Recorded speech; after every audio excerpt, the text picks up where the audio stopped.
Good morning and a very warm welcome to Silverstone for this 750 Motor Club. It's the 8th event, or the 4th event of the season, I should say, that we're covering here on Alpha Live. And it's the 1.8 mile international circuit that we're racing on here today. 2 days of racing, in fact, for you, essentially 2 different race meetings across the next couple of days. Different categories will be lining up throughout the course of each day's racing. We'll talk you through that in a moment. That is the circuit we're on then, the 1.85 mile international circuit here at Silverstone. It uses the southern end of the campus, so it's the wing pit lane and the Grand Prix start line that's in use, but then rather than turning left at the loop and onto the Wellington Straight, they turn right through the link and then straight down Haggers Straight towards Stowe and back up towards the Vale and Club. Not too much elevation, as you know, on this Silverstone circuit, which is 1.85 miles in length. Those are the weather conditions. Cloudy, certainly you can see that, a fairly overcast sky, a little bit of rain expected.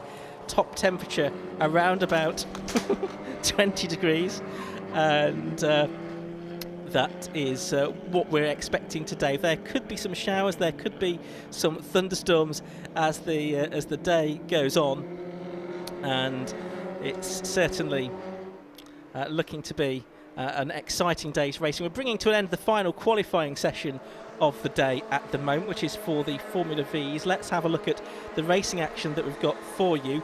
As soon as this session's over, we'll have the first race of the day for the Tegiwa Type R Trophy, and then 4 other races before the lunch break: the RLM Racing Bikesports Championship, the PBS Brakes Hot Hatches, the Swallow Hill Homes F1000s, and the Heritage Parts Centre Formula V. So 5 categories before the lunch break, and then we'll have about an hour off, and then afterwards we'll bring you a Roadsports feature during the course of the lunch interval, but then we have the Roadsports Series race at 2:30, and then we cycle back through the races that we've already seen. So the second race of the day for the RLM Racing Bikesports Championship, the Tegiwa Type R Trophy, and the PBS Brakes Hot Hatch Championship, and then just a couple more categories to round out the day's action here at Silverstone: the Swallow Hill Homes F1000 Championship and the Heritage Parts Centre Formula Vs. The majority of the races are 15 minutes in length today, the exceptions being the RLM Racing Bikesports Championship, which is 20 minutes, and of course the Tegiwa Roadsports Series race after lunch, which is a 45-minute race with a pit stop, mandatory pit stop. There you can see some of the action going on the Stowe circuit, on the inside of the Silverstone International layout. Lots going on here at Silverstone this weekend. There's also a Bentley Drivers Club race meeting going on the national circuit as well. So Silverstone, as ever, using every inch of tarmac to put on motorsport and various action over the course of the weekend. The Formula V qualifying session just about coming to an end. They had a red flag in that session, and so that's been a little bit delayed, but very shortly that will be checkered flagged, and we'll get the cars out onto the grid for the first race of the day, the Tegiwa Type R Trophy. My name's Ian Soman. We'll hear from Josh Barrett down in the pit lane, speaking to the top 3 at the end of each race, and also during the pit stop races that we have during the course of this weekend. With me here in the commentary box is Marcus Pye. Marcus, good to welcome you back to a 750 Motor Club race meeting for the first time in 2021. Yeah, it's great to be back, Ian, and here we are at the home of British motor racing with everything going on. Over the last few weeks here, we've had the British Grand Prix, that extraordinary race here with the Formula 1 World Championship, Lewis Hamilton's victory, and also the massive classic Silverstone event last weekend. Now we come back to the grassroots racing that you and I both love. And it is just brilliant. We've been coming here to this international circuit for the best part of 10 years now. Yeah, I think 2012 was probably the first time that we raced on this international circuit, shortly after it was inaugurated. Previously, the majority of the 750 Motor Club action was concentrated on the national circuit at the opposite end of the campus, with the Burkitt Relay for about a decade again or so being run on the Grand Prix circuit. But this has provided a third different configuration option here at Silverstone at the moment, and it's one that I think the drivers enjoy possibly a little bit more than the national layout as well, Marcus. Yes, I think it's perhaps fractionally more technical. There's some little bits of camber change element through the link, which takes them from village back onto the Hanger Straight, which I always recall as the place I stood at the end of Hanger Straight at Stowe to watch Jim Clark win the 1967 British Grand Prix in the Lotus 49. In fact, sat on some scaffolding down there. And I always think it's a great vantage point at the end of the straight. Of course, it's very different, the circuit, after that, because it now wends slightly inward into the Vale. Yes. And there's a pretty tight left-handed bend at the end of it, which gives a really great opportunity for the fields to compress. And it brings a very real opportunity, a chance of overtaking at the end of each lap. We've often seen incident there in the past on some of these live-streamed events here that we bring you on Alpha Live. So we'll look ahead to the first race shortly. As you can see, it is cloudy but bright. We just had a brief shower of rain a few minutes ago, but it looks like that's gone away, Marcus. So hopefully a pretty dry track for at least the morning's action. Yeah, it is Silverstone, so there's always the microclimate to look forward to. But no, it's a warm day and plenty of action around the campus here, and a really, really good set of grids. With the 750 Motor Club on the international circuit, our focus. One Formula V just needs retrieving. Marshall's working on that one now, and then we'll be into racing. Okay, so with qualifying completed, we will look ahead to our first race of the day, the Tegiwa Type R Trophy.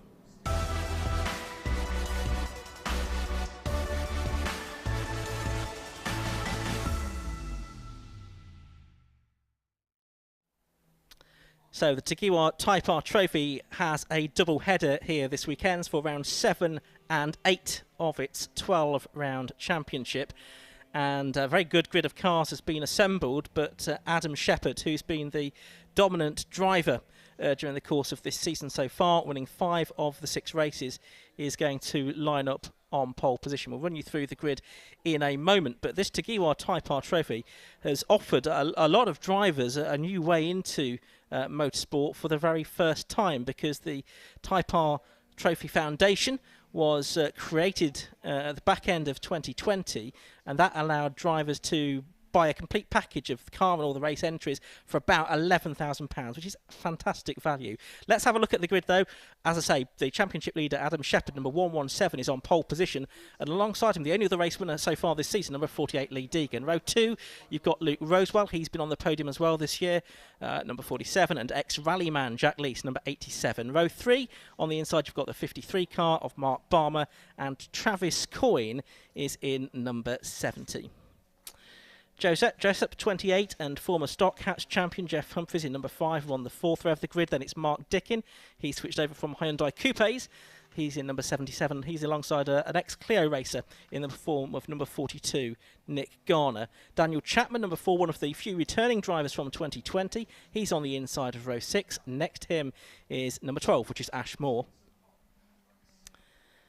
On to the 7th row, it's number 83, William Puttergill, and Samuel Dennis, number 95. Connor Murphy, 67, and Chris Sparks, number 27, are on the 8th row of the grid. Then it's Martin Piccolo, 11, and Tim Necklin, number 96, on row 9. The 10th row of the grid, and it's a big old grid, this one, is number 16, Brett Evans, Tristan Fletcher alongside him, number 88. Then Alex Baldwin in 3, and Aaron Thornton, 85, on row 11. Matthew Duffel, 18, and Chris Stone, number 72, on row 12. And then I think the 13th and final row of the grid, that's going to be Graham Waterhouse, number 61, and Matt Digby, number 97, who's subject to the clerk of the course. He didn't complete all the laps he should have done in qualifying because of a problem, but he's someone who should very much be towards the sharp end of the field, Marcus, because Matt Digby, very successful in Stock Hatch previously. Yes, he is. He's a long-time stalwart of the 750 Motor Club, and of course I remember seeing his father, John, racing in the Motorsports Ginetta way back. You may be interested, of course, to notice on your screens the orange-yellow heart in the bottom corner, and that is in memory of Rob Foote, the marshal who sadly lost his life at Brands Hatch last weekend. So that's been put up as a tribute to him, and we remember the Orange Army, this family of officials, volunteer officials, without whom we could not go racing in. Well, absolutely right, and I know that there's a minute's silence held here at Silverstone earlier on this morning on the international circuit in memory of Rob, and all of our thoughts are with all of the marshals here this weekend, and they do a tremendous job when we are so appreciative of it.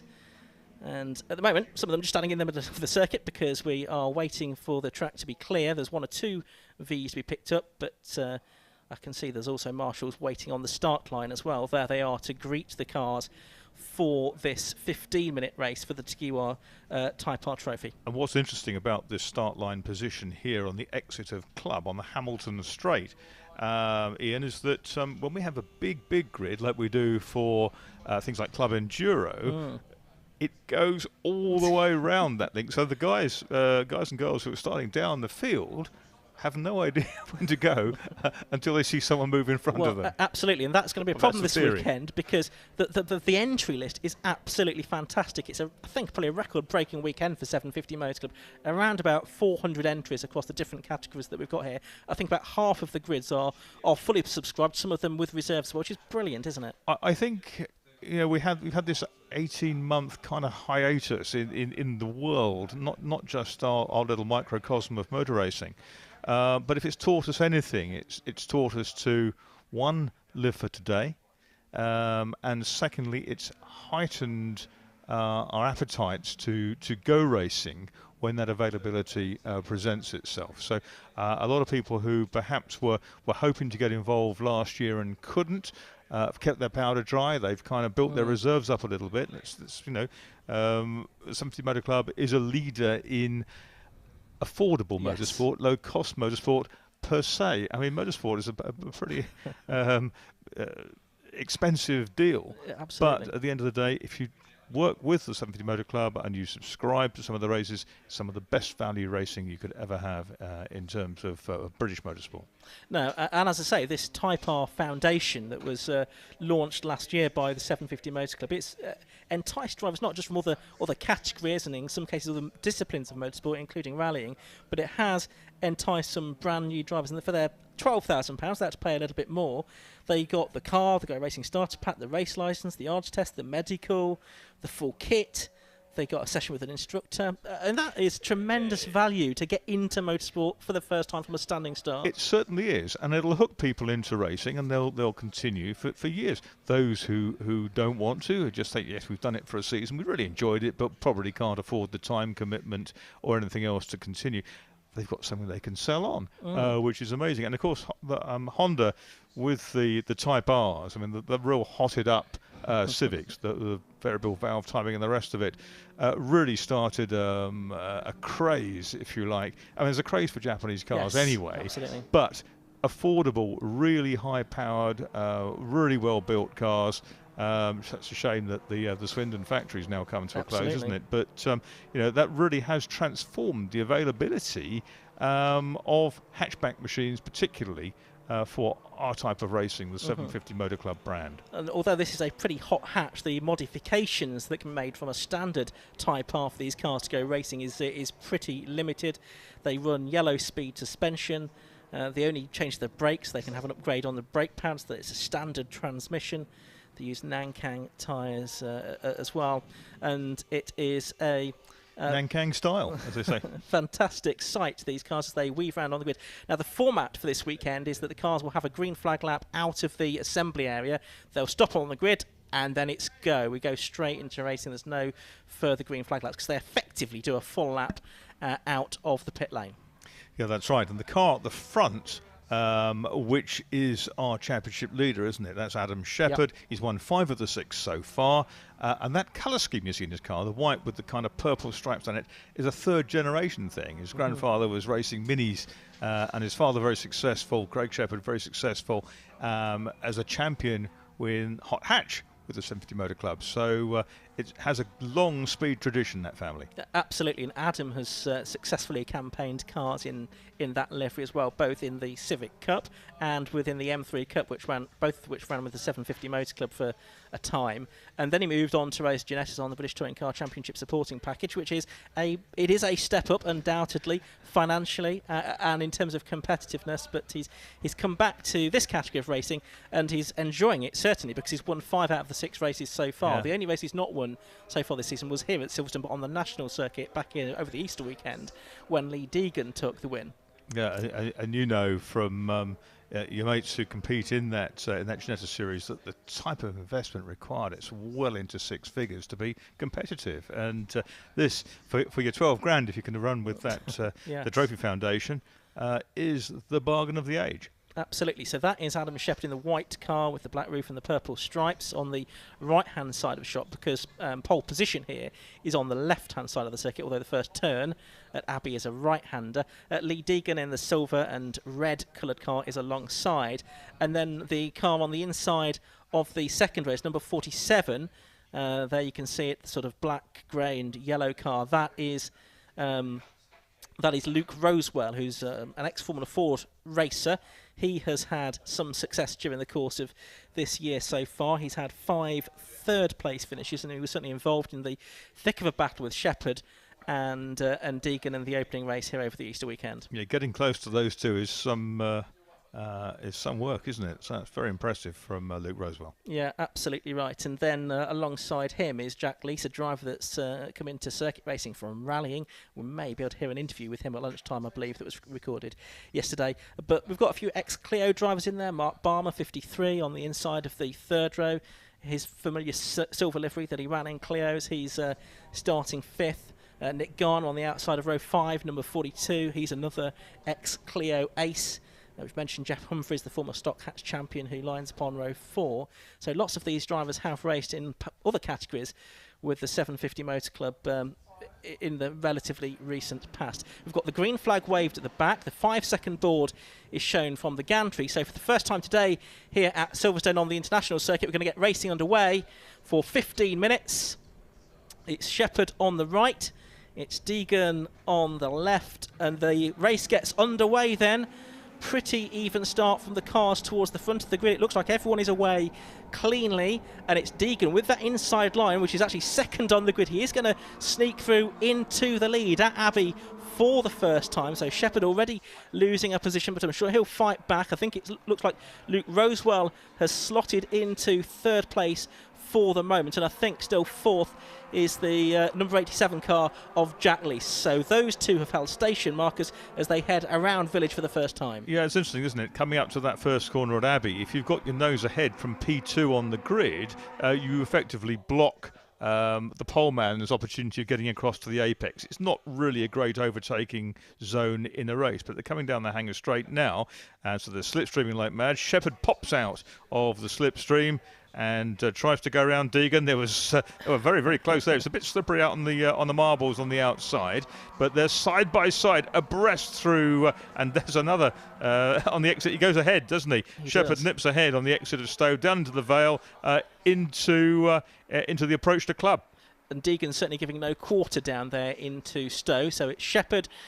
Before the end of the first lap has got back into the lead. Deegan there going a little bit wide through Club corners. They come back onto the Hamilton straight. It's still the car in third place of Luke Rosewell. 4th is the number 87 of Jack Leese. Mark Barmer 5th. Jeff Humphries is up to 6th from his 8th place starting position. And some damage there by the looks of it on the front of Barmer's car. So he's probably biffed somebody or something during the course of that first lap, although he has held on to his starting position of 5th. There is Barmer now. He's got the number 5 car behind him. That's Jeff Humphries trying to go around the outside of him at Village, which is very difficult to do. Then there's the 28 car, the white, red and blue car of Joe Jessup. He's in 7th place at the moment, but Barmer with that damage to the front bumper, and we've got a retirement as well.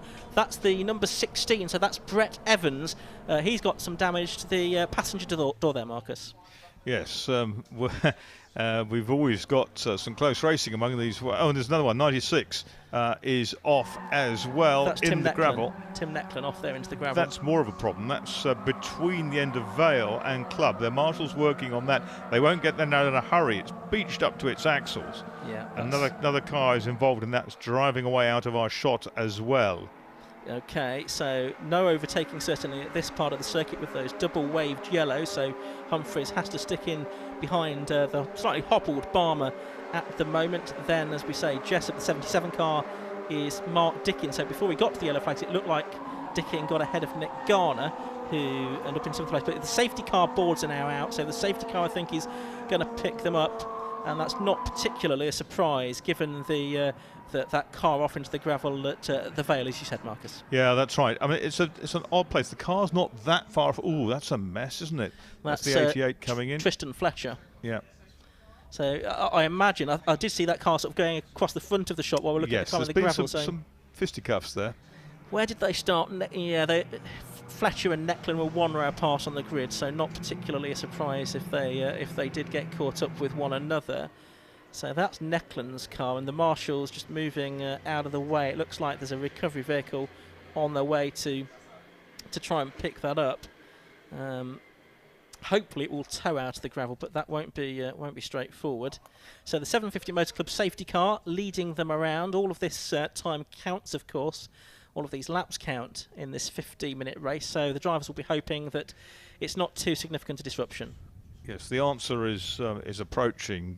We've got a big four-wheel drive digger coming to pull the 96 car of Necklin out of the gravel. You can see the marshals going over now to get an attendance, and the driver Tim Necklin is still in the cockpit. It won't take very long. There'll be only one winner in this contest, and that'll be the 4x4, the Hoik, it out, the hoister, JCB, made near Utoxeter. JCB, the Bamford family has a long history in motorsport, going right back to wonderful Ferrari that ran at Le Mans, the first Chevron B8, the only Chevron B8 to race at Le Mans was a JCB car. It was Roger Eniver and Pete Brown, I think, drove it in most of the races in those yellow colours. Anyway, that'll be hooked up to the strap on the front of the 96 car, and the crocodile continues round. But 3 or 4 cars, I think, made it quite around those first couple of laps. Yeah. Opening exchange is always very difficult, but here they go, behind the Renault Megane. The convenient thing is that's very close to the pit lane entrance, so they should be able to get that car to a position of safety relatively quickly, I would think, and hopefully this might be the last lap under the safety car, if that can be moved as quickly as I think it might be. So the driver's moving around to keep some heat in the tyres. As you say, we have lost potentially a few of them. Let me just check on our live timing. Don't forget you can check the live timing out as well if you'd like to. If you head to the 750 Motor Club website, 750mc.co.uk/calendar, or the resultslive.co.uk. We're down to 22 cars circulating, so I think we've lost 4 of them altogether. So well done, General Grabber and the marshalling posse who've hauled Necklin's car out. It's been biffed at the front, but hopefully can be repaired for the second stanza this afternoon. Absolutely. It looks fairly cosmetic in actual fact, because I think most of that damage was probably done when it went into the gravel. I would think so, yes. Yeah. And there you can see the pulling it behind the barrier rather than down the pit lane. So this is round 7 of the championship, 12 rounds altogether. So far I've had races at Silverstone on the national circuit, at Croft and at Snetterton last month. As I say, Adam Shepherd winning 5 of those 6, Lee Deegan the other winner. Safety car lights are out, by the way, so we are going to get a restart. And after this weekend at Silverstone, it's only 2 weeks before the next race. That's at Anglesey. That was rearranged from June because of the coronavirus restrictions in Wales being a little bit different to those in England, although I think they've now released pretty much all of their restrictions in Wales now as of today. And Brands Hatch as well in September will be the final round of the season for the Tegiwa Type R Trophy. Anglesey is diametrically opposed to Silverstone. Silverstone pretty flat. Yes. Anglesey is just an extraordinary place. It really is. Yeah. It's a spectacular circuit, really driver's circuit as well, but a great place to spectate and spend time as well. Anyway, indeed. Yellow flags still waving for the moment, but they'll get the green flag as they come round and get a restart with about half of the race still remaining. 7 minutes and 20 seconds have gone, so 7 minutes and 40 seconds left to go as the green flag waves on the start and finish line, and it's Shepherd then leading the way. He was trying to make good his escape, and he ran really wide at Club, trying to maximise every mile an hour out of that car for the run up Hamilton Straight to try and break Deegan before they got going again. He was, and he seems to have made a really reasonably decent fist of it, because it looked like there's about a second between himself. This is a little bit closer, a bit further back down the order. That's the 15th and 16th. Maybe the latter. Samuel Dennis and Chris Sparks, the 2 cars involved there. And there you can see the number 11 car with the sort of slightly Martini-esque livery. That is Martin Piccolo in 19th position. Yeah, that's a pretty looking car, nicely turned out. A lot of them are really imaginatively done, which is great. And of course, these days with wraps and all the vinyl you can put on them, you can change the look of the car quite dramatically, relatively affordably. Absolutely right. So the cars making their way down the Hanger Straight. There is that 95 and 27 battle, not quite as close as it was, between Samuel Dennis in 15th and Chris Sparks in 16th. The 85th car going through shot is Aaron Thornton. Just behind him is number 3, that's Alex Baldwin. So as they turn their way out of Stowe down towards the Vale, they are still having a pretty good battle down the order at the moment. There you can see Luke Rosewell going through shot. He's in 3rd place, but he's now 2.5 seconds behind Lee Deegan, who in turn is 1.7 seconds behind the leader Adam Shepherd, which is why we're not looking at those at the moment, because they're getting a little bit spread out. So a battle down the order. That red car there, the number 70, was that of Travis Coyne in 11th position. Well, here comes our leader then, and that is Adam Shepherd, who's out onto the Hanger Straight for the 6th time. The order behind him hasn't changed significantly, and here comes that midfield pack, many of whom have the yellow square on the back of the cars with the black cross indicating they're novice drivers new to motorsport, and after a few races they can, subject to satisfactory driving, discard those crosses, and that's really to allow the more experienced drivers when they come to lap them in longer races, just to say, well, okay, you're new to this, I'll give you a slightly wider berth, in theory anyway. Just battle going on there. That's for 6th and 7th. That's between number 5, Jeff Humphreys. He's a very experienced and successful driver. Just behind him is number 28, which is Joe Jessup. Both of them going very wide at club. They've dropped Mark Dickin, number 77, a little bit, but Joe Jessup here in the 28 car, who coming into this weekend was well down in the championship. No, he was 4th in the championship, beg your pardon. He's looking to improve here because he's a little bit further back than he'd like to be, I think. Yeah, the black car in front of him, I see, had a little bit of damage to the rear bumper, which is just flapping a little bit. There's no danger of it coming off, I wouldn't have thought, but you can just see that, and there's obviously been a little bit of a skirmish earlier on in the race somewhere, and they come out of the link onto the Hanger Straight. Now it's here where Joe Jessup should be able to get that toe, and he's not running, not having to force the air out of the way himself. Can he duck out? Is he close enough to have a try into Stowe? Maybe not. Joe Jessup has had a couple of 4th place finishes so far this season. No, he doesn't make the move there. Looking a bit further back, that's the 42 car of Nick Garner. So on this lap already, he's found his way ahead of the number 77 of Mark Dickin. So Garner up into 8th position as we move into the final 4 minutes or so of this race. Down towards the Vale goes this little scrap then. That's got Garner at the head of it. The other driver involved is number 70, Travis Coyne. He's the last car inside the top 10. They make their way out of Club Corner onto the Hamilton Straight, as it's now known, but they're quite a distance back from that battle between Humphreys and Jessup. Yes, they are, but there's 3 of them here, headed by that 42 car, which is Nick Garner, and a little bit of understeer there from Dickin in 77, and that's allowed his rival to get a little closer. 70 car Travis Coyne there. All about exit speed onto the longer straight here to carry that speed, build that potential for an outbraking manoeuvre to the next corner. Up front, Adam Shepherd now leading by more than 3 seconds, and that's really been the story of the season so far. It's been a pretty dominant showing. Here is the 11 car of Martin Piccolo. He's just been in behind 85 Aaron Thornton and Alex Baldwin as well. So this is the scrap for 17th, 18th and 19th position. So pretty much all the way down the order you will find a decent battle going on as Shepherd continues to lead up front. But this is the battle much further back. Alex Baldwin it is in the number 3 car heading through, and he is going to be challenged there by 85 around the outside. Is Thornton going to get that done? Both of those drivers you can see are novice drivers, as Marcus was explaining. He's not got that move done there, Marcus. No, but Piccolo has a good look as well, but he's not quite close enough. And now the 85 car there went in a little bit deep,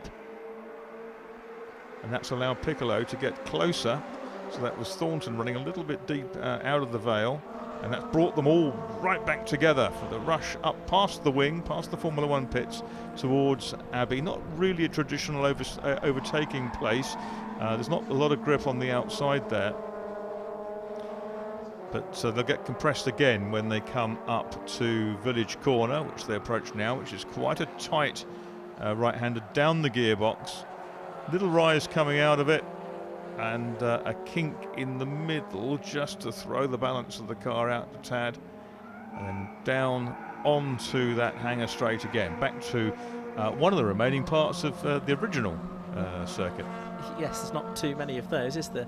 Certainly this time it looks like the 3-car of Baldwin has broken away a chunk from Thornton, so I don't think we're going to see the challenge into Stowe that we saw a lap ago. You're not missing anything particularly up front, by the way, with Shepherd continuing to extend his lead. There he is, 4.6 seconds now clear of the rest. And we know Adam Shepherd's a very good driver, but it's surprising, given the calibre of some of the drivers around him and the fact that these are very evenly matched cars, that he's able to get away like this. Yes, it's obviously very well set up. You do a lot of work in the opening couple of laps of these races, and if you can break somebody, particularly when they're clear of the rest, it's very, very difficult to bridge that gap to get back with the leader. I mean, you can see that the best lap of Shepherd is 3/4 of a second quicker than the best lap of Deegan. Yeah. So Deegan really kind of has had to settle for second place here, knowing that he's clear of the rest. Yeah, we're on the last lap. Mark Barmer seems to have caught Jack Lees. He's trying to go around the outside of him at Stowe for 4th position with that slightly biffed front end on his car. He's not made that work, but Adam Shepherd heading down into the final corner. 15 minutes have ticked by, so checkered flag will be awaiting him, but there it is. So Adam Shepherd wins, and he flashes the headlights in delight. It's going to be Lee Deegan second. Here's that battle for 4th and 5th. It looks like Lees is just about going to be able to hang on from the late attack from Mark Barmer. So it's number 47, Luke Rosewell, that took 3rd position. Jack Lees, 87 in 4th. Mark Barmer in 5th. And then a gap back to Joe Jessup eventually, quite lonely in 6th position, number 28. 7th to number 5, Jeff Humphries. 8th, Nick Garner, 42. Then Mark Dickin and Travis Coyne completing the top 10. Further back, that's the Samuel Dennis car, number 95. About to go through in 16th place behind Connor Murphy and Chris Sparks. So they were 13th. The one driver that dropped back a little bit from that was Daniel Chapman, didn't he? He dropped back behind the likes of William Puttergill in 83. Daniel Chapman finishing in 12th place in car number 4 ahead of Ash Moore. Yeah, he did lose positions from his starting slot. So there we go then. Adam Shepherd has now won 6 out of 7 races this season in the Tegiwa Type R Trophy. Still the final few cars coming through. That's Brett Evans, I think. That's Matthew Duffel coming through in 20th position, I beg your pardon, just ahead of 21st and 22nd, which was Chris Stone and Graham Waterhouse. So I think that's everyone finished their race now, but Adam Shepherd, 6 wins out of 7 this season, only 5 more races to go, so with a couple of drop scores to take into account at the end of the season, he's looking pretty good for the championship, one would think, and a couple more victories should do it for him, I would think, Marcus. Yeah, very much so. He has been head and shoulders above the rest in a lot of the races, and thus he's proved again with the Shepherd Motors Honda Civic Type R. Another excellent victory today. There you can see the cars heading into the pit lane. There's the 750 Motor Club podium boards there, 1st, 2nd and 3rd, that have been laid out, so the drivers know where to stop, and hopefully the remaining drivers will make their way past them and into Parc Ferme. There is Adam Shepherd though, and the helmet matches the car, which is good to see, but he'll be very pleased and relieved, I would think, to have got that victory under his belt. A shake of the hands with Lee Deegan there. And I think we're going to see Adam presented with his winner's garland, and any moment now we'll be able to head down, I would hope, and have a word with Adam Shepherd. So we can see the rest of the cars, yes, they're all trying to queue up to get into the scrutineering position, post-race part Formulae. I think just rerouting them somewhat from where they were expecting to go. But it looks like we are now ready to go down to the pit lane, and we'll hear from Josh Barrett for the first time today with Adam Shepherd. So we're down here in the pit lane after our first race of the day. It's another win for Adam Shepherd. Well done, Adam. I give you your winner's garland. So that's, I think, 6 wins in a row now for you, and a really hard move to go around the outside of Lee to get the win. Yeah, I think it's going well. The move was a bit sketchy. Lee closed the door quite late and quite hard, so I was a bit on the gravel on the way in, and went round the outside, and he started to understeer. So he was either get stoved in the door or run wide. So I think it was fair to stick there, given I was round the outside and needed the space, to be fair. You two are obviously very experienced driving. I think both of you said you sort of trust each other to race side by side really close like that. Yeah, it was a brilliant race. We'd done it before at Silverstone. We raced bumper to bumper the whole race without a single touch. So yeah, we know we can do it, and yeah, it was a good race. Enjoyed that. And I guess going into race 2 later, again, you've got that same situation where Lee's going to be alongside you on the inside. Yeah, it's a bit. I think putting pole on the inside's a bit wrong, personally. You're almost guaranteed to be in the lead on the back straight. So probably the same again in race 2, and see how it goes into the end of the lap. Well done to Adam Shepherd, our winner. Second place was Lee Deegan. Lee, did you make your way over here? Second again. You managed to get the lead this time, but again, wasn't quite able to hang on. Yeah, I mean, out of 7 starts now, I've always got the best start and edged it into the first corner, but the car doesn't seem to have the legs really. It was a good battle with Adam. We didn't touch. As always, it's always clean with me and Adam, so respect's there, which is good.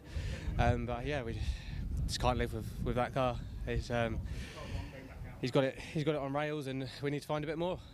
Any ideas? Anything you can do in the race later today? Bit of rain. That would be nice. Yeah, so I'm doing a bit of a rain dance for this afternoon, and we'll see what we can do.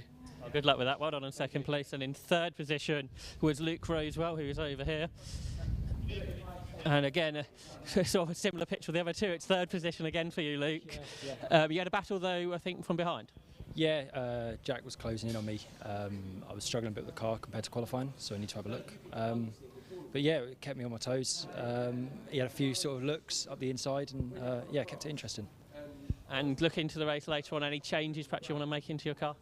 Yeah, I think we need to find a bit to catch the other two. I think we were on Lee's pace this morning, so we need to sort of get back to that. Yeah, so we'll have a look. I think you did single-seater racing before, so how are you finding that adapting to the Civic? Yeah, it just had like a little old Formula Ford. It was a lot more wheel-to-wheel racing, whereas this is sort of a lot based on qualifying. There's not as much slipstream towing, whereas in the Formula Ford, if you're sort of half a second off, you can still race. So it's tough, but it's competitive. It's really... Well done on another third position. So that's our top 3 from the first race of the day. The Tegiwa Type R Trophy. Third was Luke Rosewell, second Lee Deegan, and the winner once again, Adam Shepherd.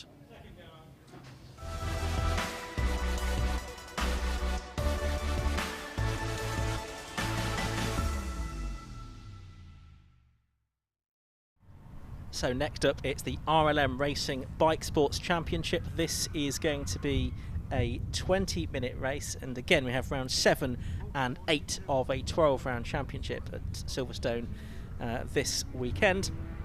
And again we've got the main championship front runners towards the sharp end of the grid. We'll run you through that in just a second. The difference with this race is that rather than a standing start, it is a rolling start, so even more spectacular arguably than the previous race. And there's a good field as well, more than 20 cars for the RLM Racing Bikesports Championship this weekend.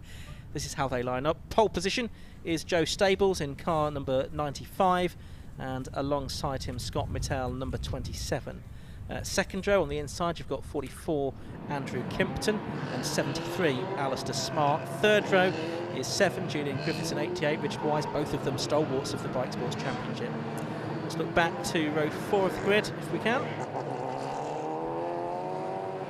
And that's going to be Leon Morell, one of the Class B front runners, number 35, and Doug Carter, number 5, next to him. Row 5, 26 Mark Boot and 12 Andrew Fido. 15 Robert Rees and 20 Matt Moore line up on row 6 of the grid. Row 7, that will have Miles Drew and Richard Hardy, 18 and 33, Ian Charles in 24, and Andrew Gordon, number 60, line up on row 8, Mark Grayson, 30, and Chris Child, 46, on the 9th row of the grid. And then rounding out the field, Robert Gilman, number 6, Andy Tidy, number 29, Philip Brown, number 11, and Andrew Lowe, number 22. Another thing worth noting is because it's a rolling start rather than a standing start, pole position for this race is on the right-hand side of the circuit. So Joe Stables, it will be, when we look at the head-on shot from the camera at Abbey, he should be on the left-hand side of the circuit, the number 95 Radical PR6.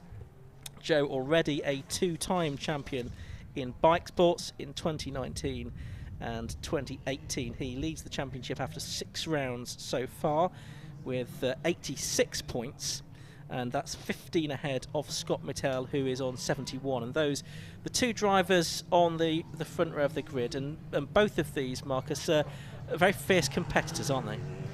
They very much are, and it's a field in which we see the Radical cars, which started out racing with the 750 Motor Club way back now, and more than 2,000 made, and the kind of the Lone Ranger against them is birthday boy Scott Mittell, and he's there in the car that he's developed with his dad Ian. The red and white car you see coming down towards you, and made a few setup changes since this morning. Just in that last sector, he's lost a little bit of time there, so he's been addressing that one, or the pair of them have. And it'll be interesting, fascinating to see whether these 2 guys, who between them have locked out all the race wins so far, 4-2 the score stands to Stables in the black and silver Radical, see how it all pans out.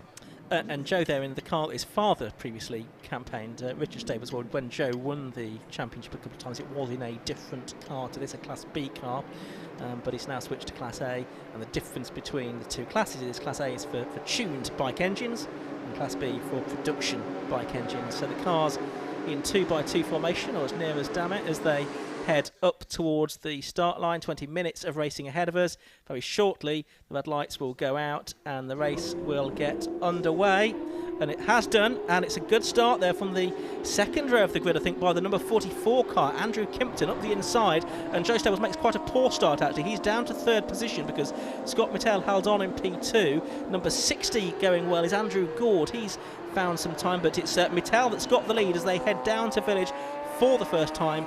He's got ahead of Kimpton, and Stables is in 3rd. Yeah, Stables looks like he's lurking under the wing. Kimpton's back into 3rd place, and as they go down the hangar straight, we'll see whether Stables can pop out of the slipstream of the Mittell, which seems to have a smaller frontal area than the centre seat Radical. Both centre seat cars. The PR6 Radical was the first one to have a centre seat, developed from the Pro Sports model. And we've got SR3s in the middle, the bigger SR3s, more downforce on those cars, and therefore perhaps not quite as quick in a straight line, but quicker in the corners. But Mittell there was, I think his line got a little bit compromised, a little bit bottled up, but right behind him is Joe Stables onto the Hamilton straight, Ian. Absolutely right, and he's picking up a big toe there. He'll pull out from behind Scott Mittell up the inside into Abbey Curve, but he couldn't make that one work, I don't think. Or could he? Yes, he could. He has gone through. How long will Joe Stables hold on to this lead for? Down to the village hairpin they go for the second time in this race. Andrew Kimpton holding on very nicely in 3rd place in number 44. Alistair Smart 5th. Julian Griffiths, then Richard Wise, and leading Class B at the moment is Leon Morel, who also leads the championship in that class. We've had a spinner though, and from 9th position, that's number 12, Andrew Fido in his SR3. The driver from Western-super-Mare has had a moment, but pretty harmless, and he manages to rejoin. But Joe Stables did get that move done, Marcus. Yes, he did, and he's looking head down, determined in the cockpit. Mittell now is the chaser rather than the chased, and Stables has pulled out probably 6 or 7 lengths as they come to complete the second lap. Stables leads then by 0.8 of a second in the number 95 car. Both of them going out onto that black and white curbing to open up Abbey Corner. 73 in 4th place is Alistair Smart in that gunmetal liveried car with the you see the orange heart on the car for the Marshal Rob Foote, who sadly lost his life at Brands Hatch last weekend. All the cars running those this weekend. There's our early leader, Andrew Kimpton, flashing through in the 44. He still is in third place. Julian Griffiths in 7th, and 88 Richard Wise are 5th and 6th. Down the hanger straight, up to maximum velocity, down into the long right-hander, tighter than it used to be in the days of yore when the Grand Prix were held here back in the 1960s and 70s. But also they still are, but on the current circuit, which is very, very different to the old airfield that was here, and where the first World Championship Formula One race was held back in 1950. Just looking there at Leon Morel going through in 7th place, number 35. He's ahead of 5 Doug Carter and 15 Robert Rees, who are in 8th and 9th places respectively. Just on the timing tower, you can see on the left-hand side of the screen, you can see that Leon Morel's car is picked out in red, or the number is picked out in red, whereas all those around him are picked out in green. So green represents Class A and red Class B. And it looks like Robert Rees there going up the inside of Doug Carter, who's competed in Bikesports and before this RGB, as it was then known for many years. He's gone through Robert Rees up into 8th place. Yeah, so many of the drivers find someone they're really happy with in the within the 750 Motor Club family, and was Scott Mattel, tremendous champion in low cost. He was, yes. So he went from low cost, he went into RGB and then into Bikesports as well. There's a car on screen now. We saw the white and blue car, which has a sort of a skit of the old Tolman Motorsport colours. I see, of course, Tolman Group, which won the European Formula 2 Championship in 1980 with Brian Henton. But that car looking just like the marches that Henton and Rad Dougal would have raced in 1978 and briefly into 79 before their Rolls were ready. Even the same pump lettering. And that's 22 Andrew Lowe, who's lost a place on this lap to Rob Gilman and dropped down into 22nd and final position. There you can see the number 60 car of Andrew Gord. He's just tucked in behind the number 30, the yellow and white and black car just coming into shot. This is a battle for 15th and 16th position. It's also a battle within Class B for 3rd position, the final podium position within Class B as well. It looks like Gord there trying to get up the inside in his SR3 of the number 30 car. They're side by side on the exit of the corner, but as they head through that little kink before they get to the link, it is the 30 car of Mark Grayson that hangs on. Yeah, that's down the order. That's 15th. They're battling for 4th place. So 6th has stopped out on the circuit. Yeah, so that, I'm afraid, is Robert Gilman, who was towards the back of the field anyway. It looks He's like spun, hasn't he, I think, and then can't get going again. So hopefully he will be able to move out of the way. Otherwise, that we may have an intervention of some kind in this race. We've had just over 5 minutes so far, 14 and a half minutes left to go in this 20-minute race for the RLM Racing Bikesports Championship. RLM, of course, the engine specialists. They produce and tune many of the engines for these bike engines. A lot of them powered by the Suzuki Hayabusa engines, aren't they? The 1340 Hayabusas. There's a guy's spin, 15. That was Robert Rees, and all very, very close to number 6 that's parked there. That's on the exit of Village Corner, the tight right, yes, before they go up into the link, and that would indicate that there's a problem with that car, that it would need to be moved. It would. Also, you'd think that spin might have been under yellow flags as well, which is the kind of thing that might attract the attention of the clerk of the course. Anyway, we watched this battle coming down into the left hand. That's Julian Griffiths in 5th place, and behind him is one of the few other non-radicals on the grid. That's the car of number 88, Richard Wise, another of the Mattels. Yes, unusual to see a Mattel not running in the red and white Works Mattel colours. The yellow flags are being waved up there, yeah, but and yeah, so confirmation of what we thought there. So there is Wise. He's been around the Bikesports Championship for quite some time. Previously raced Aspire, didn't he? Yep, absolutely. And he's a doughty competitor, and one of the supporters of Tim Gray back in the early days when Tim was kind of finding his feet as a team owner. I think Richard did get a win in a sort of unexpected circumstance. I think it was at Snetterton a good few years ago. That's the 44 car then of Kimpton, and there, great work by the marshals to move the number 6 car out of the way. So we've managed to clear that situation without the need for a safety car intervention, which is tremendous news. And of course they're lapping in only just over a minute, aren't they? A minute and 2, something like that. So it doesn't give a lot of time for the marshals to react and get in there without a safety car cover when the field is spread out. That time through, Alistair Smart in 4th position. The 73 car you can see there was taken 1.4 seconds out of Andrew Kimpton. It was a slower lap from Kimpton into the mid 1 minute 6s. He's been doing 1 minute 5s and indeed a 1 minute 4 at one stage in the race. So Alistair Smart there now in contention for the final podium position, albeit this is all more than 12 seconds behind the race leader Joe Stables. There is the 5th place car, number 7, Julian Griffith, so he in turn is another 4 or 5 seconds behind that battle. And further back, Andrew Gord has got ahead of Mark Grays, and he's also now got ahead of the 12 car Andrew Fido, I think possibly coming back through the order after that early spin. Yeah, that's right. These are the SR3 radicals, of which they've made hundreds, in fact, yeah, rather more than 1,000 SR3s in that total of 2,000 that were made. And it took the mighty Van Diemen Formula Ford manufacturer 12 years to get to 1,000 cars, and it made Radical took them 12 years to get to 1,000 cars. And talking of 12, through goes the number 12 car. That's Andrew Fido now ahead of Mark Grayson. So he's picking his way back up the order and up into 16th position. Yeah, Fido going well in number 12. He's got a novice cross on the tail of the car. They do make a lot of downforce. On twisty circuits you can really feel it, and some of the high-speed corners, they are incredible machines to drive. Well, I can well imagine it's quite a sensation. So there's Fido already putting some daylight between himself and Grayson. He's got about 3 seconds to make up on Ian Charles, who's the next car up the road ahead of him in 13th position, number 24. There he is, indeed, as we mentioned him. So he's already taken out some of that time.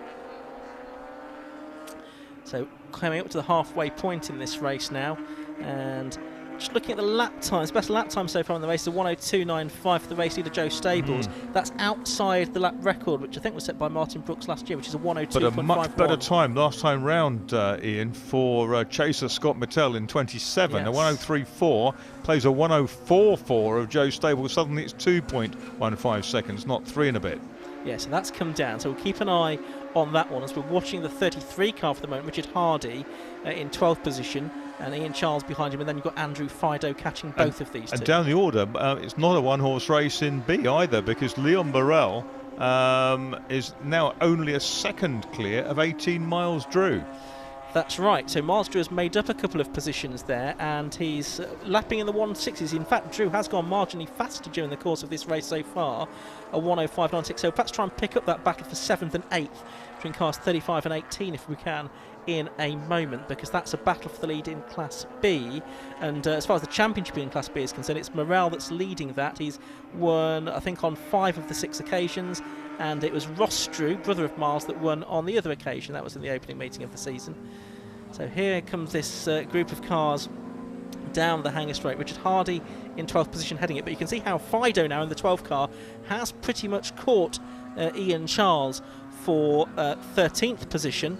So Andy Fido, as it says on the side of his car, is with him, and then this is the battle for the last position inside the top 10, because that's Matt Moore, who's in 3rd in Class B at the moment. And here is the Morrell scrap. There's number 35, and behind him is number 18, Miles Drew. So those are the 2 cars that are disputing the Class B lead, and that's for 7th and 8th position overall. And it's Mark Boot, number 26, just in behind. I think on that lap, by the looks of it, Morrell was a 10th or so quicker, and the gap's gone back out to just over a second between the 2 of them.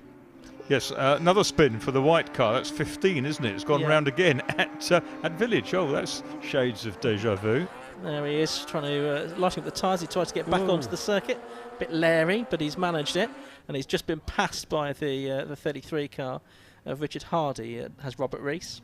So there's Morrell, and there is Drew and Mark Boot. He's in a Class A car, so that's one of the cars with the tuned engine. And you can see how much smaller the Radical PR6 is, how pushes a lot less air. There's yellow flags waving. Yeah, so that's at Stowe, isn't it? Ah, yes, there's one off onto the tarmac runoff there. Didn't see who that was. We'll perhaps try and pick that up in a moment. But over the line goes Morrell again. He's behind Doug Carter. Is he catching Doug Carter fractionally by about 0.06 of a second that time through, but those are in different classes, and points within Bikesports are scored within your respective classes, Class A and Class B. And out front is now less than 2 seconds between Stables and Mattel. So Mattel's car appears to be coming to him. I think he's actually finding it's yes, just hovering around that 2-second mark. Perhaps it's more stable later in the field. There's the yellows waving down the Hanger Straight for whatever's happened down towards Stowe. So we were just seeing something going on at Vale. We'll try and pick up what's happening there on the exit of Club when they come through. So that's Richard. Sorry, that's Julian Griffiths we can see in the 7 car just behind Kimpton. So this is for 3rd, 4th and 5th. So these 3 have really got themselves together now. Only about a second covering the 3 of them. Suddenly slow. Just now I wondered there. Yes, safety car is out. Safety car's out.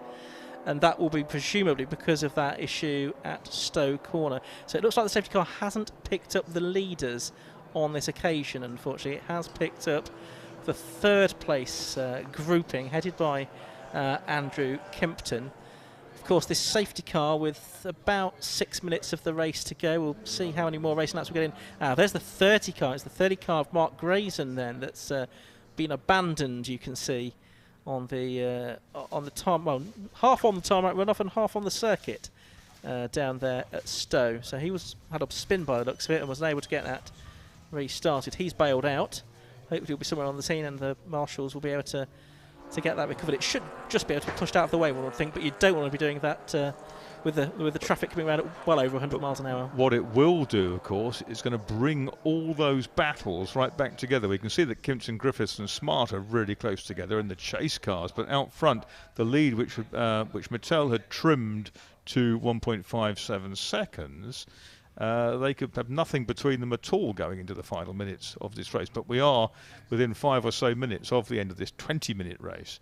The safety car is out, and at some point, presumably, the pace car driver will be instructed to wave the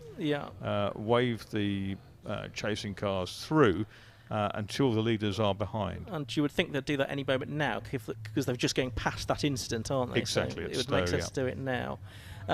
So far this season, Joe Stables has won 4 times. Scott Mittel has won twice. Joe won both of the championship rounds at Donington Park over the Easter weekend, and then at Croft in May and at Brands Hatch in June. Well, both races there followed a similar pattern. Joe winning race 1 and Scott winning race 2. They still hooked up that the car that spun down there. It looks like it needs to be lifted. Perhaps they tried to push it and it wouldn't, so it needs a lift out of the way. Nevertheless, it shouldn't take too long. So I wonder whether it's dropped a chain or it's had some kind of transmission problems. Could well have done. So it's probably going to be at least one more lap behind the safety car, I would think, which means we'll perhaps get 2 or 3 laps after the race gets back underway. We've not yet seen the safety car wave past the cars behind it, so it can then pick up the 2 that it should do. The problem is you're not going to get a nice clean line of cars headed by Joe Stables before this race needs to restart, because there's only 4 minutes to go. That's right, and there it is then, the Lamex Food Group car of Mark Grayson being taken away. Marshall just hanging on to the wing side plate there to prevent it from dangling into the road. Everything done with the utmost care. And you can see the flat bottom underneath that car. Yes. With a big wide splitter on the front, and the Venturis in the tail, all part of the aero package on an SR3, which is so impressive. There's a car stopped as well, I can see, at the Vale, which the marshal should be able to push out number of the 11, way. Philip Brown. Yeah, so he was running in 17th place. But they're just going to get it over the gravel, onto the grass, and into the pit lane entrance there, and that should be out of harm's way. So fantastic work being done by the marshals already. We're only into the second race, and already they've been kept very busy with cars, particularly down at the Vale, so far during the course of this Bikesports race and the Tegiwa Type R Trophy race that preceded it. But Grayson's car's now behind the barriers, so that's good. We've still got the lights on the safety car. Had one or two little scuffs in the rear corner, I see. Looks like there was some wheel-to-wheel dicing going on down there into Stowe, which would have been quite scary. Now they're the leaders, Right. directly over the top of the safety car, as you can see it there. But the safety car observer now, you can see he's got his arm out of the window. And they're Very being high waved tech through. Yeah. and being waved through. And so hopefully what those drivers should do is then head round at a reasonably smart pace to attempt to catch up with the queue. They probably won't get there though, because we've only got 2 minutes left to go. I fear we're probably going to get one more lap out of this by the time the car does get around. But that's better than nothing, I suppose. And 1 lap dash for cash, except there is no cash. well, indeed, but I suppose knowing that there is only 1 lap to go, if indeed that is the equation, then you can make they might just get 2, because it's nearly 2 minutes to go. They're lapping in just over a minute, so they might be lucky here. It's going to be tight, isn't it? They've still not quite picked up the leaders. I don't. Now there's Mattel in 27. Yeah. And there's. I think Stables is. He's straight behind the Stables. So they've got Stables now. There's a back marker between them, I think. Oh, the back marker's gone past. Kind of freed himself. Which I'm not sure he should have done, but there we go. I think they do that in Formula 1 these days, don't they? And back markers can sort of unlap themselves. Anything to improve the show. Absolutely. So there is our race leader, Joe Stables. Behind him is Scott Mattel. Of course, it is important, you see them weaving around there, to try and keep some heat, because they are, of course, running slick tyres. Yeah, that's right. Particularly in the fronts, which will be susceptible. I think it is only going to be 1 lap, isn't it? Because there's going to be less than a minute by the time they get to the timing line. So, and that probably suits Joe Stables. He'll be happy to only have 1 lap. You could see there 27 Mattel trying to get in a situation where he can cut back at Stables, but Stables is being quite wily, and 6 is in on the show as well. He's a lap down, of course. Green flag waves. Race gets back and away for 1 lap here. And it's 95 Joe Stables and 27 Scott Mattel, who hasn't really, I don't think, been able to capitalise on that. There's maybe half a dozen car lengths between them as they sweep through Abbey on what is lap 16 of this race that's been interrupted by the safety car. So I don't think Scott Mattel is going to be able to do it, unless possibly there's a chance at the end of Hanger Straight. That's the 29 car, Andy Tidy. He's in 17th position, one of the back markers that's got himself trapped behind the leaders. Stables has started just a little bit too quickly for Mattel here, and he's made that break, which is going to give him a little safety cushion when he comes down to Stowe. There's the green flag waving, because the incident has been cleared. It's time to go racing again. But not for very long, because they've only got about a third of a lap to go. Some jousting here going on down the order. We can see the third place battle's not even in sight, so they're probably half a lap down now on the leaders. Down into club corner for the final time. We've got the race leader then, Joe Stables, going through. This is a battle involving some back markers, but the leader is over the line to take the checkered flag. It is Joe Stables that takes his 5th victory of the season in the RLM Racing Bikesports Championship, beating Scott Mattel by half a second, but that was only after 1 lap of racing.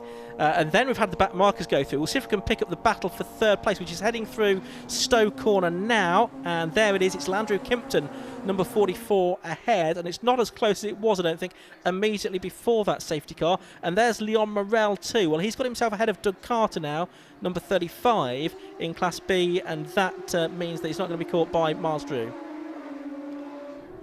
That's right, and there's Kimpton then in the 44 car, the black and red car in the foreground. He goes through, he takes 3rd place. 4th is 7 Julian Griffiths, 5th 73 Alistair Smart. There's a spinner there. Mark Boot. In 26, that's between Vale and Club. And 6th was B winner, Leon Morel, who managed to get Doug Carter between himself and pursuer Miles Drew towards the end of the race. Andrew Fido was 9th, and Matt Moore was 10th, 3rd of the B-class runners. Yeah, absolutely right. So Joe Stables it was, taking his 5th victory of the season. Meanwhile, in Class B, it was a 6th victory of the year for Liam Morel. Did a 6th victory in a row, and he might be more in contention for the overall championship were the points a bit country. I'll explain that in a minute, but let's have a look at the results first. Joe Stables it was that took the win by 1.2 seconds from Scott Mattel. Andrew Kimpton, as we saw, about basically half a lap down in 3rd place, number 44. 4th, number 7 Julian Griffiths, head of 73 Alistair Smart. Leon Morel, number 35, winning Class B, car number 6. 7th to number 5 Doug Carter. 8th to 18 Miles Drew, 2nd in Class B, then 9th, number 12 Andrew Fido, and 10th, number 20 Matt Moore. We'll have a look further down the order. Robert Rees, Andrew Gord, another of the Class B winners, 12th. Richard Hardy, number 33, 13th, ahead of Mark Boot, despite that spin on the final lap, number 26. Ian Charles was 15th in number 24, then Chris Child, 46. Then a run of Class B winners in 17th, 18th and 19th, 29, 22 and 11. Robert Gilman, number 6, despite various spins, classified, I think, in 20th position. And Mark Grayson and Richard Wise, who also, we missed his demise, but he didn't make it to the end, and he failed to finish the race. Down in the pit lane, I think we've got the drivers getting out of their cars. You can see them heading into the pit lane, and there you can see our race winner, Joe Stables. So I think we can now go down to Josh once again in the pit lane.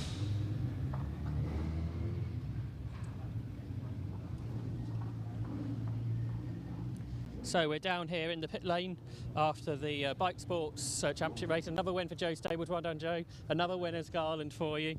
And a really good battle over them first couple of laps. Yeah, it was an interesting start. I didn't get a very good start, and then Alistair was on the inside of me, so I kind of got squeezed out on the first corner, but managed to get it around the outside eventually. And then you had to go after Scott, and Abbey corner was a brave move to get the lead. Yeah, I just saw the opportunity and just stuck with it. I mean, the car was feeling really well. I mean, we just had the engine rebuilt, so on top form, really. It's been a really good start to the season for you. You've won more races than Scott. Yeah, we're doing all right so far. Yeah, just staying ahead. And two different cars, where do you think your one has the advantage? It's a tricky one, that. They're quite well matched. Hard to say. We're different. We're better at different points in the track, so it's hard to say. Well done and good luck later on. So Joe Stables, our winner. Second was Scott Mattel. Scott, you had the lead for a little bit there. Yeah, I had it for the first couple of laps, but I was having some issues with the last section of the track. We've been trying a different setup this weekend, and yesterday's testing was pretty useless. So yeah, I think we'll change it for race 2. And obviously we've got the weather as well, so it could be a busy time for the team. Yeah. If we got some nice wets, we'll put them on. If it rains, it'll be fine. So yeah, no, we'll go change the car and have a go in race 2. If it is dry, you've learnt some things from that race. Yeah, absolutely. It's not working as is, so we'll change it. Good luck later on. And then in third place was Andrew Kimpton, who had a real battle. Well done, Andrew. I think your second podium of the year, and you had to work hard for it. Yeah, and I did have to work hard for it. Yeah, I got a good start. I don't know what Joe was doing. I think he had his eye on Scott, and I just managed to get down the inside of him, and but couldn't hold the inside line there. And really, I mean, they're fast, and I just wanted to stay in front of anybody else and make sure I got the hanger straight before anybody else, to be honest with you, and stay in front. The slipstream round here in these cars, is that effective for the cars behind? Yeah, it is, yeah. I mean, if you can get a bit of a... But although I was not close enough to get one today, unfortunately. And at the start as well, that was quite exciting. I think you led for a little bit. Yeah, I think I led for about 20 yards, I think, before. But I think I did Scott a favour where he actually managed to get in front of Joe. And but then, yeah, I think Joe got back in front of him at some point. But it was just keeping the guys behind me, really. And the safety car was a bit strange because I couldn't see Scott and I couldn't see Joe. And I thought they was waiting us to catch up. But then suddenly I saw a green flag and I sort of thought, hello, we better go. So, yeah, stay ahead. You've been in Bikesports for a couple of 3 seasons now. You enjoyed it? Yeah, no, it's great. Got a different car last season, which made a hell of a difference. And yeah, I seem to be a bit on it again now, so that's good. Well done and good luck later. Thanks a lot. So that's our top 3 from the Bikesports Championship. In third place was Andrew Kimpton. Second was Scott Mattello. Another win for Joe Stables.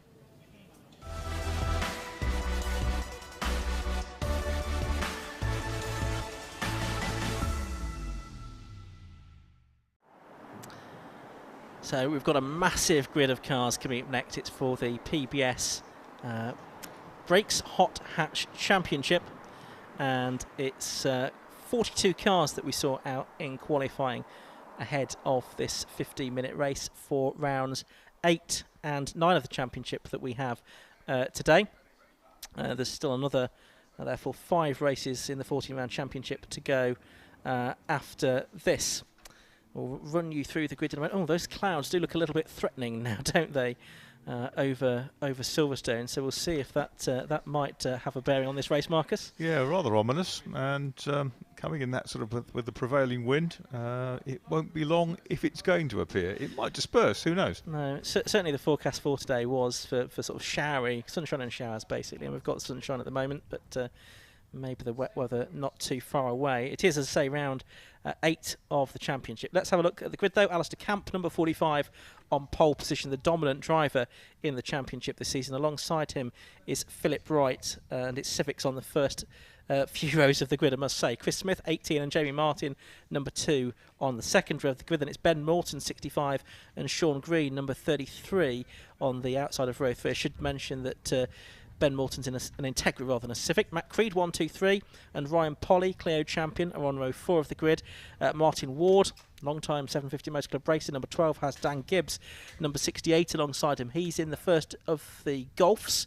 And then it's Jack Ashton's Metro, number 79, and Chris McGloy, number 37, another Civic driver, on row 6 of the grid. Jeff Connor and Firoz Bilamoria are on row 7 of the grid. Leon Shepherd and Stephen Langton, row 8. Tom Hall and Neil Stringfellow in his Peugeot 205 GTI are on the 9th row. Row 10 is Andrew Ashton, and he is out in a Rover 216, and the Class C and leader and reigning champion, number 1, David Drinkwater. Then it's Paul Jarvis, 58, and Olivia Martin, number 28, on the 11th row of the grid. And then I can see that the 12th row grid prox isn't working there, but I can tell you that that was going to be Alex Harris, number 99, and Adam Croft, number 73, on the 12th row of the grid. I'm not sure if we're going to get any more of the grid. No, it doesn't look like we are, so I'll just run through the rest of that off my screen. So that's going to be 117 Adam Reed and 15 Daniel Cogswell on the 13th row, 49 John Hobson, 35 Stephen Chandler on the 14th row of the grid.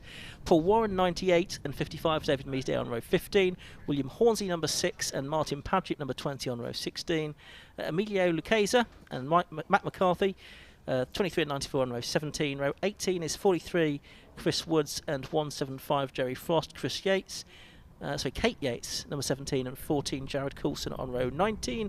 Alex Martin, 19, and Stephen Harrison, number 64, on row 20. And 82 Stuart Window and Cameron Elder, number 7, on the 21st row of the grid. The Hot Hatch Championship, which is split into 3 different classes. It's for production engine hatchbacks. There's modifications to the head and the block that can be made, but then the cars will separate into a power to weight ratio based class system. So Class A for this season is 200 brake horsepower, and that's been brought down from last year, and that has really brought in a surge of entries. Class B 175 and Class C 145 brake horsepower per tonne, and as I say, 42 entries, 42 cars qualified this morning.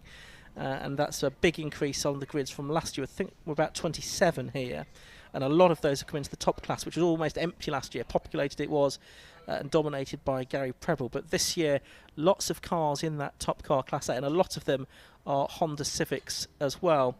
And the story of the season so far is that Alistair Camp has done most of the winning. 6 victories out of the first 7 races. He's been unbeaten until round 7 of the championship, which was the third of the 3 races at the Brands Hatch triple header. That's when Philip Wright has finally broken through and taken his first win of the season, having taken 5 seconds and a 3rd place until then. Camp in that race was 2nd, and so unsurprisingly it's Alistair Camp that leads the Class A and the overall championship quite resoundingly by 107 points over Philip Wright, who has 87. Class B, the intermediate class, that's being headed by Neil Stringfellow in his Peugeot 205. He has 83 points, which in turn is 27 points clear of Daniel Cogswell in his Nissan Almera GTI. I don't think Daniel is here this weekend. He's on row 13 of the grid.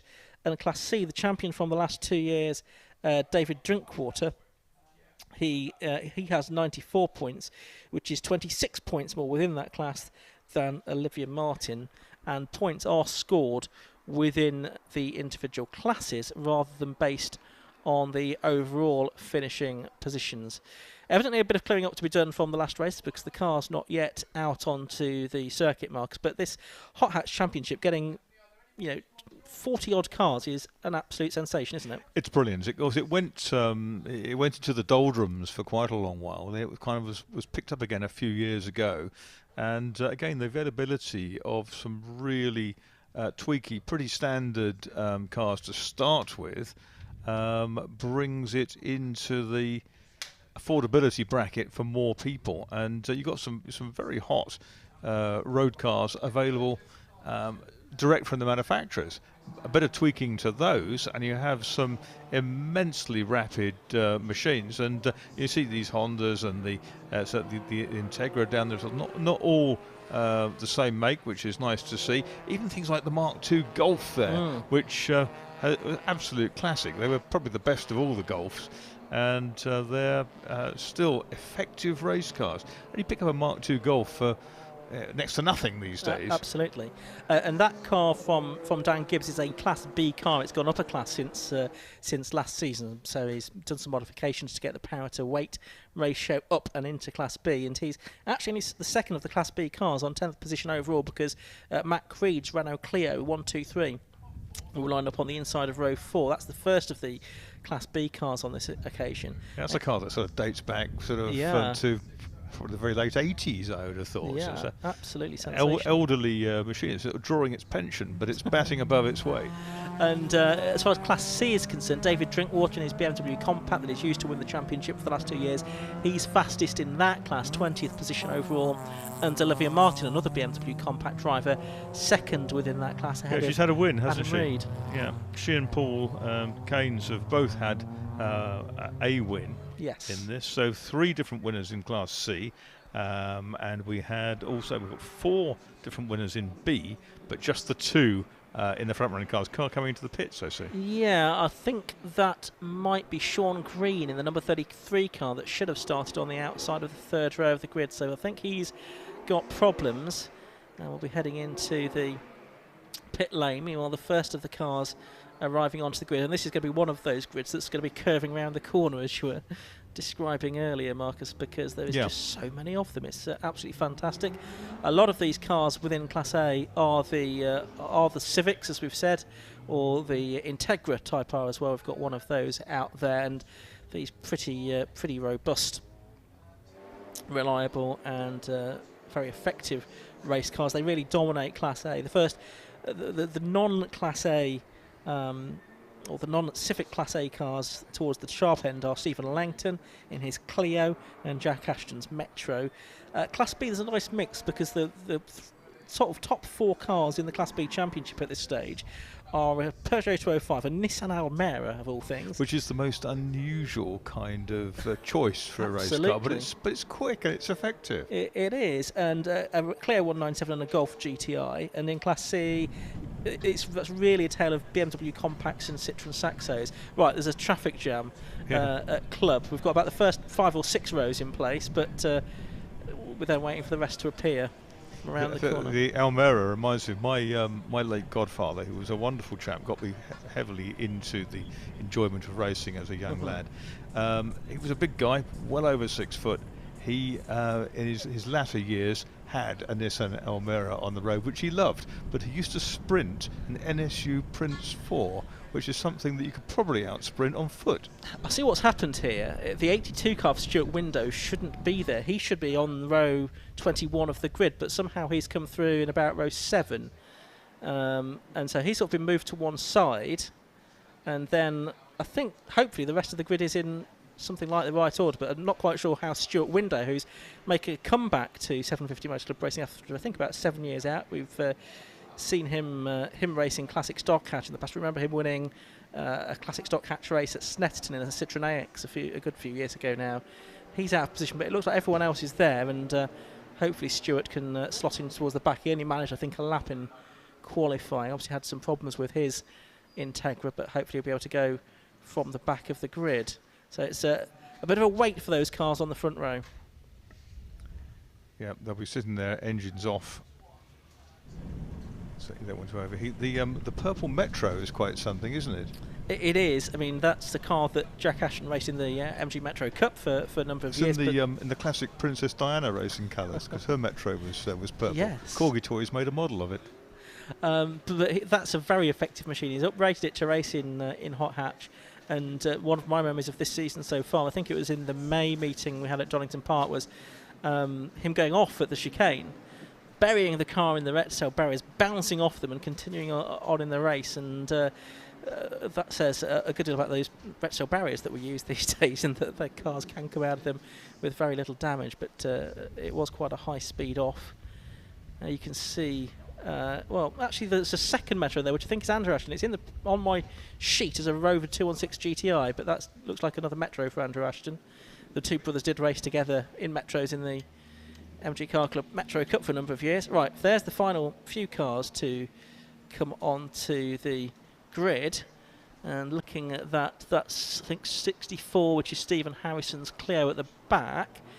And Cameron Elder somehow got himself ahead of him. So those are the cars that should be towards the back. It looks like it is going to be a pretty full grid, Marcus. Yeah, right the way back to club. But the Integra is sort of going back. Yeah, although he's waiting at the back, it was still too far forward given how many cars there are on the grid. So a bit of shuffling to be done. Still yet to work out how he got into the position that he did. And that, I'm assuming, is the safety car lurking just above our timing screen there. Yes, that'll be waiting at the back, ready to pick up any incidents. Yeah, difficult to make an effective race start from a standing start when you're on lock. You would have thought. Absolutely, you'd have thought so. So that's a challenge, an extra challenge for those drivers far out row. I don't know, 16 or so onwards. We're something approximating the correct order now for starting this race, but still not quite there yet. Looks like the drivers to get slightly out of order as they come out. In fact, that's the 84 car, isn't it? Not the 64 car. Do we have an 84? He said, wondering aloud.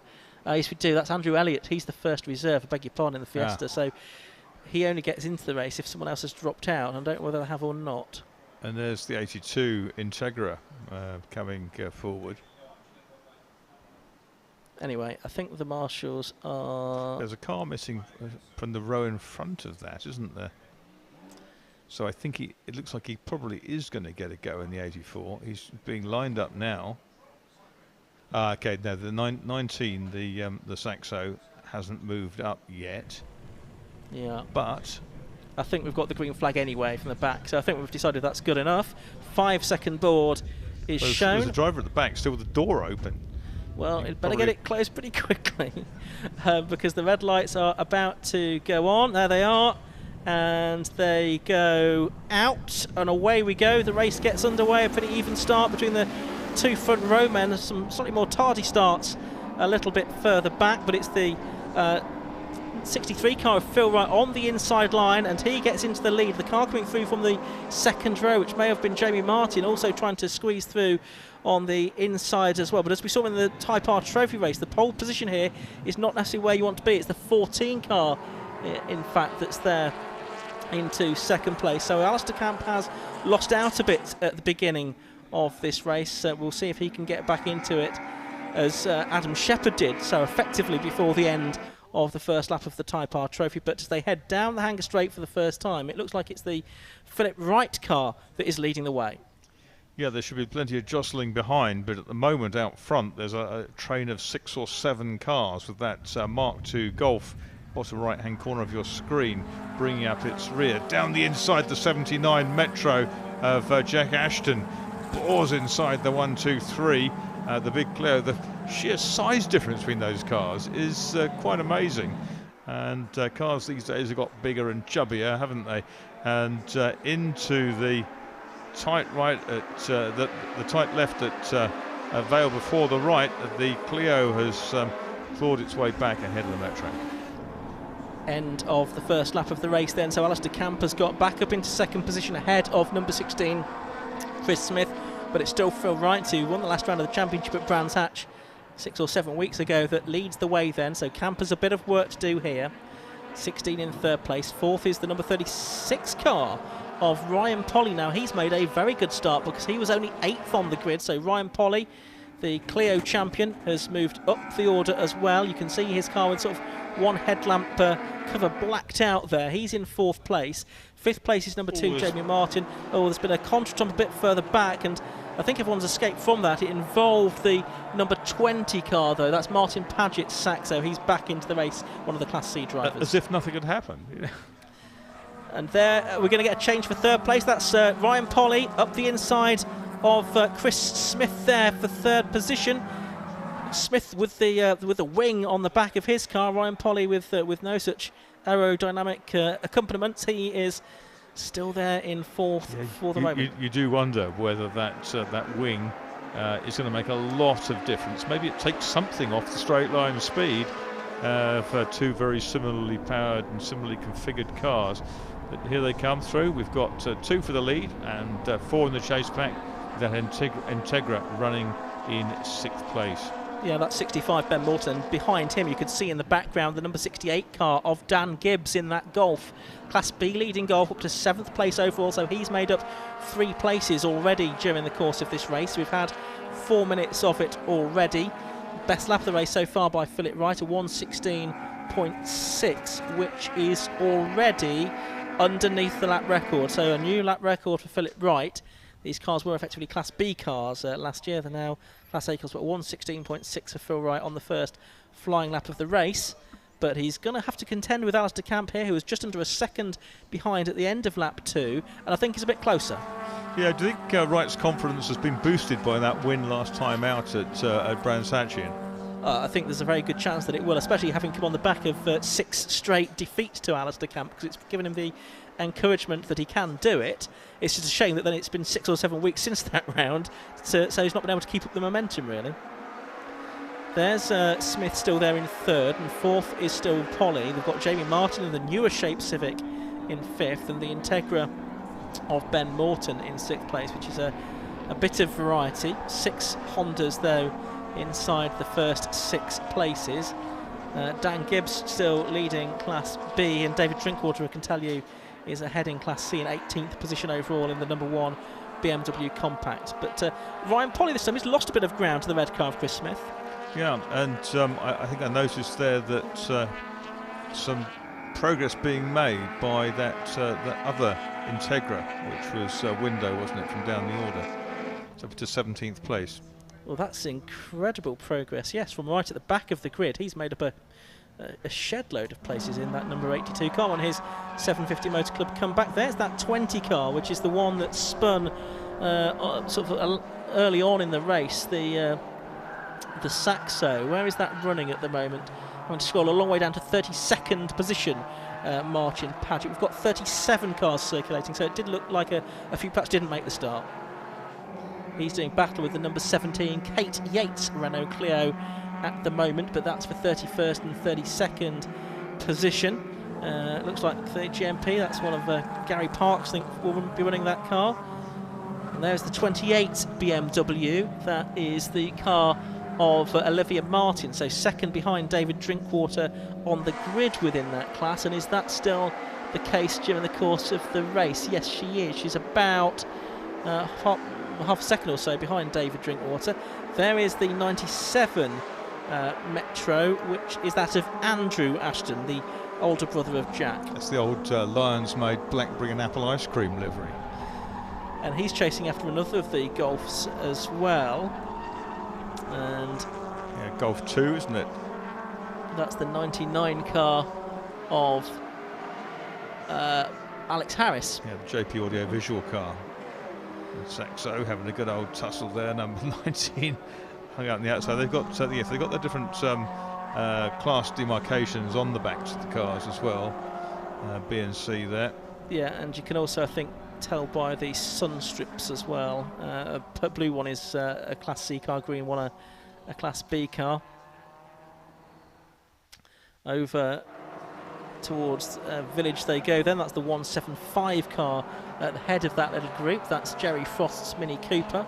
So there's quite a lot of variety on this hot hatch grid, it would seem, this season. Oh, and up the inside there goes the Mini to make up a place. There goes the Saxo, I should say, to make up a place. But that's he's well down the order, that battle. It is for 34th, 35th and 36th, and it's Jared Coulson. So it's Alex Martin that's making a move there. So down to Stowe Corner they go. Mini, Renault and Citroën, with half of the race still to go. Novice Cross, you can see on the back of 2 out of those 3 of the 3 of those cars. And it's good to see a lot of newcomers into the Hot Hatch Championship this season. There's the 14 Clio just locking up there, Jared Coulson. He's lost out again to Alex Martin, and he's trying to make a move there. There's the number 1 car. That's the reigning champion. That's David Drinkwater. And he's still leading Class C. And he is in 20th position overall. And it looks like he's got about 3 seconds in hand now over Olivia Martin within that class. 58 Paul Jarvis there got really crossed up coming out onto the straight, just kept his boot in that little Saxo, going really well. The 58 car now in our screens with Drinkwater on his tail. Yeah, Jarvis in a Class A car though, and Drinkwater in a Class C car, so shows how well David Drinkwater's doing. Paul Jarvis is no mug. He's a former stock hatch. I think he was a champion, certainly a front runner. Multiple race winner in the sort of final years of the Stock Hatch Championship. Had a break for a few seasons, has come back. There's Olivia Martin just outside the top 20, so she is second in Class C. And she's got a clear view of Drinkwater, who's leading it. Yeah, she has, so can she make a move there? This is for the lead though. This is Philip Wright. He's still out there in the lead, and his gap has gone out now to 1.86 seconds over Alistair Camp. And still Chris Smith in third. He's pulled well clear now of Ryan Polly, with Jamie Martin still fifth and Ben Morton sixth. But I'm a little bit surprised here that Alistair Camp hasn't been able to make more of this and close in on Phil Wright. It looked at one point as if he might be about to do so, but in fact it's gone the other way. The gap has gone up to nearly 2 seconds, so it's difficult to see Alistair Camp coming back from this with about 6 minutes of the race to go. Camp in the area motorsport car there, coming out of club. But here is the leader, 63 right. There's Camp in second place. It's great graphics on that car, quite busy, isn't it? It's, quite a lot of people contributing to that effort. Yeah, certainly all of them getting an entry. I think Camp is construction. It's probably his own business as well. He's I think from memory, a builder by occupation. So that's Alistair Camp, who's having a good season in Hot Hatch. He's racing elsewhere as well this year. He raced Fiestas before, didn't he? He did, alongside Tom Bell, yeah, who also raced really quick Fiestas in the early days of Hot Hatch. Don't say glue, say yoo-hoo, as the slogan used to go. The adhesive. Absolutely. Right, that's Stephen Langton's car. The smell of bananas. Yes, absolutely. And he's just ahead of number 7, Cameron Elder. That's another car that started right at the back, Cameron Elder. So like Stuart Window, who came through to 16th, well, Cameron Elder's done a little bit better. He's come through to 15th position. So that's great to see. And Neil Stringfellow I could just see going through there in the 74 car. So Class B at the moment is being led by Dan Gibbs. And second within Class B is the 1-2-3 car of Matt Creed.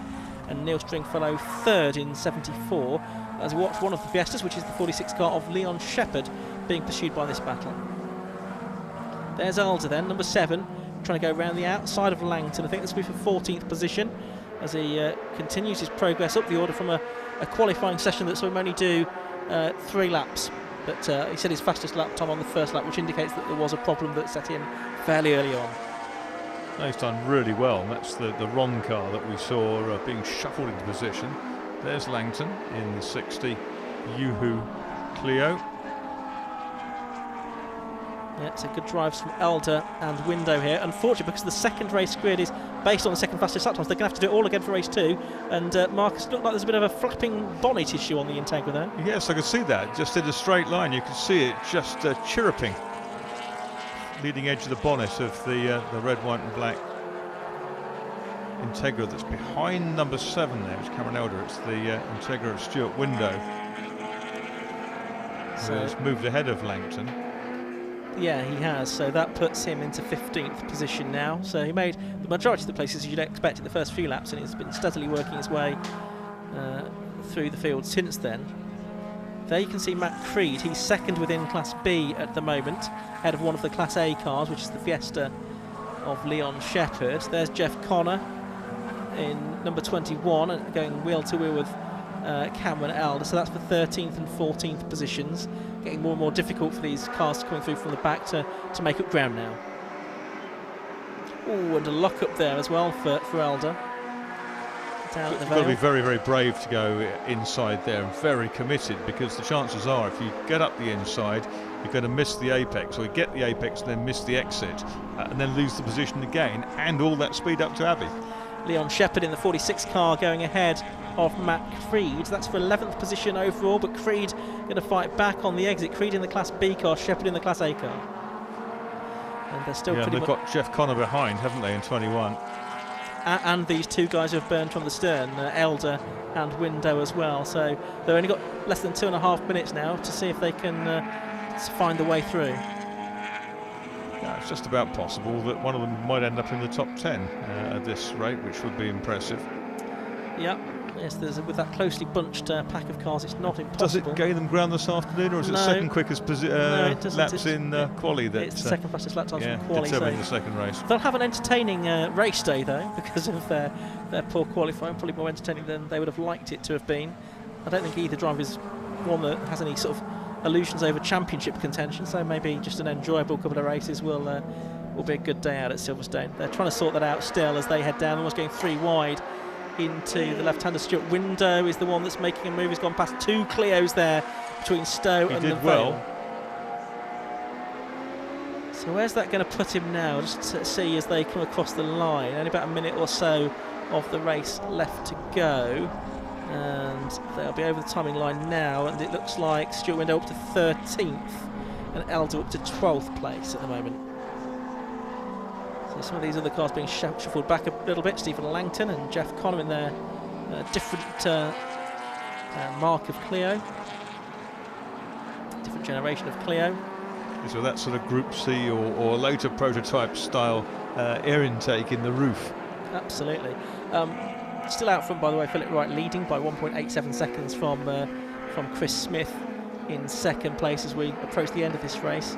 Stephen Langton's car looks as if it has a bit of damage on the passenger door there, where that's accrued, not quite certain. So there's Leon Shepherd, and he's got behind him Cameron Alder now.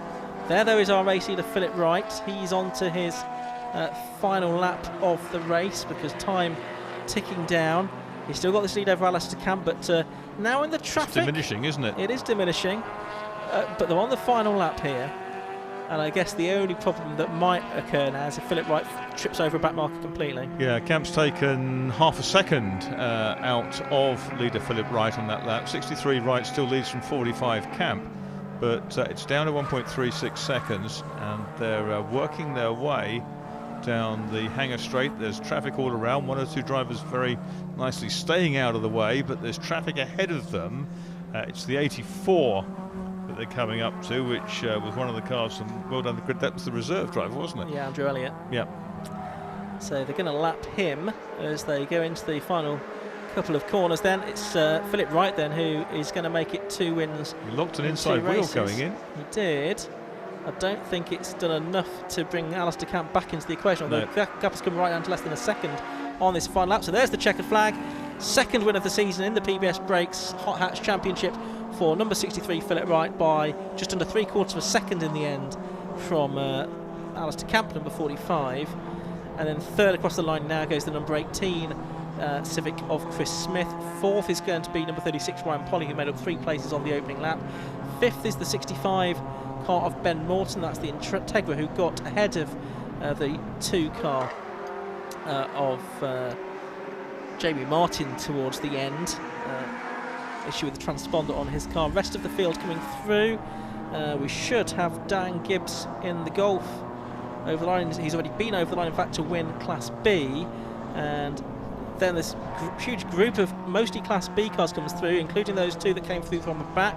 So Cameron Alder got to 12th in the end in number 7, and Stuart Window to 13th. And if we stick with this shot, we should see any moment now the Class C winner coming through. Well, that's one of the... I think that's Adam Reed, who's going to be 3rd in Class C. There's the Class C winner, though. Number 1, David Drinkwater, back to winning ways. He's had a couple of races where he's not won the class this season, but Drinkwater adds another victory to his tally.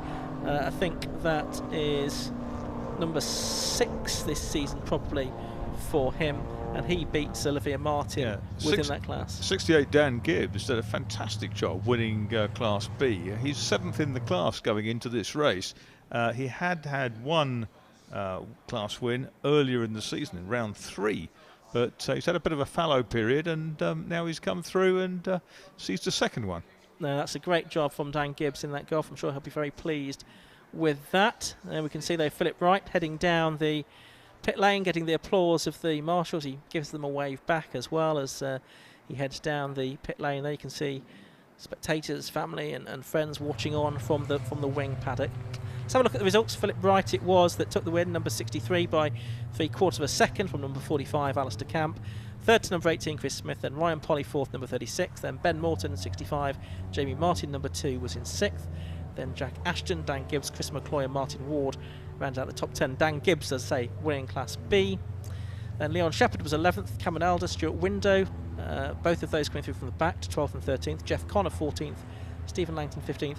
Then 2nd, 3rd and 4th in Class B altogether. That was Matt Creed, Neil Stringfellow, and the 88 car was driven by Tom Hall, Paul Jarvis, and Class C winner David Drinkwater rounded out the top 20. Then Olivia Martin, 2nd within Class C. Looking further back, Adam Reed, 23rd, was 3rd in Class C. Some of the other Class B drivers mixed in there as well. Alex Harris, Daniel Cogswell, Andrew Ashton. And as we look on to the final screen, Emilio Lucchesa, William Hornsey, Alex Martin and Chris Woods, one of the drivers that we lost there. I think Andrew Elliott also a couple of laps down in the end. But it was a victory for Philip Wright in round number 8 of the PBS Brakes Hot Hats Championship. There he is, and hopefully any moment now we'll be able to get down to talk to him down in the pit lane. We can go down now to speak to Josh Barrett with Phil. Yeah.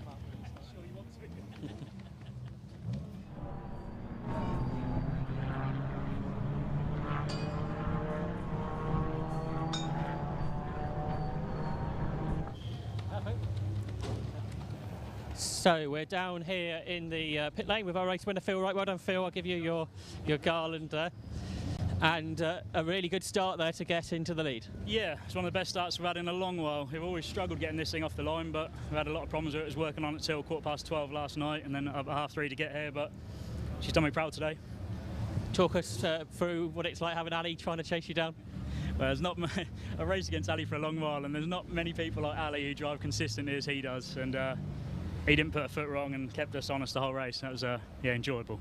It's been a real battle between the two of you all season. Yeah, he's driven phenomenally. He hasn't, like I say, he hasn't put a foot wrong all season, and just proves how well we've done to actually get in front of him. So I understand you've got a pretty busy weekend as well. Yeah, we're off to Anglesey tomorrow in the other car, so a good friend taking this one home for us tonight, and then travel over Anglesey overnight. So far it's so good, isn't it? Yeah, I can't ask for any more. Well done, Phil, then. Phil Wright, our overall and Class A winner. Class B winner was Dan Gibbs in the Volkswagen Golf. Dan, well done, Class B win for you. Thank you. And a long way up the overall order as well. Yes, yeah, it went well. What can I say? I think Matt qualified ahead of you in the Renault, but obviously found a way past him. Yeah, I managed to get past him on the start line, and then he got caught up in the traffic behind, and another car crept through, and that just helped me out, really. I got a bit of a clear track behind us then. I concentrated on the lines, and that was it. Getting used to the car. Happy days. Obviously, you ran in Class C last year, so tell us what you've done to the car since. I didn't quite win the Class Cs, but I was in the Mark IIs. It's a completely different car. It's a borrowed car. It's a race car compared to a production car, and that's what the difference is. It's amazing. So it's a totally different car, this one, is it? Yeah. It's a team's car. It's not my car, so I've got to treat it with a bit of care, unlike what happened at Donington. No, it's going well. Well done on the win.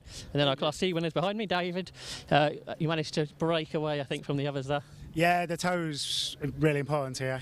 So I think it was Paul was in front, wasn't it? Paul Jarvis was in front, so I managed to just stick on the back of him, which is great because that helps you. You get such a big toe here, it makes a real difference. A nice way to bounce back after Brands Hatch's issues. Yeah, a couple of issues at Brands Hatch. So we've had a few problems with the car and a few bits, but that's all been sorted. And we had a nice gap between then and now, I think a good 7 weeks, so we've had plenty of time to sort it out. So she seems to be running well. Done some interesting things since then as well, really, haven't you? Yeah, a few bits, this and that. Yeah, it's been good fun. Go out to France next week, so I'm looking forward to that. So I don't have to quarantine when I get back now, which is great. And now looking forward to the race later. Lots of talk about rain. Is that something you'd like to see? Yeah, I'd love it. Mega. I love driving these cars in the rain. They require a bit more work than the front wheel drives, obviously, but they are good fun in the wet. I mean, they've done well in the Birkett in the wet before over the years, so should be good. Well done, David. It sounds like already our next cars are heading out on track. We'll head back up to Ian.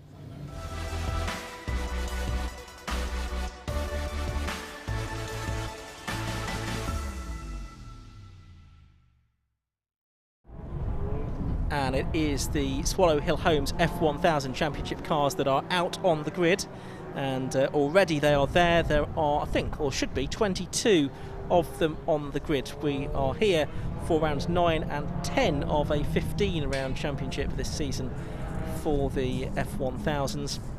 And for this race we've got number 80 Dan Gore on pole position. Alongside him is number 56 Lee Morgan. It's 60 Jack Tomalin and 1 Dan Clues on the second row of the grid, 5 Rob Wellham and 42 Paul Butcher on row 3, 11 Elliot Mitchell and 37 Ben Powney on row 4. There we can see the first 3 rows of cars. We'll go through these very quickly indeed. Onto row 4 we've given you 11 Elliot Mitchell and 37 Ben Powney. Row 5 is going to be 7 James Hills and 65 Matthew Booth. Row 6, 69 Eddie Falkingham and 41 Billy Stiles. 7th row is 14 Adam Walker, 33 Rob Bailey. But already the 5-second board is being raised. The race about to get underway with Dan Gore in the black Mattel Racing car on pole position. The race gets underway, then he makes a pretty good start from this staggered grid. 1 or 2 don't get away at the back, but it is going to be Gore leading into the first corner then from Lee Morgan in second place as they turn their way through Abbey down towards Village for the first time. These 1000cc motorcycle engined single-seaters, which are so rapid around this 1.85 mile Silverstone circuit.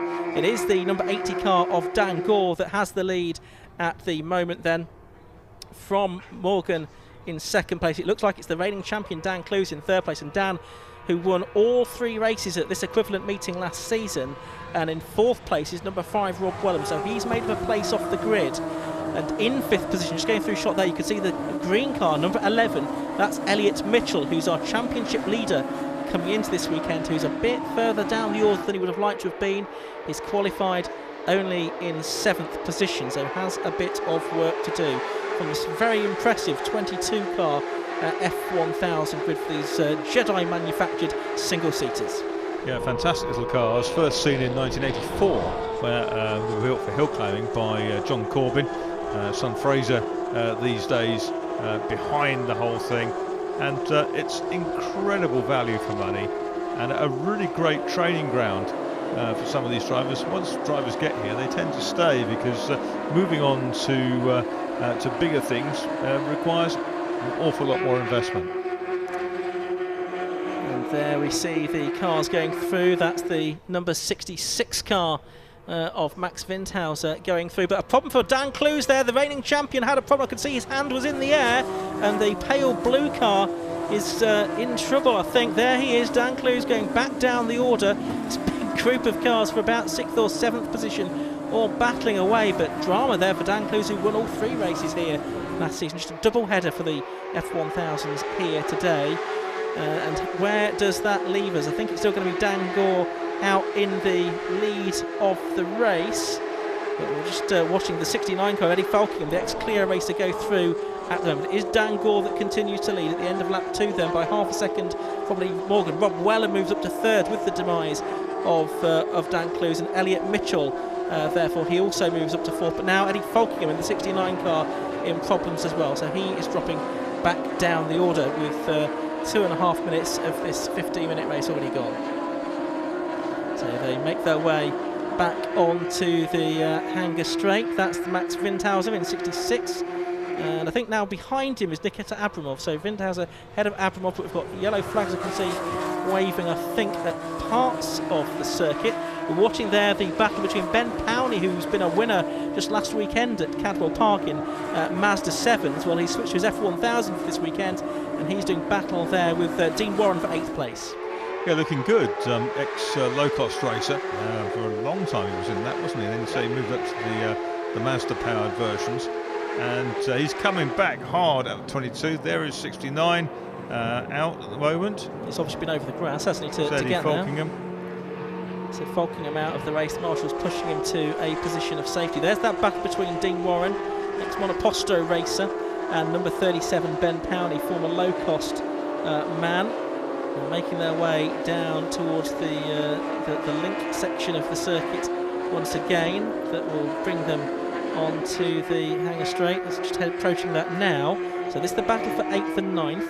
It's an interesting apex, wasn't it? Very, very wide, but he was very fast onto the hanger. These are the two leaders, Dan Gore and Lee Morgan. Then only 0.3 of a second between them, and these two second and third in the championship behind Elliot Mitchell coming into this weekend. So both of them keen to make ground up. Mitchell on 190 points, Morgan 165, and Dan Gore 152. Gore buoyed by recent wins in Monoposto this weekend. In qualifying this morning, he was about 3 or 4 tenths of a second faster than Lee Morgan, who's a real category benchmark in F1000. So I've been very pleased with that. Yeah, Morgan now though in that toe, which will be quite telling on the hanger straight, coming up into Village Corner, down the gearbox. Of course, it's a sequential bike change on them, but the leader Gore stretching his advantage, if anything. A little bit of roll on the car, coming down onto the hanger, up the gearbox to top, and just maxing it down the hanger straight towards Stowe. There's Gore, who started racing 8 years ago in the Caterham Academy. That was the same year when Lee Morgan won the F1000, or the Formula Jedi Championship as it was at that time, for the only time so far in his career. That was 8 years ago. He's now 30 years of age, Lee Morgan. Gore a little bit older than him, an economist from London. And Rob Wellham, who's in third place at the moment, he's trying to catch these two. The lad from Suffolk, he's had a few wins over his F1000 career, which has gone on for sort of 2.5 years now. He found winning form at Brands Hatch. He's very successful here at Silverstone in the past as well.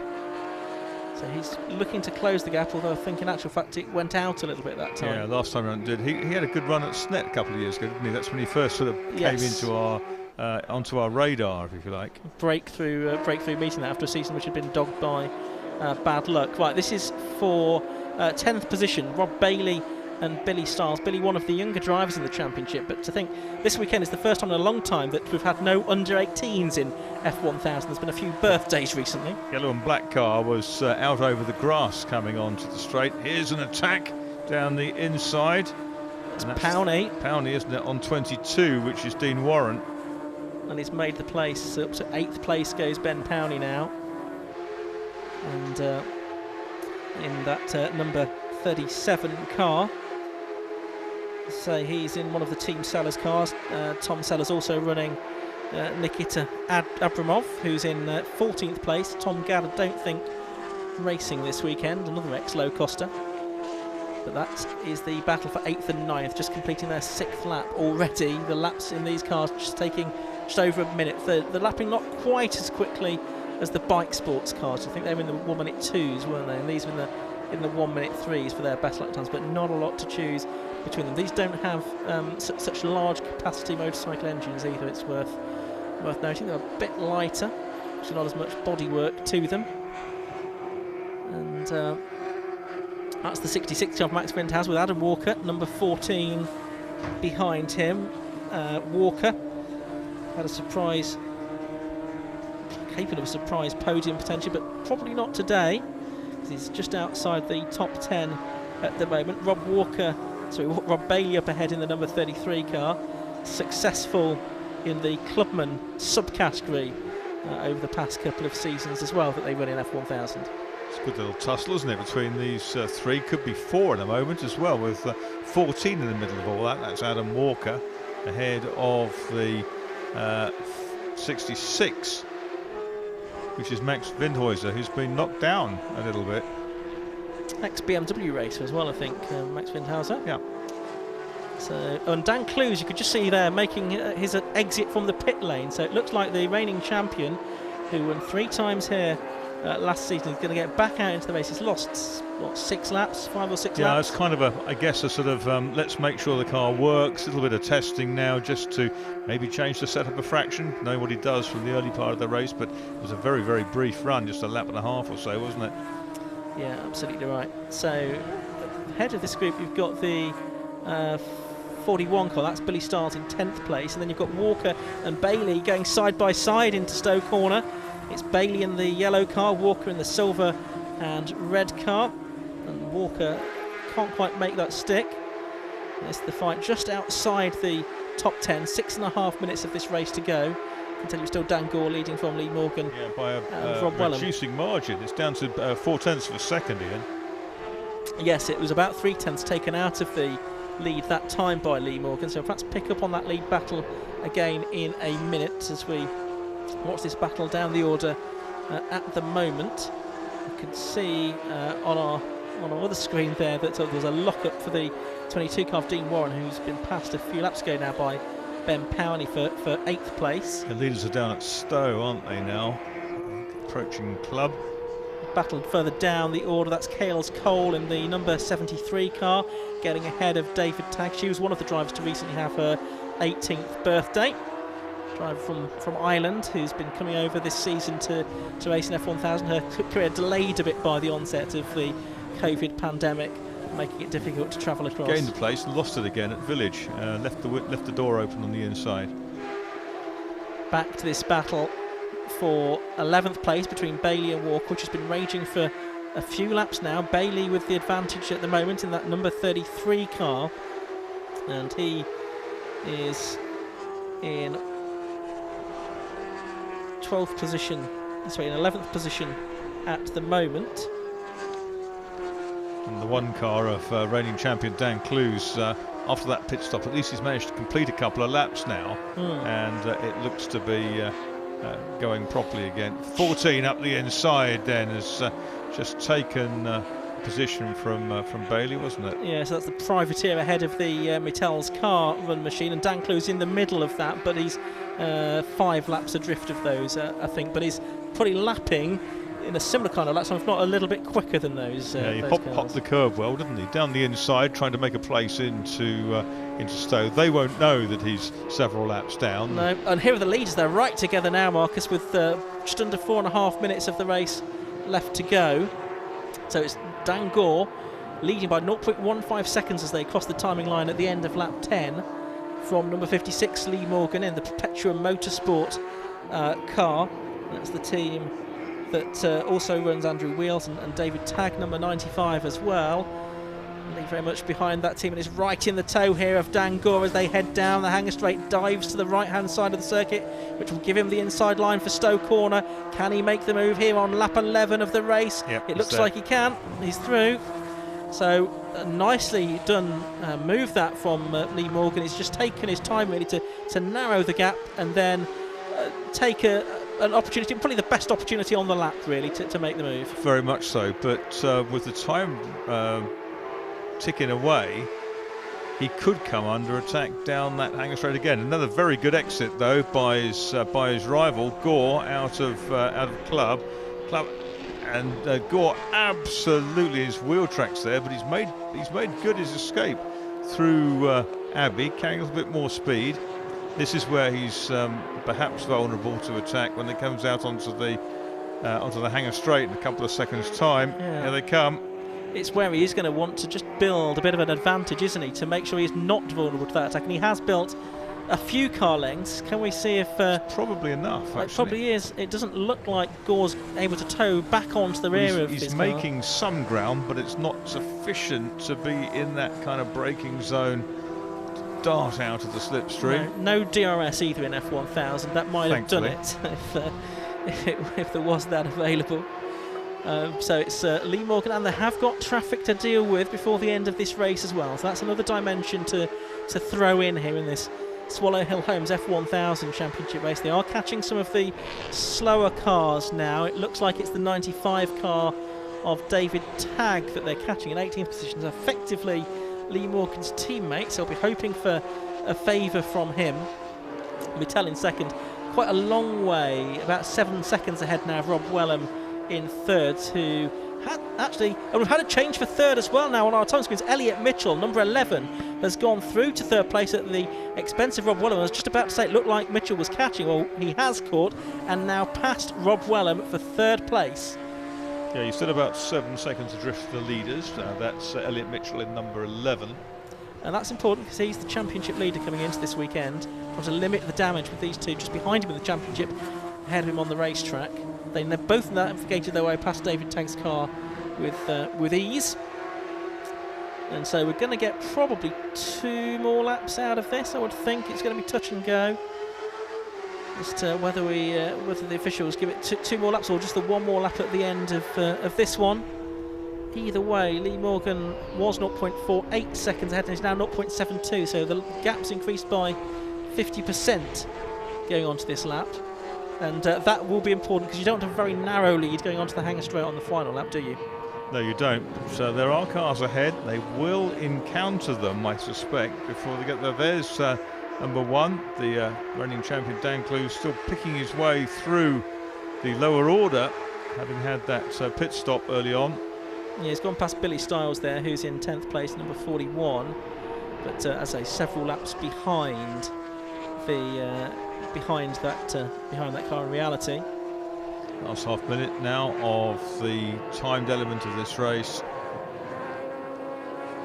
So that's Clues going through with after his stop. Now this is Kales Cole, and she is in the 73 car, and she is being caught by the leaders then. Here they are. Now are they going to get the checkered flag this time? Yes, they are going to get the checkered flag this time. Yes, I think on the official clock it was just about 15 minutes, and it was therefore a victory for Lee Morgan by 9/10 of a second. He'd edged it out another couple of tenths, and there's the battle for third over the line, and Rob Wellham has done it right at the end of the race. He's got back ahead of Elliot Mitchell to do it by 9/100ths of a second, taking third place in car number 5. So it's Lee Morgan from Dan Gore, Rob Wellham, Elliot Mitchell. Matthew Booth, the 65 car champion from a couple of seasons ago. Didn't see much of him, a fairly anonymous race for him in 5th position, number 65, about 3/4 of a second clear of Paul Butcher, the stalwart of the category, number 42 in 6th. James Hills, number 7, came across the line 7th, then Ben Townley, Dean Warren and Billy Stiles completing the top 10. And it's fantastic, isn't it? The difference in fastest laps, best laps between Dan Gore and Lee Morgan was just 0.04 of a second. 103.73 Dan Gore, fastest lap of the race. 103.77 was Morgan's response, and Dan Clues lapping in the mid-4s as he races his way back into this event. Yeah, and for context, that lap time about 0.7 of a second outside the lap record, which was set by Ben Hingley a good few years ago now in F1000. But lap time's not too far away from that ultimate pace here in the Swallow Hill Homes F1000 Championship. Let's have a look at the results then from that 15-minute race. It was won by Lee Morgan by 9/10 of a second from Dan Gore. He chased him down and got ahead towards the end. Rob Wellham slashing third place back from Elliot Mitchell, number 5 from number 11 on the final corner basically. Then 65 Matthew Booth was 5th from 42 Paul Butcher, 7 James Hill, 37 Ben Powney, and then Dean Warren 22 and 41 Billy Stiles completed the top 10. Then the rest of the field really. Adam Walker was 11th in car number 14 ahead of 33 Rob Bailey. Max Windhauser was 13th in car 66 ahead of 17 Dan Levy. Andrew Wheel was 67, was 15th. Chaos Cole 16th. And David Tagg and Nikita Avramov, I think we lost him towards the end possibly. Dan Clues was several laps down, and Eddie Falkingham only managed a couple before going off the circuit at Village, I think probably with a problem rather than a spin. So there you can see Dan Gore, who was second, getting out of his car. Rob Wellham climbing out of his as well, having taken third position in that race. There's another race later on this afternoon for the Swallow Hill Homes F1000 Championship. That will be at about 5 o'clock this afternoon. And you can see Dan Gore, who finished in second place, getting his balaclava off. I can't see that Lee Morgan has stopped down there, unfortunately, so that might be why we're focusing in on Dan Gore. Not quite sure what Lee Morgan has got to, but let's head down to Josh and he'll talk to whoever's down there to talk to him. So we're down here in the F1000 Championship paddock. We had Lee Morgan a bit late, so we started in second place, Dan Gore, and I guess second isn't where you wanted to finish. No, that one hurts, no, but Lee was quicker, so no complaints. I thought I could hold him off, but I just overheated the rear tyres, and there's nothing I could do towards the end, so yeah, that's painful. Did the slipstream for Lee help, do you think, down the hanger straight? No, I don't think that was the difference. I think it was just I was trying to preserve the rears, but he was pushing me hard enough to use them up, and yeah, they were just gone by the end. The pace of the two of you obviously very good. You're a long way ahead of anybody else. were we? Who finished third? I think Rob did, but about 7-8 seconds behind. Okay, grand, cool. Yeah, well, Rob's behind the championship, so I'll try and keep him there if I can. So, yeah, see what the next race is like. I think we've got the reverse grid race later, so lots of work to do. That's right, it looks like powerboat racing from the weather forecast, so that's going to be fun. Is that something you enjoy in these cars? If anyone I'm racing with watching, then yes, I love it, yes. If I could just say as well, while we're here, that the news about Bernard Cottrell this morning and what happened at Brands Hatch last week, just I think all the drivers here would like to say thanks for all the volunteers who make these events happen, so thank you everyone. Absolutely, and that's echoed by everybody at the 750 Motor Club. We'll go back to the winner now, which was Lee Morgan. Well done, Lee. I'll give you your winner's garland there. And that was a hard-fought win. You had to get past Dan. Yeah, I mean, he was quick in a straight line, which round here makes it very hard to overtake. I literally had to be right under his rear, right under the rear wing to get any sort of real toe off him. So if he had a couple of car lengths going into the straight, it was just even Stevens all the way down there. So yeah, I think the gap was kind of to and fro for a little while. And then I just kind of managed to find a little bit more out of the car, get that a little bit closer to him. Maybe he just overused his tyres a little bit too much. Started to maybe slide around a little. So I just had to take advantage when I could, and I think the back markers may have just slightly helped me a little bit as well. So I think I just caught him in the right place, so that helped open the gap up a little bit. So in the end, still very tight, but yeah, hard fought one. Elliot finished down in 4th, so that's good points. Hull for you there. Yeah, I mean, he's done well, really, to be fair. He had an issue with his engine yesterday and changed it, so they put another engine in. They didn't really know how it was going to go. But yeah, for us, it's just keep scoring points at the minute. If it's a win, it's a win. If it's a podium, it's better than not finishing a race. So I think that's what it's about in this championship. You just got to keep finishing the races and putting the points on the board. Well done on another win. So Lee Morgan, our winner. We've already spoke to Dan Gore, who was 2nd. So we'll go up to Rob Wellham next, who took 3rd place after that battle with Elliot Mitchell. Well done, Rob, back on the podium, and you had to work for that battle with Elliot. I don't know how we're still on track. It did get close at times, but no, it was good racing. Obviously, we saw back what happened to F1 with Max and Hamilton. It did get that sort of bit twitchy bum, but no, it was good racing. Fair play to Elliot. I don't really know what happened because he kind of backed off down the straight, but he did overtake me going off the straight when he got quite close. So he might have let it pass, or I don't know. But no, it was a good race. I couldn't keep up with them two. They were gone, but. Enjoying this season a bit more, having a car that seems to be a little bit more reliable? Yeah, no, this car's running right. Obviously, RLM is a new engine builder compared to last year, but no, this car is sweet as a nut so far. But that can only go to Formula F1000, Jedi, and Fraser. Okay, well done on 3rd place. So that was the F1000 Championship. More single-seaters on track next. So let's have a look at the Formula V Championship.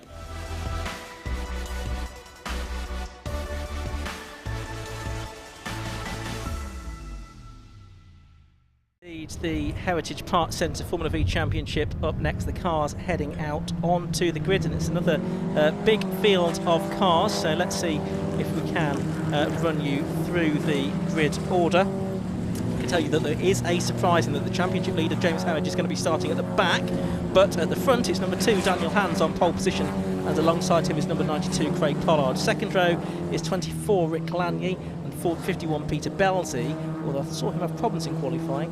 3rd row 41 Andrew Cooper and 33 Matt Harbert. On to the 4th row, it's 87 Jack Wilkinson, first time I've seen him in a while, or certainly I've seen him in a while, and 69 Ian Buxton on row 4. Row 5 is 11 Ben Cressy and 32 Simon Foley, and on the 6th row, sorry, it's 4 Peter Studer and 16 James Madden. Row 7 is 44 Steve Bailey and 75 Mark Egan. Maurice Gloucester and Craig Curran line up on row 8 in 94 and 12. Row 9 is 10 Bill Garner and 57 Jamie Harrison. Row 10 is 60 Tim Probert and 66 Phil Wardhouse. Row 11 25 Daniel Lanier and 28 Sam Engineero. 12 56 Christian Goller and 24 Vaughan Jones. 43 Vaughan Jones, I should say. Row 13 is 20 Richard Rainbow and 6 Simon Livesley. Then it's 19 Emil Kostonadov and Alan Robinson on row 14. He's in the 27 car. Row 15 is 42 James Huckle and 42 Matt Topham. Then final few cars on the grid. 64 Sam Wallbanks, 80 Peter Can, 30 Rachel Swain, 59 Chris Wilshire, and 1 James Harridge right at the back. And I can only assume that in his qualifying session. He only managed, I think, about 5 laps, that he had some gremlins that meant that he was unable to get a representative lap time. I mean, there is his car. You could just see at the very back of that shot, so it does look as if he's going to be there. Looking at cars that possibly aren't there, though, Peter Belzy, you can see a gap on the second row of the grid, so you can see the 24 car of Rick Lanyon. Hasn't he qualified well, much better than he often does, but the gap next to him where his car should be, that should have been the 51 car of Peter Belzy in his Spider, but I saw that was stopped out on circuit during that qualifying session, so there's a gap there certainly, and there may be 1 or 2 other gaps on the grid. There's the starter in position, watching on, waiting for the cars to all be lined up and to be able to wave the green flag. Looks like there's 1 or 2 cars that are slightly unaligned, or certainly not quite in their correct grid slots a few rows back, but hopefully that won't be a problem and we'll be able to get racing anyway. So a big grid of these cars, which of course are powered by the air-cooled VW Beetle engine, and Formula V, a perennial favourite with the 750 Motor Club. It's been racing with the 750 Motor Club since 1980 now, I think, but the history of the category, Marcus, goes back even longer than that. It does. I mean, Formula V kicked off with Brundage in the States, Hubert Brundage, so it was a US category, not really done in Europe. Then it caught on in Europe big time, came here, and of course, you know, some very famous people have gone through it. Brian Henton, who won the 1980 European Formula 2 Championship, he won this championship and said, I'm going to be in Formula 1, and he got there, which is fantastic. Certainly was. We've had the green flag, we've had the 5-second board, so it's Daniel Hans in the AHS Dominator on pole position, alongside him in the Bears GAC. Number 92, Craig Pollard. The race gets underway for 15 minutes. Around this 1.85 mile Silverstone circuit, and it's Craig Pollard that's gone into the lead of the race from Daniel Hans. Rick Lanier there is third. It looks like Andrew Cooper in the GAC slotting into 4th position.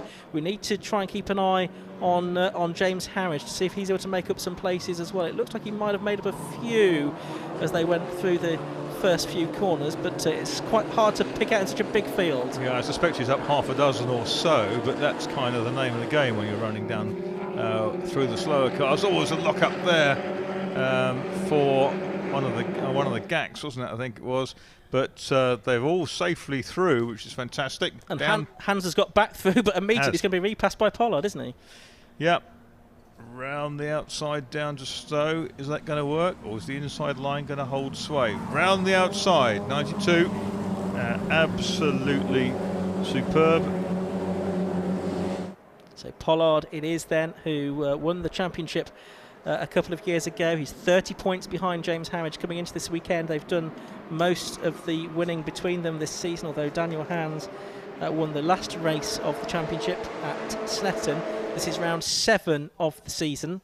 Hans won the championship in 2008, though.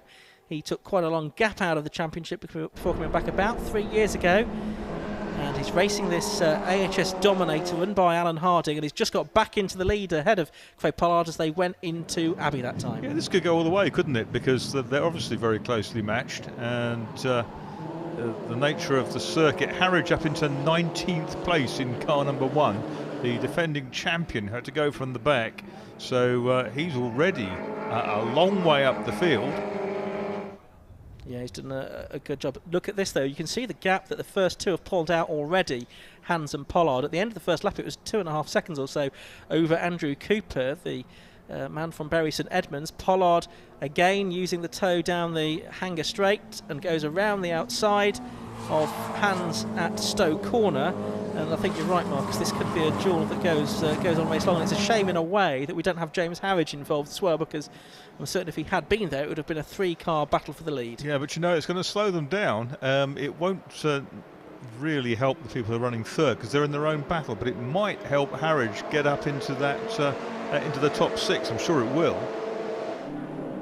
Over the line they go then to complete another lap, and again we're going to have a change into Abbey Corner as Hans goes back up the inside of Pollard to retake the lead. So Hans, who has all of that experience, he briefly flirted with Formula Ford as well, but that didn't last terribly long. I think that ended in a roll here at Silverstone in the Walter Hayes Trophy on the national circuit.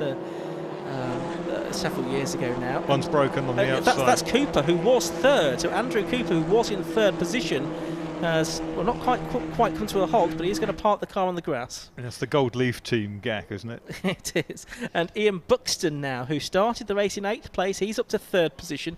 He's a wily old campaigner as the two leaders go side by side once again into Stowe Corner. Yeah. And this time, Hans is able to rebuff Pollard. Well, he's not been able to do that on the previous couple of occasions. They're going to head down into Club, where they'll be confronted by yellow flags, I think, because of Cooper's car having pulled off. But I don't think we're quite into the yellow flag zone yet. But Hans, I think it's going to be that we'll be able to hold the lead all the way through Abbey this time. So they've led basically an entire lap as Andrew Cooper tries to find a way over the barriers. Yeah, difficult that one, but it's Hans who's gone through the timing line first this time round by 27 hundredths of a second in number 2 from 92, which is Craig Pollard. Ian Buxton, who's been around this championship for a good 20 years, is next up. Lanny is 4th. Matt Harbert, a new name to me, is in 5th. Jack Wilkinson going really well in 6th in the 87. He leads the B class by a long way from, it's Harridge in 12th now, and Garner, his nearest rivals. Yeah, so Harridge up to 12th place then, and how much ground has he got to make up? He's got easily 3 or 4 cars that will pass. He can certainly get up to 8th without too much more difficulty in this race, I suspect. This time Pollard is going to go back through at Stowe Corner. I think we've still got 10 minutes of this race left to go, yet we've already had numerous lead changes. So Pollard, another Suffolk driver, goes back through, and Pollard won the championship in 2018. Last year it was Harridge that won the championship. Graham Gant won it in the intervening years as Hans gets back through up the inside into the Vale that time.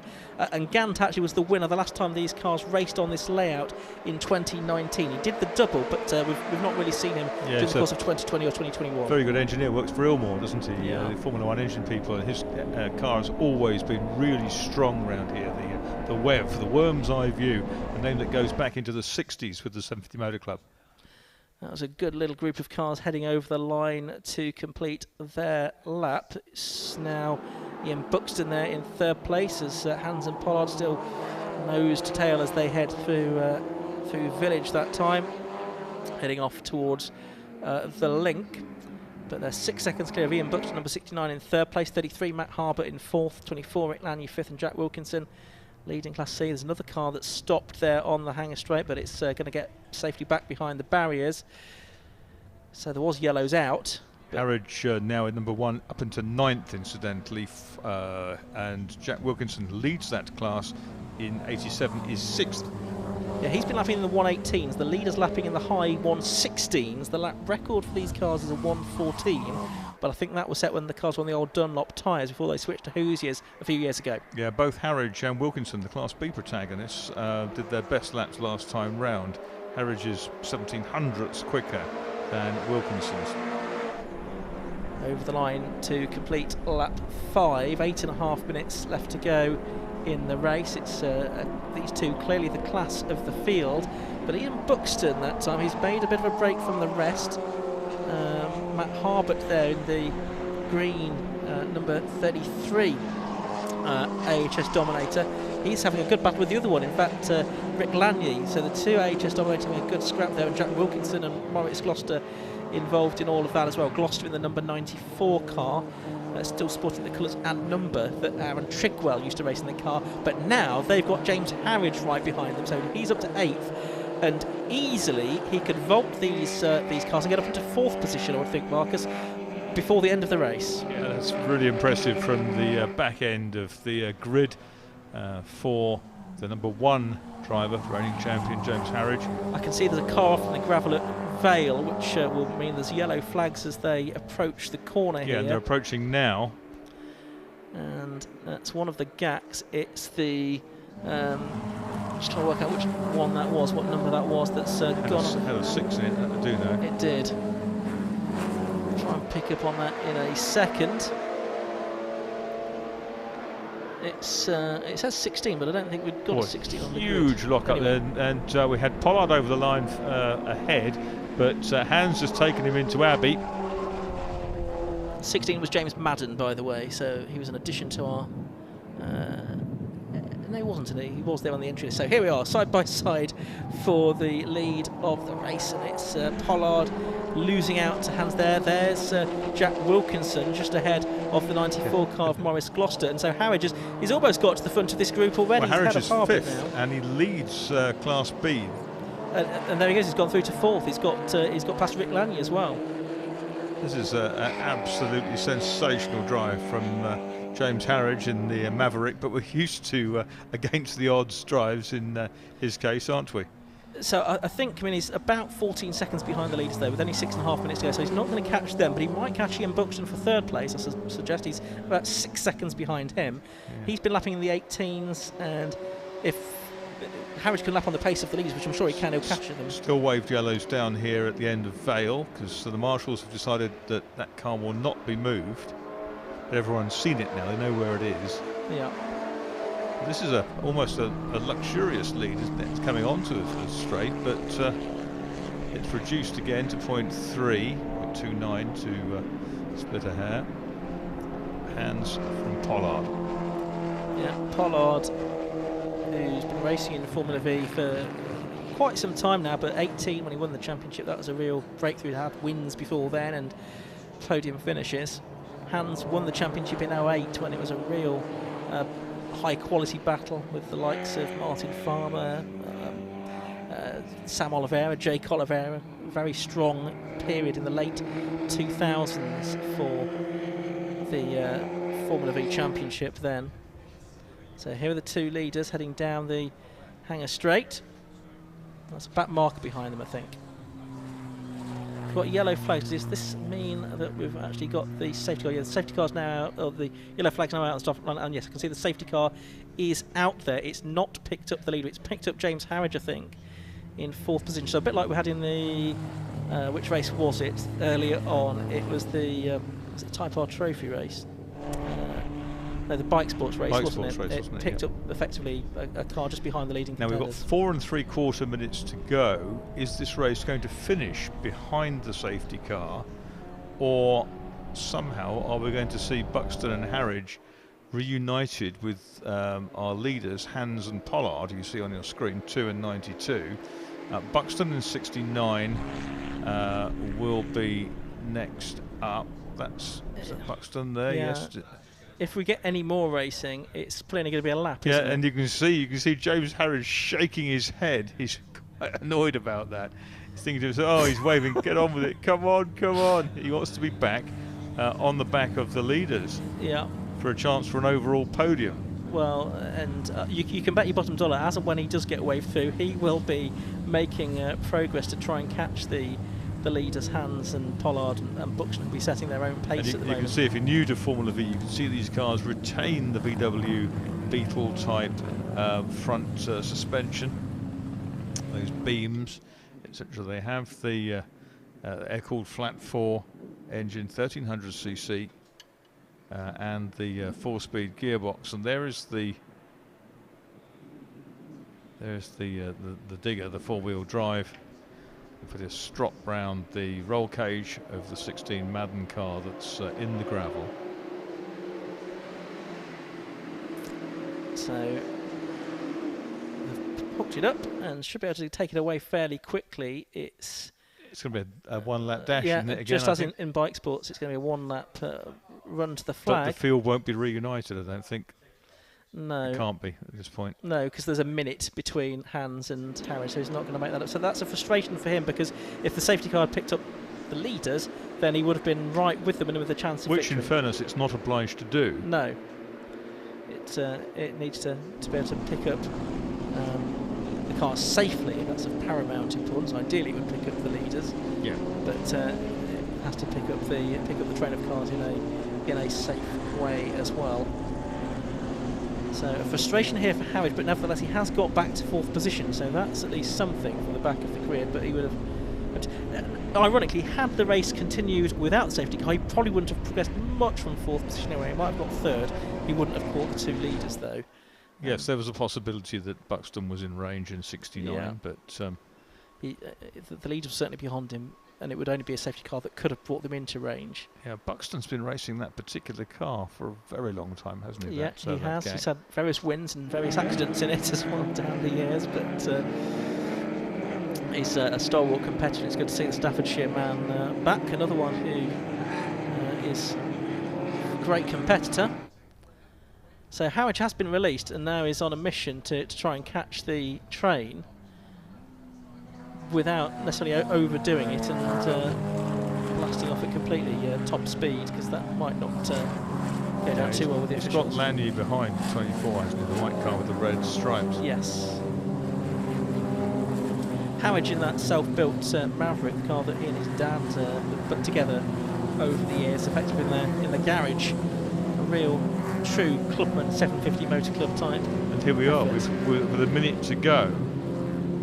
We do have the leaders behind the safety car. And we should be able to get going again for one final lap, but you've only got the 3 cars together. But that still gives us a race, doesn't it? In particular, between Hans and Pollard, who changed the lead numerous times before the safety car came out. That's right, and there's a reprise also, potentially, for Ian Buxton, the white car that's in the foreground of your photograph. The lights are out on the Renault. Scarpa's into the pits. Now, Buxton gets a really clean exit from Club Corner by a little bit of guile. Then there's a chance he could nick a place into Village, if not Abbey. It's not close enough quite, but he's in striking range. He is, as the green flag waves. Race gets back underway for one final lap. Pollard pulls out to the left-hand side of the circuit. Can he go around the outside into Abbey? I'm not sure that he can. So Hans, number 2, continues to lead number 92, Craig Pollard. He's working this final lap of the Heritage Park Centre Formula V Championship race. Pollard tries to get alongside down into the Village hairpin.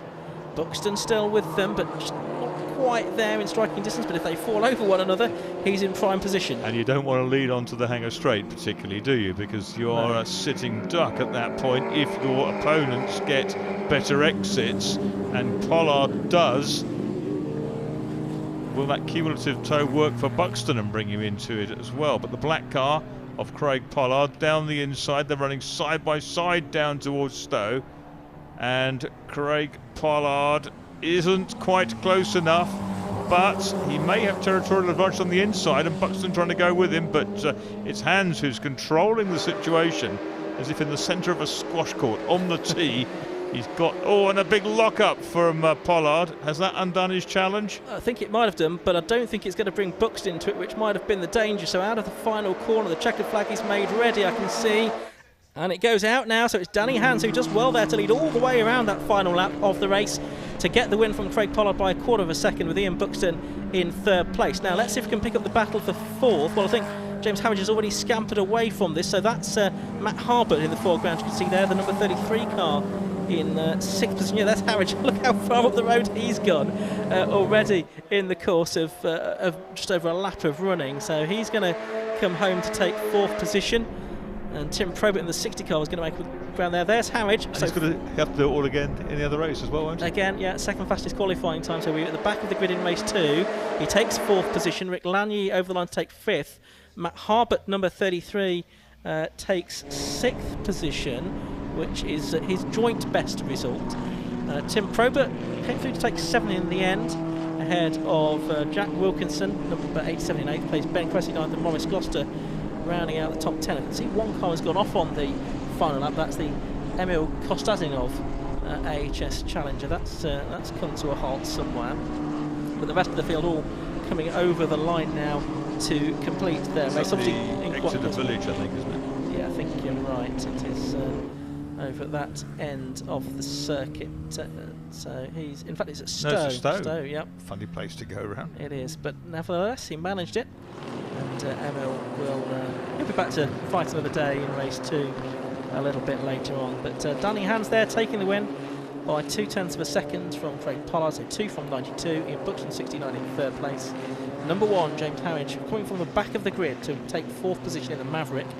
Number 1, 5th 24, Rick Lanier in the Dominator. 6th, Matt Harbert 33, another of the AHS Dominators. Then Tim Probert was 7th in car 60. 8th was number 87, Jack Wilkinson. 9th, number 11, Ben Cressy. and 10th number 94 Morris Gloucester. Yeah, three AHS dominators in the top 6 there. Yeah, and Lon Harding will be delighted with that. Simon Foley 32 in 11th place, then Peter Studer 12th number 4, 13th number 10 Bill Garner, 14th 43 Vaughan Jones, 15th 75 Mark Egan, then Phil Waterhouse, Jamie Harrison, Peter Cann, Daniel Lanier and Richard Rainbow rounding out the top 20. Matt Topham was 21st ahead of Simon Livesley, Alan Robinson, James Huckle, Sam Engineer, Rachel Swain, Chris Wilshire, and then getting to the line in the end, Emil Kostadinov, Craig Cohen and James Madden didn't make it to the end of the race. So that was the Heritage Park Centre Formula V Championship. They'll be closing our programme today at around about 5:30. There's Craig Pollard getting out of his car, having taken second position. There, though, is our race winner, Danny Hans, in the 3 Bridge Campers overalls. That's his business. Josh Barrett, I can see down there in the pit lane. So we're down here after the first of 2 Formula V races today, and it's Danny Hans at the winner. So Danny, I'll give you your winner's garland.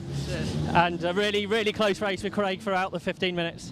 Yeah, it was an absolutely brilliant race. Fair play to Craig. We fought hard, fair, give each other room, and yeah, thoroughly enjoyed that race. And do you think there's anywhere your car's better than the GAC? To be fair, it's quite evenly matched. I think it was pretty much a slipstream battle there. There was nothing between us anywhere on the track, really. So yeah, I'm just glad to just be in the right place at the right time. The safety car, that threw in a bit of a curveball. I didn't know how many laps would be left after the safety car. I just assumed it'd be 1, so I just went really defensive. I kind of followed where Craig was kind of quicker than me, especially on the slipstream. So I just tried to position my car on the last lap to be in the position where I could try and get around the penultimate corner in the lead. So luckily it worked. And I guess an unusual situation where you just had one car to battle with around here. Yeah, it was really, because normally it's a trio of us, isn't it, with James and Craig and myself. But unfortunately for him, he had must have had an oil problem in qualifying. So yeah, I mean, I think he did quite well. Looking at his car, I think he came quite high up. So 4th, that's a good drive from last. So yeah, fair play to him. So well done. The championship's going the right way for you at the moment. So Danny Hans, our winner. Second was Craig Pollard. Craig, like I was saying to Danny, a really, really close race as usual around Silverstone. Yeah, I was planning on probably letting Danny go for a couple of laps and trying to break the toe from James. I knew he was going to come through the pack, but had a couple of goes at Danny, and I don't think we had the legs on him today. So I think we're going to have to do something for race 2. Lots of people have been talking to me about the rain. Is that something that would help you out? Yeah, I think we've always gone well in with a wet setup on the car. So I think if the second race was wet, but the forecast is changing all the time, so we'll have to wait and see what happens. It's been like that the last couple of weeks, hasn't it? And so going into, if it's a dry race, is there anything you think can do to the car to beat Danny? Minor changes. I think it's just not letting Danny get away, keep pounding him, and hope that you come out at the bottom of hanger first rather than second. So yeah. Well done on your second place. In third was Ian Buxton. Ian, you came through quite a big group of cars there to get third. Yeah, it was a bit of a lonely race till the pace the car come out, and then we were quite close together for the 1 lap we raced. Be quite glad that James weren't behind you on that restart. Yeah, it was good. And I think you didn't do the start of the season, did you? So coming back. No, I did Snatterton with the first 2 I did, which I got 2 thirds, and this is my 3rd race at season. I got another 3rd. So lots of new people coming to Formula V recently. A big grid. How are you finding it all going? You have to be very careful when you overtake them. Right. It's all right with the leading bunch because you can trust them, but the newcomers, they can soon take you out. What do you think it is that makes Formula V so popular, perhaps with new drivers? What's the cheapest entry level into single-seaters, isn't it? And it is close racing, and it's the most affordable. And now looking for another 3rd later? No, when? Good luck on that. So that's our top 3 from the Formula V Championship. Now we're into the lunch break, and we're going to head down the pit lane now and catch up with some of our drivers that will be in the first race after lunch, which is for the Tegiwa Roadsport series, which is a series which will be a 45-minute race for 1 or 2 drivers, and it's for production cars, and we shall try and catch up with some people. Nick, do you want to come out the front here? So this is Nick Goff, who races his Audi TT. Quite new to racing, Nick, and how are you finding it so far? Interesting. Yeah, it's a lot harder than it looks on telly. But yeah, no, I'm really enjoying it. Just gradually getting more experience and getting faster, really. We've had the driver coach with us today for the first time, which has helped between quali and the race. And yeah, hopefully we'll crack on in the race today. Not too happy with the qualifying position. We're 10th in class, no 12th in class. Oh, right. But we'll hopefully go forward from there, we usually do. Not many Audi TTs racing in this country. Tell us a bit about yours. No, so it started off as a weekend car 7 years ago, and it's developed into that. Yeah, not a great deal's been done to it in terms of engine-wise. It's only just over standard power, just to fit the regulations of Class B. Obviously, it's got quite a big wing on, which seems to get a lot of attention, and it's bright orange, so it's noticeable on telly. Having that colour with a big grid of cars you're lapping, do you think that helps you out when you're trying to lap people? Yeah, probably to a certain extent, yeah. They definitely see us coming, and you get no end of people come up to us in the paddock who recognise the car, which is nice. Nice to say hello to people there. Did you do track days before coming racing? Yeah, I've done quite a few track days. Not probably as many as some people, but yeah, we've been probably on the track for 5 years in the car. And yeah, just thought we'd take the leap last year to get into racing. I do a bit of the C1 club racing as well, to sort of gain experience in that respect. So yeah, we'll keep pushing on. Well, good luck today, hope all goes well. Thanks very much. Also, get Nick. Nick, do you want to come out the front here? So this is Nick Vaughan, who races this Audi A3. All good, Nick. How did qualifying go for you this morning? I'll be honest, it was a fairly difficult session for us this morning. It's the first time out in the car on a new engine.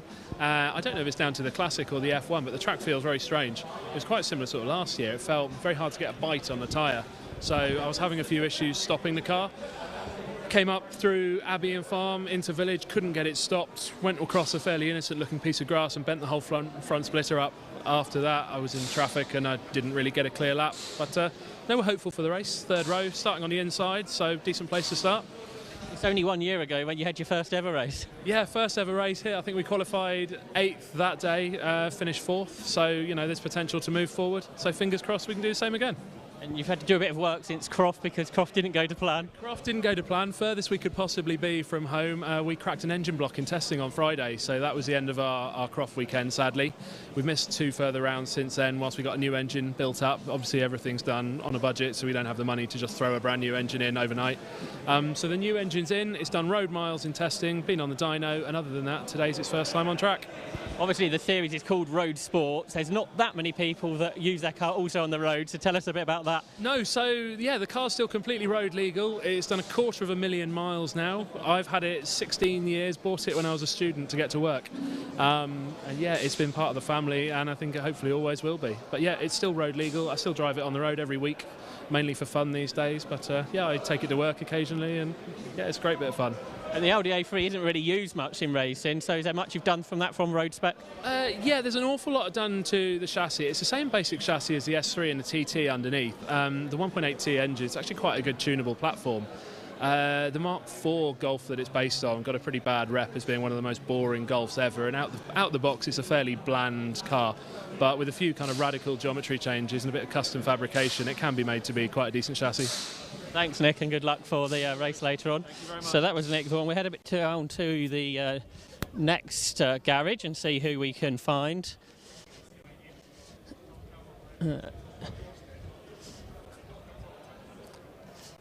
So, as I say, a 45-minute race for these cars, or a production car. So there'll be a pit stop in the middle. Then we got. So who are we speaking to here? Leon Bidgery. Oh, hello, Leon. Your season's been had some different ups and downs, hasn't it? Just a few years. I think there's quite a few different engines, some substitute cars, and yeah, it's been a bit manic and a bit. Well, I'm hoping it's getting a bit better over today, but a bit difficult qualifying, some power issues, some. We just changed the tyres now because the tyres were, I think, maybe a bit past their best. So hoping it's a bit better in the race now. I guess the first thing is hope for reliability and go from there, is it? Exactly. Yes. We always aim to finish. I think it's an improvement on recent past. So yeah, finish and then build it back up to what I know I'm capable of doing in that car. So Is it something that's been a bit frustrating for you over the season? It has, yeah. I think it's never the same thing, which is the most frustrating thing. So it's fix one thing and it's something else. So yeah, it's quite hard work, but persisting, hope for the best, and keep with it. We've got our fingers crossed for you. Hope all goes well. So that's Liam Bidgeway, who's racing the Lotus Elise again this weekend. We see Natalie McGloin's out. Natalie, you right for a chat? So you're in your Porsche Cayman, aren't you, this weekend? I am, yes. How's this morning gone in qualifying? Really well, actually. I've had a bit of a challenging season, just struggled to find my mojo, and I feel like I'm there today. So I'm actually really nervous. Will you be starting the car today? Yeah, I'm the only one driving today. So yeah, just looking at those clouds and wondering whether it's going to rain, but it should be a good one. You've raced here in the round before, because I remember watching the Roadsports Trophy where you battled with Katie, didn't you, in the Ginetta that day? I hope it does rain, to be honest, but can't control the weather, so just have to put up with whatever it throws at us. What made you choose the Roadsport series this year? I think it's great. I like the power to weight classes. It's really well run. Everyone's really friendly. I'm really enjoying it. And tell us a bit about your car. So Porsche Cayman S. Yeah, just modified with hand controls. Got some bigger brakes this year, so yeah, it goes really well.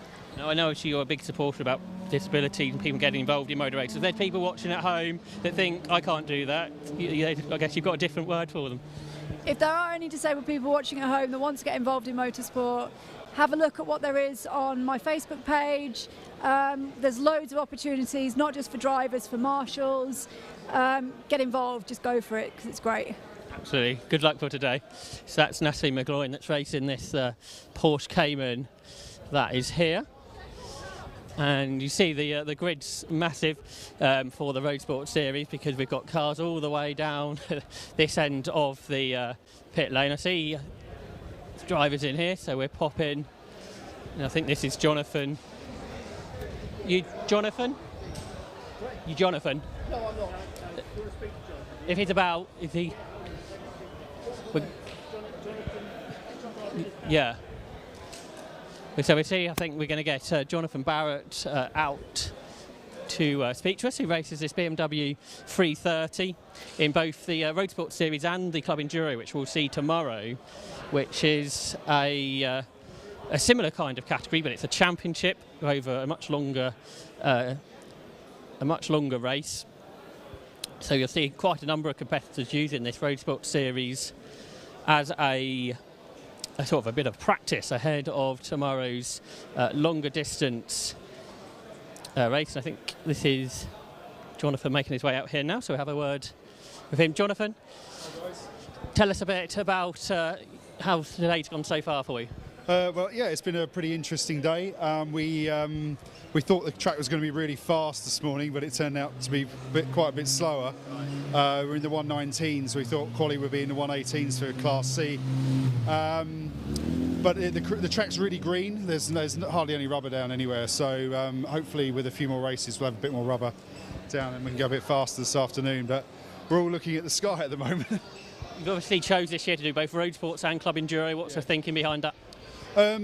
So for me, I want to build up a lot of endurance experience, and Roadsports is a great practice race for the big one on Sunday. To be frank, I mean it's a good little race, obviously in its own right, but it's a good way of getting warmed up for the weekend and being ready for Sunday. So yeah, I really like it, and it's a very friendly crowd in Roadsports. You enjoying this 330?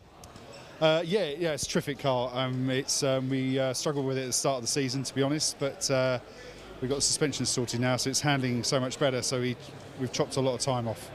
So I think the car's good, the balance is nice. We should be able to go well this afternoon and hopefully convert a P3 in quali to something with a bit of silver attached. That's the hope. Good luck over the weekend. Thank you very much. So that's Jonathan Barrett out of the 330. Let's have a look. There's a couple more garages, so we'll see if there's anybody that we can have a chat with. We've got the area motorsport garage here. They run a lot of the the cars in the series. I see Liam Crilly out. Liam, do you want to have a quick chat out the front? Oh, I'll make my way in here then. You're right, yeah. Liam's going to make his way out. Who's out in this BMW Z4? And again, like some of the other guys, Z4, that's another car that isn't used by many people.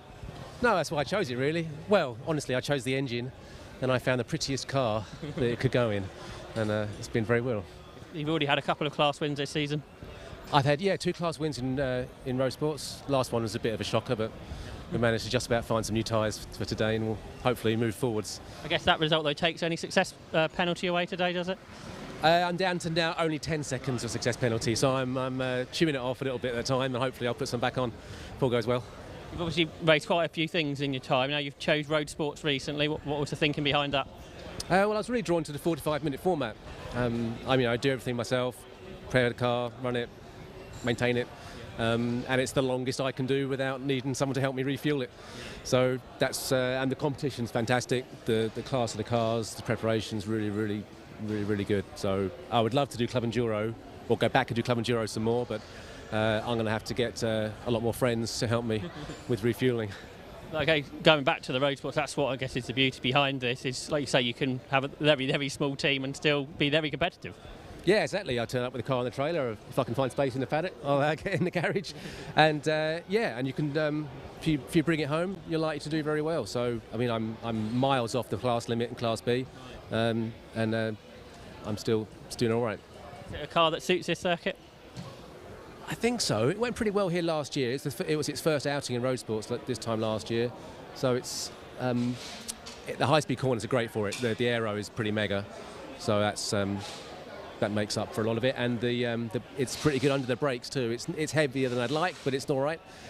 So it tends to outstop quite a lot of the cars as well. So I'm hoping that's going to put me in good stead. I hope all goes well for you today. Thank you very much. So that's Liam Crilly out of the BMW. I think we caught up with a number of drivers there. So we've found some of the drivers to speak to in the Tegiwa Roadsport series. And I think now we're going to have a look what the series is really all about and how you can get involved. Club Motorsport in the United Kingdom is seen as one of the most interesting, competitive and exciting in the world. And for the remainder of 2021, I'm going to take you inside one of the UK's flagship organisations, the 750 Motor Club. We'll get to know the drivers, the cars and the tracks and let you know how you can get involved and go racing yourself.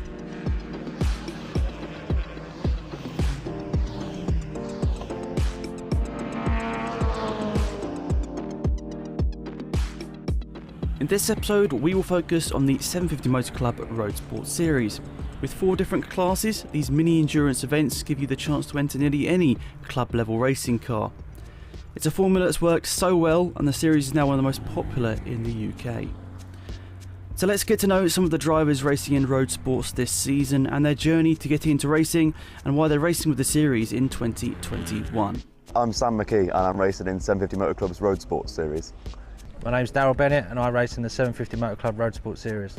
My father hill climbed bikes and I suppose I spent a fair few weekends of the year in paddocks, but never competing myself there, just at the level of wipe down and warm up sort of thing, you know. But it was always in there, and I think I loved cars so much because he loved bikes and thought cars were poxy, so that was like my alternative approach. But to be honest with you, I don't have that many childhood memories of motorsport, just of wanting to be involved and to do it. But it was gaming and things like that, you know, like playing Gran Turismo with your mates and that sort of thing, rather than, I was never at too many events as a spectator, really.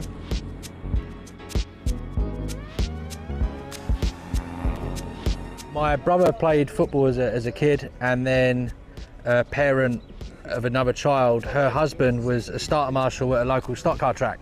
So she said about taking us there for the day. So we went, and it took me about 1 race, and then it was like, this is what I want to do. So there we were. And I think 2 months later I had a stock car sitting, kindly provided by my dad, sitting in the garage, and we went racing. Yes, it's good.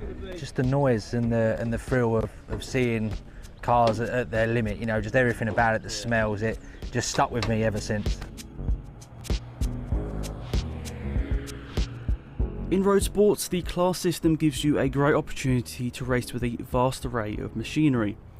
4 classes, starting off with Class A Super GT at 300 brake horsepower per tonne, GT Class B will be at 240 horsepower per tonne, Class C Supersport 180 brake horsepower per tonne, and finally Class D Sport 145 brake horsepower per tonne. As for some of the other regulations, parts of the suspension and braking regulations are free, but areas such as the pickup points have to be original. Gearbox type is also very open, but if you are running a sequential gearbox, you will have to serve an extra 10 seconds when serving your pit stop. Tyres are mostly up to you as long as they are on Motorsport UK's 1A, 1B or 1C list. And of course, for more details, be sure to check out the 750 Motor Club website. There'll be a link in my video description to find out more about the series. Well, I've loved cars and racing for longer than I can remember. It's always been something that's appealed to me. But it wasn't until my mid-20s that I was working at Nissan, and they set up a sprint series just to employees, just hire a small circuit like Kerber or Blyton Park and just do timed runs. But that sounds good, I'll enter that. Should probably get a car. So I bought this as a road standard car in 2014, did a few sprints and thought, actually this is really, really good fun, and I seem to get on okay with it. So it just did more track days after that, more sprints, and then thought actually what's needed to jump into circuit racing. And I was lucky to have a couple of friends who'd done racing for many years, sort of talked to them about what it takes to make the leap.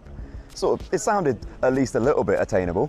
So I thought, okay, I'll jump in. And over the winter of 2016, roll cage fire extinguisher turned it into a racing car and went out and did it, really. Over the years, I've become a fan of like endurance racing, like World Endurance, Le Mans, that kind of thing. And I kind of see it as a nice step into endurance racing. It's very cost effective, you know, share the car, 45-minute races, multi-class, different speeds on track, and I just felt I'm going to get that experience without having to spend thousands, you know. So yeah, goes hand in hand. It's brilliant. I thought, what would my car fit into? Because it's a 2.8 litre, fairly lazy engine. Capacity classes are no good, so I wanted the power to weight formula really appealed, because it means you don't need a highly strung engine to be competitive. I like the idea of longer races and multi-class. I'm not that into sprint racing sort of stuff. I like endurance racing, and this has that feel. And it meant I could share it with a friend. So I dropped a friend a message to say, oh, do you fancy going racing? I did the first race solo, but after that I said, do you want to split it, share the cost, share the car? Yeah, sure, why not? We can both afford to do it between us, but not solo. And Roadsports gives you that option with the enforced pit stop and the driver change. And the whole ethos of the club seemed really nice. The strapline is the home of affordable motorsport. I'm like, right, that's me. That's what I need. So I met them at the Autosport show, had a chat to the team, to James and Nicky and Giles, and it just seemed like it was welcoming and like it was something that I could really do. So I've been here, and I've been here for nearly every race since for 5 seasons. I think it's fantastic. And I think anyone who tells you they're not crushingly nervous before their first weekend is either fibbing or perhaps not thought about it too much yet. Maybe it doesn't mean as much to them as it did to me. But yeah, so many. I did a track day like 3-4 weeks beforehand where I drove the car and I just aimed to do a race stint, do the full 45 minutes at full pace, just to see whether I could do it, see whether the car stood up to it. It was a bit of a leap into the unknown, because on track days, with the best will in the world, you're probably only doing a 10 or 15 minute session, and you're never at 10 tenths the whole time because there's traffic, or you have to let people through, or you just cool the car for a bit and let your brain catch up. And in racing it's not like that. I wasn't sure what that leap would be like. And then I arrived at the circuit at Donington, and there was an M235i Racing factory car in the garage next to me. I thought, am I out of my depth here? There's all these lorries and stuff, and I've driven this car here, unloaded my tyres out of it, and I'm going to go racing. So no, it was properly jangling. And the assembly area is terrible. 20 minutes, I know you know, because you've done it with me. 20 minutes in the assembly area, just sort of looking at all the stuff around you. There's all these relaxed, experienced guys. I try not to do this now, just like wandering about without the helmets on, and you're like, flipping heck, I'm going to go and try and do some motorsport. It's really, really nerve-wracking. But I find always it dissipates the moment you drive the car out. As soon as the car starts rolling, the focus is on, and it's different entirely. It all melts away, and it's such a thrill to get out of that mode and into, okay, we're doing it now. I think that's really cool. It's hard to put into words, it really is, but for me, there's nothing comes close to it. Nothing comes close when you are pushing the car to the absolute limit. And there are times when, you know, at Silverstone a few weeks back, I was sideways through cops, and you do feel, wow, this is scary, but when you get back, you just want to get plugged back in. It's, like I say, it's hard to put into words, but there's nothing quite like this. The 750 Motor Club Roadsport series has become one of the most popular in the UK over the past few seasons, and after watching the racing myself, it's quite clear why. There is exciting, fair racing, and the format allows you to enter a wide array of cars while having the ability to split the costs with someone else. This year, the series will be racing at Silverstone National, Croft, Brands Hatch, Snetterton, Silverstone International, and then back to Snetterton for the season finale. And where possible, these events will take place over just one day. This significantly helps cut the cost for the competitors. So, what are the costs for Roadsports? You pay the £25 for the club membership and then £90 for the yearly team registration. And then the entry fees are anything between £250 and £350. And if you want to buy a car yourself, competitive cars start from around £6,000. But of course you'll be spending a little bit more for the higher classes. But of course you can also build something yourself up from scratch as long as it fits the regulations detailed in the Roadsports documents. And the style of these events allows you to share the costs with another driver, maybe a family member, a friend, a colleague, whoever. It allows to keep the costs down, which makes this series even more appealing. Something you'll notice throughout the 750 Motor Club paddock is that everyone is incredibly friendly. Staff, drivers, family members, everyone involved wants to chip in and make sure everyone has a good time out there on track. This is promoting a special social side to the 750 Motor Club that all of the Formula enjoy. The variety is great because we've got, in my class, in Class C in Roadsports, today alone there's MX-5s, MR2s, a Clio, my E36, so people are making lap time in different ways. So even if someone punches in exactly the same qualifying time, when you race them on the circuit, you'll find there's some corners where they've got an advantage, somewhere you do. And then you go to a different circuit and the balance shifts again. So it's really, really different. And then it rains, it's different again. It keeps it interesting. So even if you're racing the same people, you're doing different things to try and get past them. I think anyone can get in a car and think they're driving it fast. Like I did. I felt I was driving fast. And then Sam just started giving me instructions of don't brake until I tell you. And I could not believe the performance that the car's got. And I think when you find them extra 2 temps, it's magical. It really is. Our first win in Class C was very satisfying. That was last year at Snetterton with Neil Savage, who was one of the guys who talked me into going racing in the first place. It was his birthday, his home circuit, the first time he'd done that kind of racing, first time he'd driven the car even. And I was on the pit wall watching him win by a hair. The gap was tiny to Matt Creed's Clio. It was a real scrap and he took the lead on the last lap, and that was fantastic. I was hoarse, like my voice sounds a bit gone now actually. I was hoarse after that because it was just a stunning thing. There's no feeling quite like seeing your car come past the checkered flag. That's fantastic. So as always, I'd like to say a massive thank you to the 750 Motor Club for allowing me to create this series. I'm looking forward to continuing on and delving into a few more series and championships over the coming weeks and months. A massive thank you to Sam and Daryl for their help with this video. It's very much appreciated. And also to John, who helped me out a lot with this filming. He'll be linked in our video description too. So with every championship and series I'm going to be featuring in these videos, you can follow the links in my video description to learn out a bit more, read the regulations and find out all of the contacts to get racing yourself with the 750 Motor Club. Look forward to seeing you soon. Thank you very much for watching.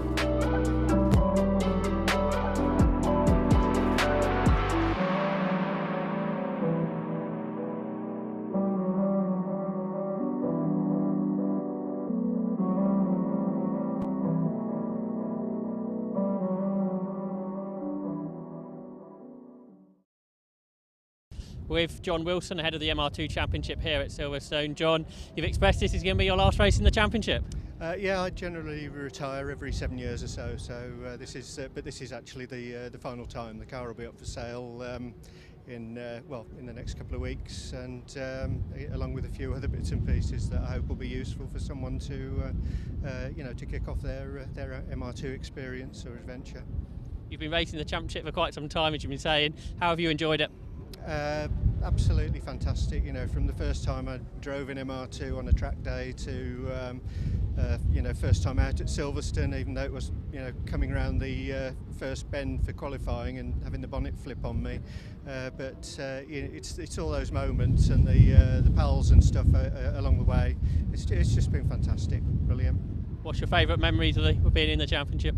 I think it was it's been momentarily chasing down the lead at Brands Hatch and then spectacularly falling off there, and really good move on Andrei Bogatov at Mallory Park, where it was just perfect, and then I managed to throw it off at the next bend. But generally it's good, followed immediately by an accident. But no, there's been some good results. It's been quite strange coming back, and you know, being used to being on the podium kind of most events to you know, kind of then being well, who's that old you know, person? You know, but even now, with what I've done in the last sort of two-part seasons, I've really enjoyed the time on track, even though I haven't been that as quick as I'd like to be. The grids now are pretty much as big as they've ever been. Why do you think it's so popular? I think it's the car. The cars are hoot to drive. I mean, they're really, and obviously the Mark IIIs have come on leaps and bounds. The Mark I's have been given a lease of life. I'd quite fancy a go in one of those now with the cams and stuff. It was quite frustrating driving one of those when I first started, where you know, a Mark II would come past you and you'd be kind of stuck behind it through the bends, and then of course they'd walk away from you on the straights. But I'm sure the Mark IIIs feel like that with the Mark IIs at times. So you know, it's yeah, the cars are fantastic.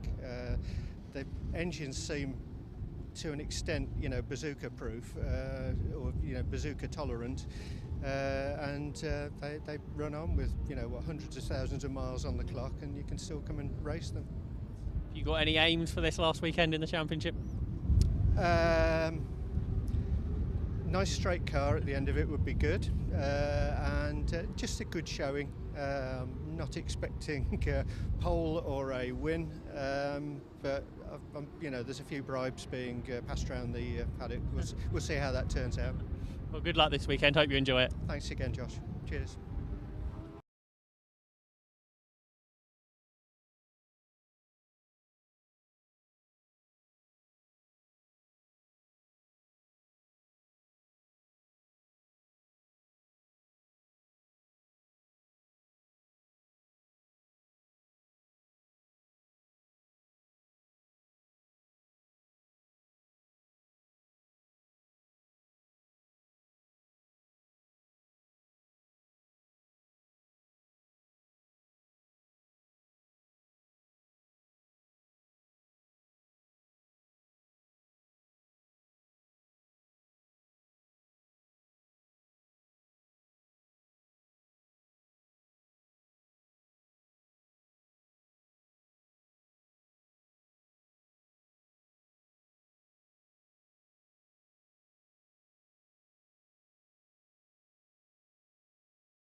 And a very warm welcome back to Silverstone after the lunch break. And we're racing on the international circuit. This 750 Motor Club race meeting.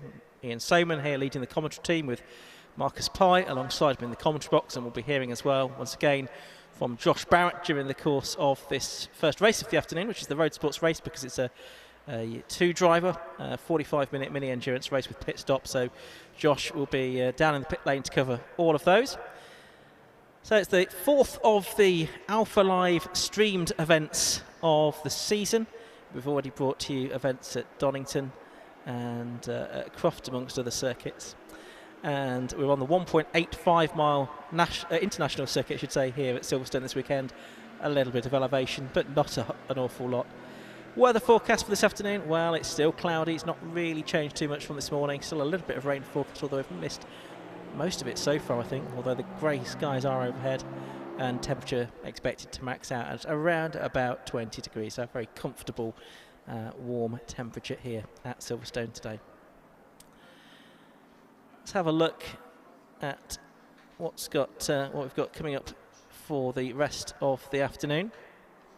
And say coming up immediately after the lunch break, it's the Tegiwa Roadsports series, which is a 45-minute race for one or two drivers. And that's due to get underway at around about 2:30. There you can see what we've already seen. That was the content that we had before the lunch break. So we'll cycle through that. And there we see the Roadsport Series race getting underway in about 7 or 8 minutes' time at 2:30. And then we've got the second races for all of the categories that we saw this morning. So the R&M Racing Bikesports Championship, the Tegiwa Type R Trophy, and the PBS Brakes Hot Hats Championship. We'll then conclude the day with some single-seater action, the Swallow Hill Homes F1000s, and the Heritage Parts Centre Formula V Championship. So that is the lineup for this afternoon. 6 more races to come, and don't forget there's another 8 races that we'll have for you tomorrow as well here at Silverstone, with a completely different set of races.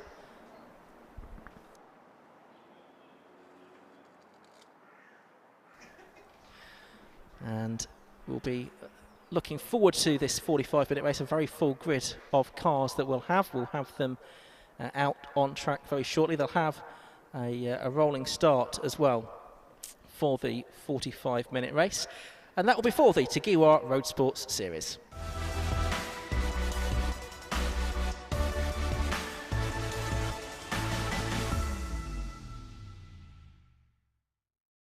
So a 45-minute race ahead of us, and it promises to be a very exciting contest. It is the 5th race of the season for the Roadsports. It's just a series of races rather than a championship. So we've had races at Silverstone, on the national circuit, Croft, Brands Hatch, and at Snetterton so far. And just one more to go at Snetterton in October after this one. And we've had 3 different winners. Christopher Mills winning 2 races so far this year. The Simon Mosier, Matthew Faulkner combination winning at Croft, and John Munro winning last time out at Snetterton in the Lotus. So 3 different winners from 4 races so far. It's a category that has a number of different classes as well. Class A, the Super GT, up to 300 brake horsepower per tonne. Class B, 240 brake horsepower per tonne, is known as the GT class. Class C, the Super Sport class, up to 180, and Class D, the Sport class, up to 145 brake horsepower per tonne. Let's have a look then at the grid for this race, and I will, as we go through, try and give you the information on the drivers that start in the car. Well, the number 90 car on pole position is actually not going to be driven by Daniel Jude now. It's going to be driven by Neil Savage, and alongside him with the number 37 car of Andy Marston. On the second row is the 65 car. We started by Christopher Mills. He'll hand over to David Gardner for the second part of the race, and Justin Middleton, number 18, is next to him. Third row, 2 solo drivers, 16 Nick Vaughan, who we heard from earlier on, and 34 is David Griffin. On the third row, so the fourth row, on the inside is number 25, Darren Ball in the BMW, and Matthew Weymouth, number 29, in a 3 Series BMW. On the fifth row, it's going to be the 81 car, started by Eduardo Correa, and then 48, it's not going to be Mark Jones, but it's going to be Tony Rogers driving that car. On the sixth row, it's going to be 15, Colin Gillespie, and 4, Chris Freeman. On to the seventh row, that's number 12, Liam Crilly, and next to him is 32, Leon Bidgeway. And it's Andy Bailey, number 95, and James Alford in the treble 5 car on row 8. Row 9 is 31, Andy Chapman in his Seat, and the Mini Clubman of number 281, Keith Izzard. On to the 10th row, that's 51. That's going to be Natalie McGloin, who told us she was going solo, and 77, Rob Ellick. On the 11th row even, it's 26 car, which is Jonathan Hayes starting. He'll hand over to Chris Dodd, I should say, and Stuart Mead in number 110, who will hand over to John Morty for the second part of the race. Then it's Nick Goff, number 20, and 30 Mike Morace in the Seat on row 12. Row 13 is the 137 car of Kevin Talbot and 78 Jonathan Packer. 23 Matt Creed and the treble 6 car of Sammy Bowler line up on the next row. And then on row 15 it's 707 I should say, Jonathan Barrett, and 57 Jonathan Atkinson, both of those BMW drivers. Sam McKee won't in fact be starting the 36 car. That's Dan Trent, who'll be starting the race in number 36, and Daniel Crago next to him in number 35. Then it's Rory Baptiste starting the 3 Series BMW, number 98, alongside the number 5 Porsche, which will be started by Jamie McHugh. Matthew Mandipira starts car 7, which he'll hand over to Joel Arguelles. That's the Renault Clio. And then next to him is Ed Turner in the number 111 BMW 3 Series. On row 19, it's going to be number 93 I should say, that's Christian Goodall. He'll be starting the car, and then alongside him is number 316 Ivor Mayers, 178 Pete Seeley, and 153 Ben Gundry alongside each other on the 20th row. The 21st row is going to be 62 Andy Gay, and the 129 car which should actually be started by Matthew Adcock.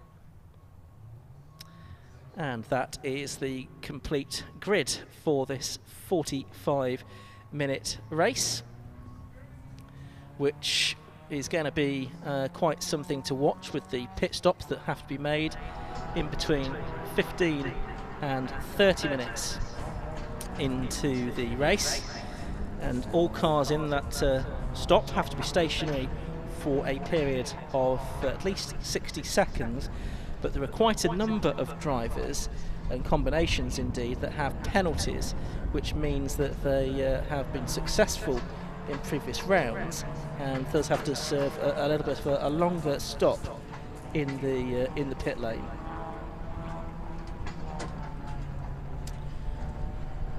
So Dan Trent, we've mentioned him, he's starting the Sam McKee number 36 car. He's researching a piece for Motorsport UK's Revolution mag, for which he writes. Says the car drove beautifully in qualification, and the car has the BMMC, British Motorsport Marshal School stickers in place, and also an orange flag to show the support to the marshals on the cool down lap.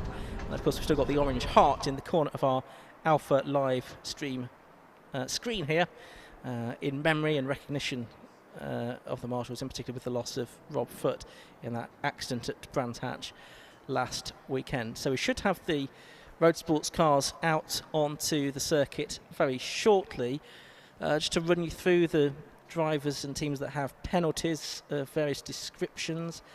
Phil Dryborough has 15 seconds. Number 6, number 12, Liam Crilly has 10 seconds to serve. Car 18 has 5 seconds to serve. Matt Creed, number 23, has 10. So too does 29, Matthew Weymouth. 37, Andy Marston has 5. 65, Christopher Mills has 10 seconds. 78, Jonathan Packer 15, so too does 81. Car being started by Eduardo Correa. 95, Andy Bailey has 5 seconds. The 98 car of Rory Baptiste has 25 seconds. And Matthew Adcock in the 129 car, which is one of the Class D cars, has a 10-second extra stop to serve within this Tegiwa Roadsport Series race. I can see that the cars are shortly to be released from the assembly area out onto the circuit. That's the Christopher Mills car. You can just see behind the debris fencing there, number 65. So that should be third in the queue to be released out onto the circuit. And I say this one's a rolling start, so it's important that everyone is released and maintains position. Sky is over Silverstone, still light grey, but the cloud seems to be dropping a little bit, so we'll see if there's anything about to drop onto the circuit as well. I'm sure spice up, no doubt, this 45-minute race. Sounds like the cars are about to be released out onto the circuit. And as I say, this Roadsport series not part of a championship, so you do find that drivers sometimes come and go, just doing races that that suit them at their local tracks. And hence you do get a variety of different ones. Right, looks like they are now on the move from the pre-grid area out into the race. The green flag is waving, as you can see. It's an unusual feature of the Silverstone pit lane in that it's a little bit below track level there. And here come the cars out onto the circuit, and it is the Lotus that's leading them round, that's being driven on this occasion by Neil Savage. It was John Munro, I think, that drove that car last time out to success at Snetterton. So my cars making their way around towards us. And we're looking forward to this 45-minute race for the Tegiwa Roadsports series. Great variety of machines that we have here. And it's a concept that was launched by the 750 Motor Club just a few seasons ago now. And it's been something that's been a great success, as we see by the size of the grid that we have here at Silverstone this weekend. Marcus, looking forward to this one. It should be entertaining. There's such a great variety of cars on the circuit.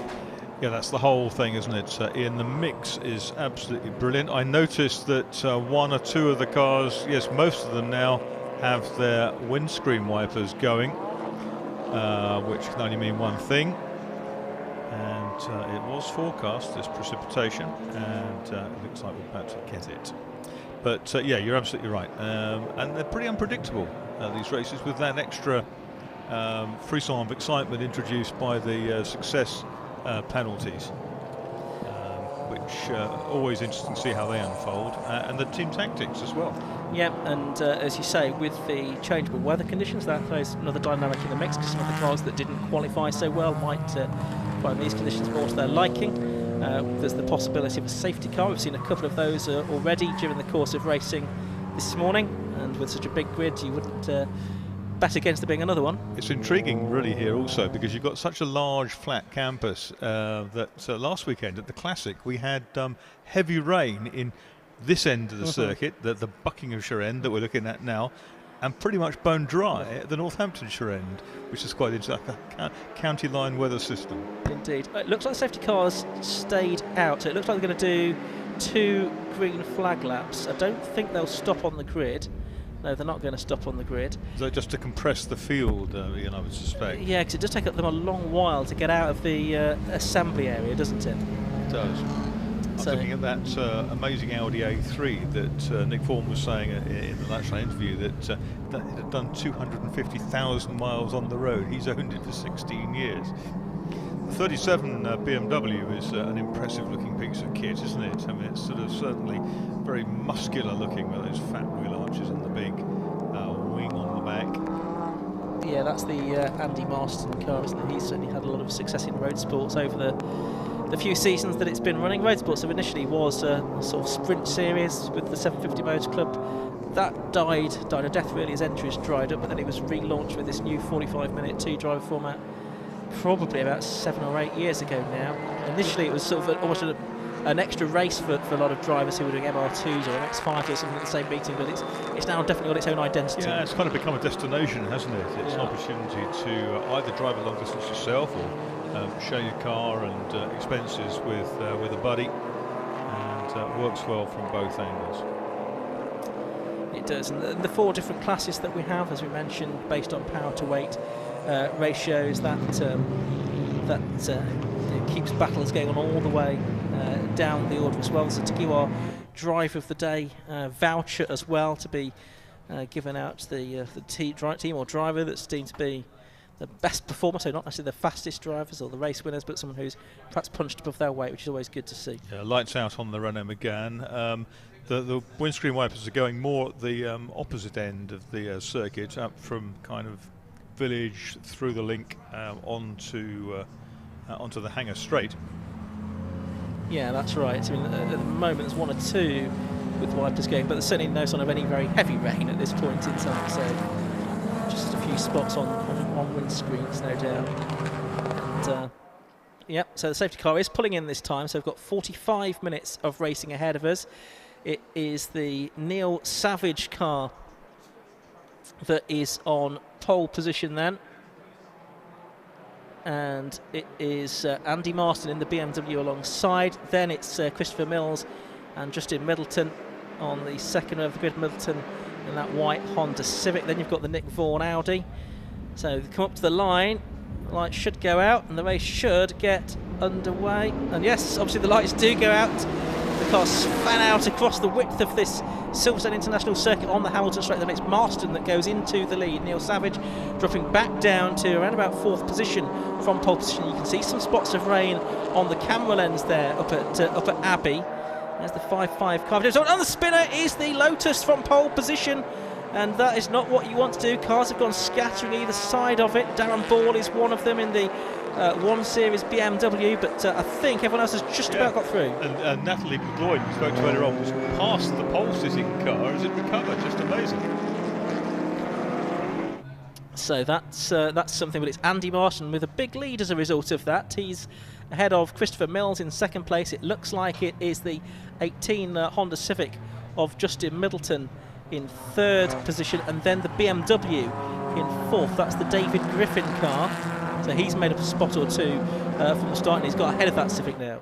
Looks like the classic cold tyres scenario, doesn't it, really? On that long left at Farm. Yeah, and he'd not made a good start, Neil Savage, and you can see him there about 2/3 of the way down the field, probably, just alongside one of the BMWs trying to come back maybe not 2/3, maybe halfway down the field. They can see the Mini Clipper, that's Keith Izzat, a rather unusual car, but here are the leading contenders. They're fanning out 3 wide further down the order. That's Tony Rogers in the Seat making a move in car 48, going ahead of Nick Vaughan possibly, and up into 5th position.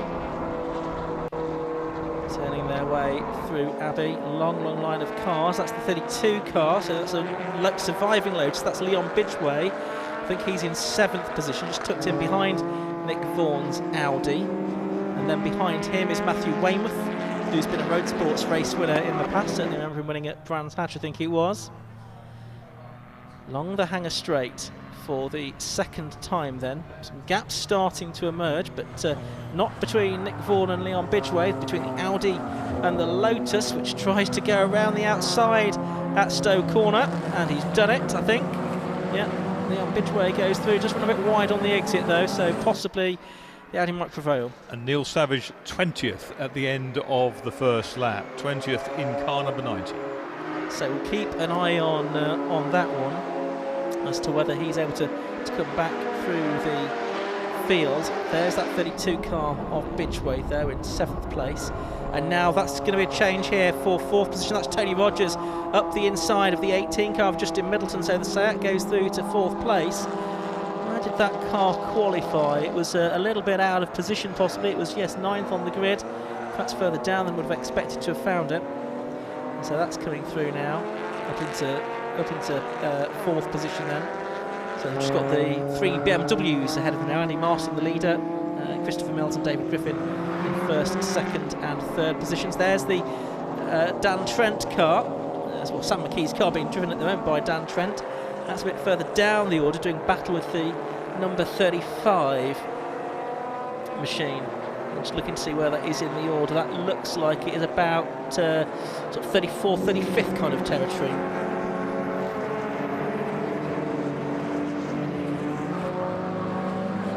Fantastic sight these cars make as they go down the Hang Straight. Headlamps on some of them. That's just to let drivers know they're there, or because of the gloom that's perhaps now enveloping Silverstone. The car's now stretched all the way down the Hangar Straight, the longest, fastest part of this circuit.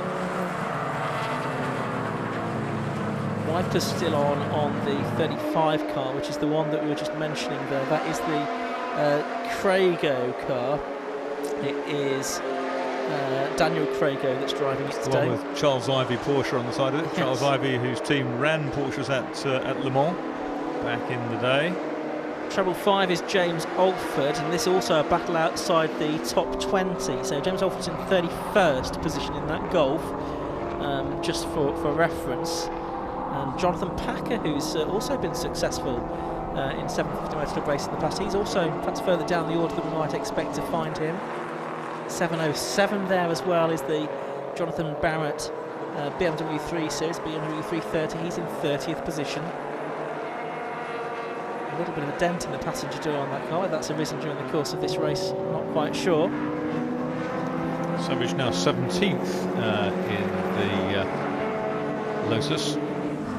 Yeah, he's lapping in the 118s, but the leads are lapping 4 or 5 seconds faster than that. Yeah.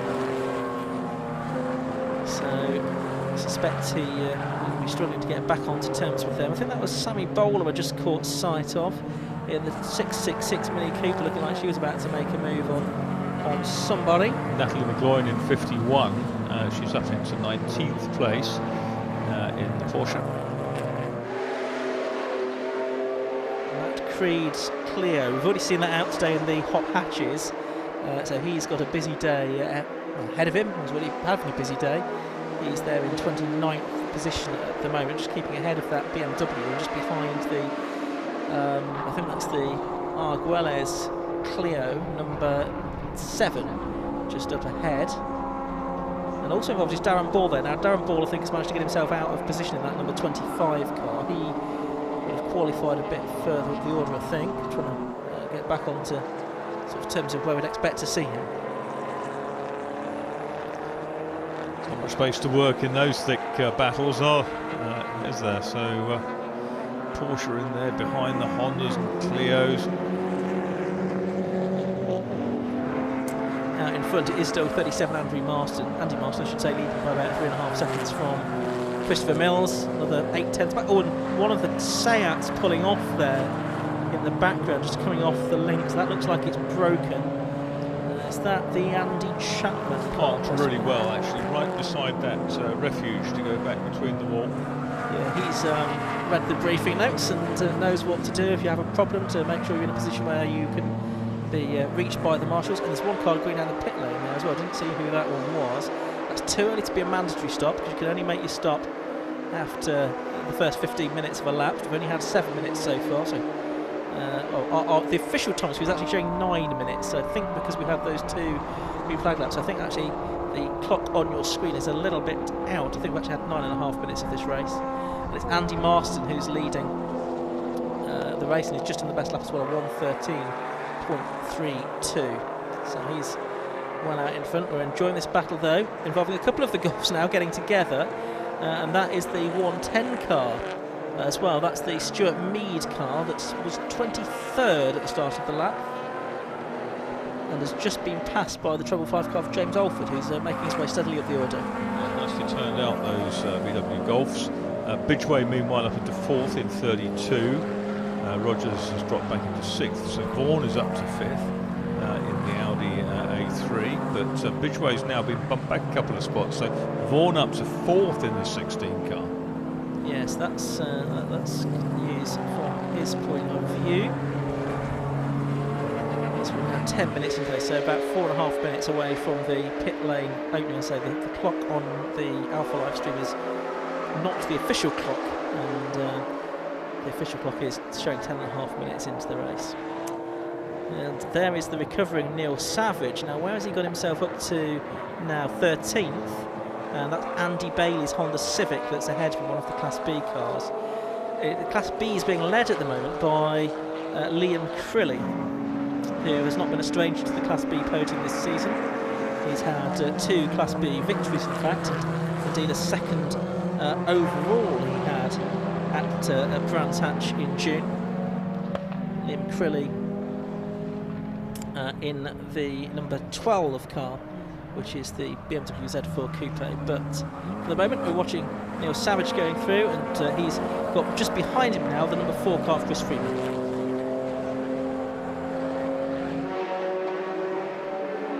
making their way down to the Vale.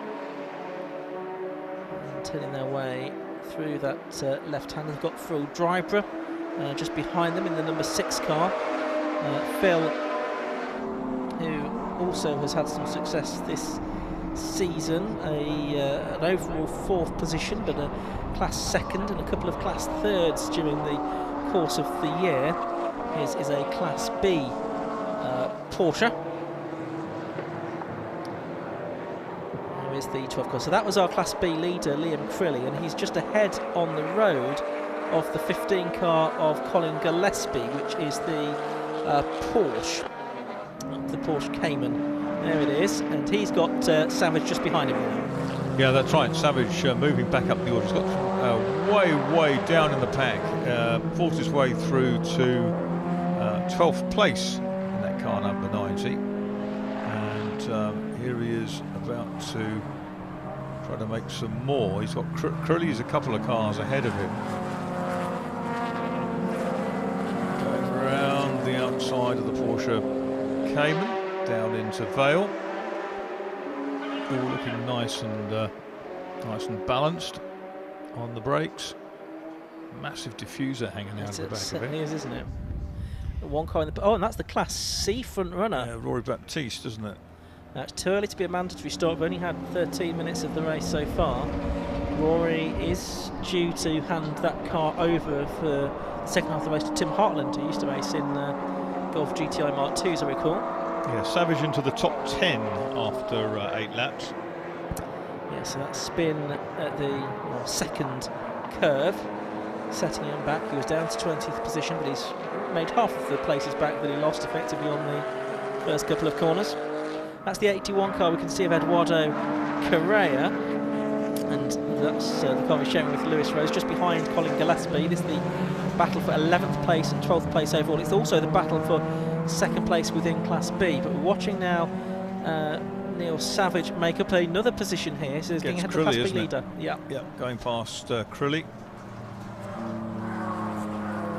Yeah, so the number 12 car of Crilly, the driver from Royston, yields a position, but it's not for position within his class, so I don't think he'll be too concerned by that. No, his worries about Gillespie and Correa and Bailey and Freeman behind. Leon Bidgeway in with a Welsh flag on the roof of his Lotus. Yes, and again, that's too early to be a mandatory stop. Only 14 minutes gone. The pit lane window board will be shown from the start gantry 15 minutes into the race, and the pit closed sign will be shown 15 minutes after that. So there's Eduardo Correa, still trying to find a way past Colin Gillespie there. And this fight for second place within Class B and 11th and 12th overall. Wipers on again for Correa in the Civic. There's another Civic just behind. That's number 95, Andy Bay. That's another of the Class B cars. In fact, all of the cars from 10th down to 20th on our timing screen. In fact, if I look a bit further back than that, down to 24th, are Class B cars, which I think are numerically dominant in this particular field. But at the moment, Correa can't find a way past the Porsche. 50 minutes have gone now, by the way, on the official timing screen, so I suspect we will now be into pit stop territory. That's in McGloin going through there in Porsche in 20th position still, so she's sort of halfway through that Class B battle.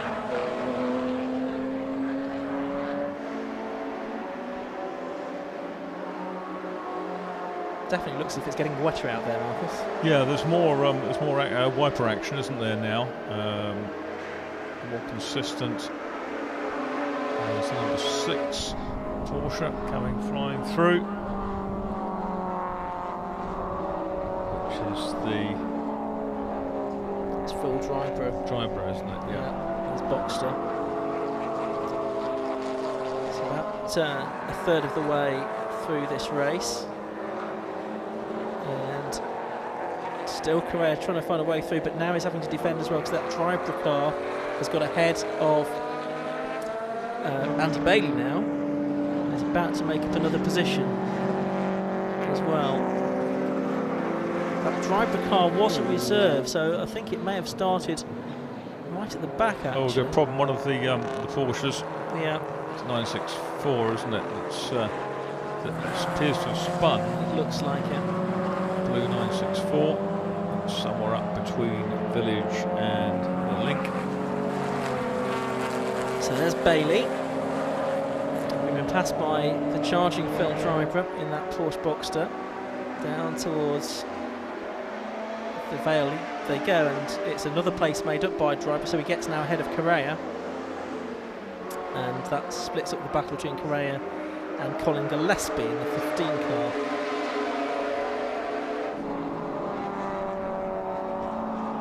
It's quite a battle. The two Porsches have just about managed to get their way to the front of that queue of Hondas. 6 there, Driver running in 11th place.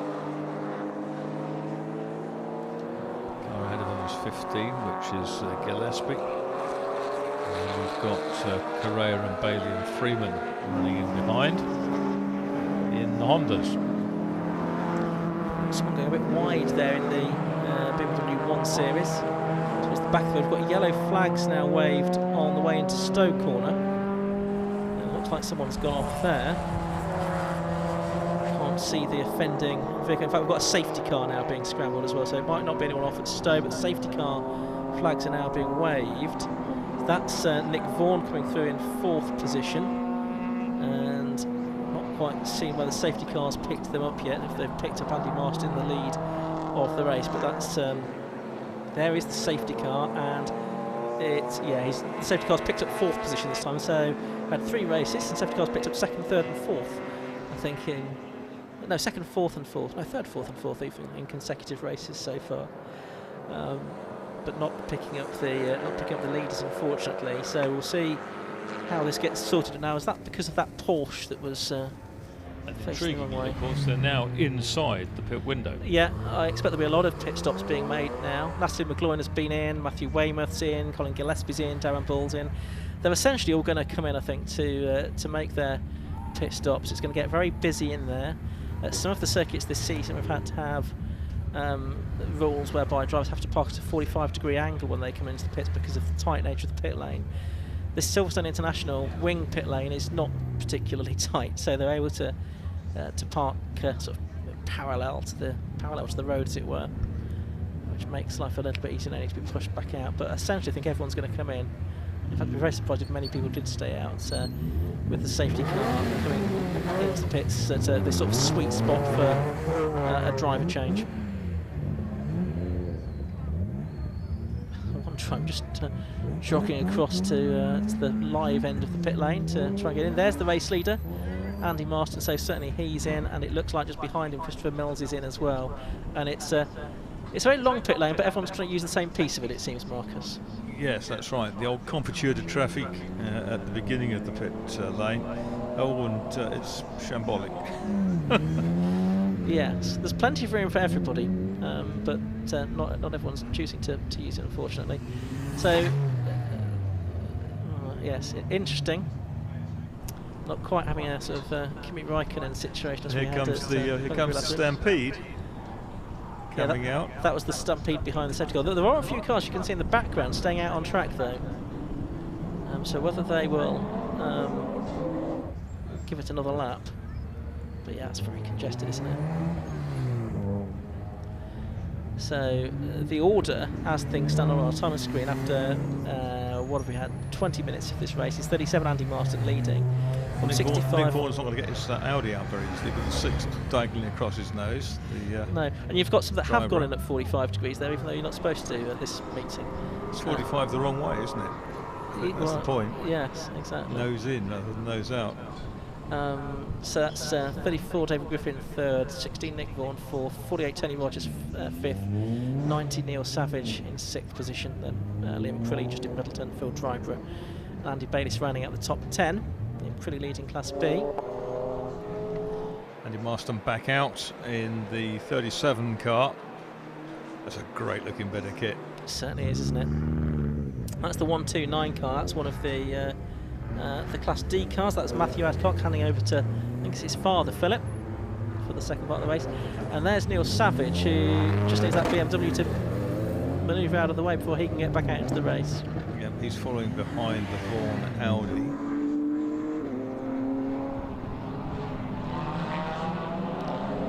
of course, some of these drivers will have had to stop for just the mandatory 60 seconds. Some will have had to stop for penalties, and some majors have taken more than 60 seconds to complete their stop. Yeah, those who've made their penalties have hardly been disadvantaged unless they were hemmed in. So we're hopefully going to go back out. So the car behind the safety car now is the McHugh Porsche, I think. But I suspect the cars that are out there now are going to make their pit stops. Although Natalie McGloin we'd seen had already been in, so she won't. But I suspect the 3 cars ahead of her, these 3, assuming they've not already been in, will do so on their next lap. What we don't have, unfortunately, is the information about which drivers have been in and which drivers haven't on our timing screens for this one. Safety cars coming back in, though. So the race is going to get back underway. So those that are making their stops now, which is a few of them, which is the 3 who were directly behind the safety car, are not going to be in a great position. So we're going to come through to complete lap 13 in the case of Andy Marston, who's the race leader, is the 3rd car in this queue, which means that Natalie McGloin, I think, is effectively a lap down. Green flag waves. The other car that's just in behind her is one of the Hondas, the 137 car of Kevin Tolbert, that's the Integra. It's just been passed by the 37 car. There's Dan Trent. He gets out of the car and hands over to Sam McKee for the second half of the race, who are watching our lunchtime feature. Yeah, it's Justin Middleton who leads now on 14 laps, and 3 and a bit seconds behind him is Andy Marston in the BMW. But Middleton was one of those that was just diving into the pit lane after everyone else, so that advantage will be short-lived, I think. Because he'll be well delayed by having made that stop outside the window. I think he's triggered the timing beam on the wrong side of the wall, hasn't he? Yeah, because the timing, you actually get to the timing line faster coming into the pit lane than you do staying out at Silverstone on the international circuit. It's as you do at Thruxton, really odd. Yes. So that's the Andy Bailey car, number 95. Now he, at the moment, is in 17th position. Obviously, there's been quite a shake-up in the order as a result of that. The time is now 24 minutes into the race, and just give it another lap, and then we'll give you a rundown on the positions, because it will start to make a bit more sense now with Andy Marston coming through to complete another lap.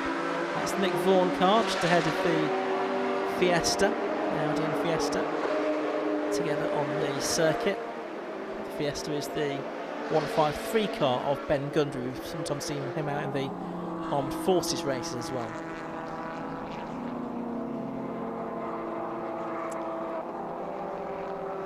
Interestingly, Colin Gillespie's managed to get into the lead of Class B here, and Liam Crilly has lost out quite substantially.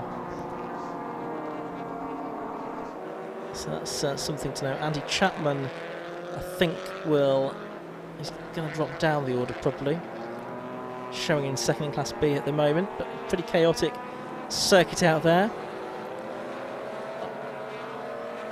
There you can see Crilly in the BMW Z4. He's in this pack here that's heading through the link, and he at the moment is in 15th position, and he is just behind the Mini, so that is for position. Yeah, Marston's got about 3.7 seconds in 37 over 65, which is Gardner in second place. It's the unusual mini Traveller, Mini Countryman. That's Chris Freeman getting down the inside of the Audi TT. That's Nick Goff, so that's for 12th position. That's Keith Issett's Mini Countryman, isn't it, that we've seen in there. So 26 minutes have now gone. Let's just give you a quick rundown on the order. It's 37 Andy Marston leading, 65 that's now David Gardner in the BMW in second place. Matthew Weymouth in 29 is third, fourth is 48 Tony Rogers, fifth is 90 Neil Savage, so he's come out of the pit stops well. We had that spin on the first Weymouth turn. did really well though, didn't he, out of it, because he just moved up a long way. He did. He was running towards the back end of the top 10 before he came into the pits. Sixth is 15 Colin Gillespie leading Class B, seventh is 31 Andy Chapman, eighth is 16 Nick Vaughan, 9th is 34 David Griffin, and 10th is Treble 5 James Alford. Another driver to have benefited, I think, from all of that, assuming he's made his stop. Just looking a bit further down, Class C is being led by number 23 Matt Creed at the moment, from 316 Ivor Mayers and 707 Jonathan Barrett, and Class D not terribly well subscribed. That's being led by Phil Adcock, who's now driving that car ahead of the Kiefer Del Piero BMW. That's the way of things as we go into the last 20 minutes of this race here at Silverstone, the international circuit, this Tegiwa Roadsports Series race. And BMWs, Hondas, Mazdas, Renaults, VWs, great variety of cars that you can see heading down the Hamilton Straight. And wipers on about half of the cars at the moment, so there is some rain out there, but I don't think it's amounting to very much. The best lap of the race to Andy Martin is a 1:13.32, which is underneath the lap record. Yeah, they've trailed off now though, haven't they? They're lapping about a second and a half outside that, by and large. Yeah, they are. That means it's not ultimately that wet, which is good. Another one just peeling into the pit lane I can see in the background. That is the 25 car of Darren Ball. Now he's someone that seems to have lost out amongst the pit stops because he is, where is he running at the moment? 23rd in that BMW. I think that's the ex-Colin Gillespie car. You'd have expected to have seen him a bit further up the order. He's just behind the 1-2-3 car of Matt Creed, and ahead on the road of the number 90 car of Neil Savage, but that car is running in 5th position overall at the moment. Turning their way through the right-hander.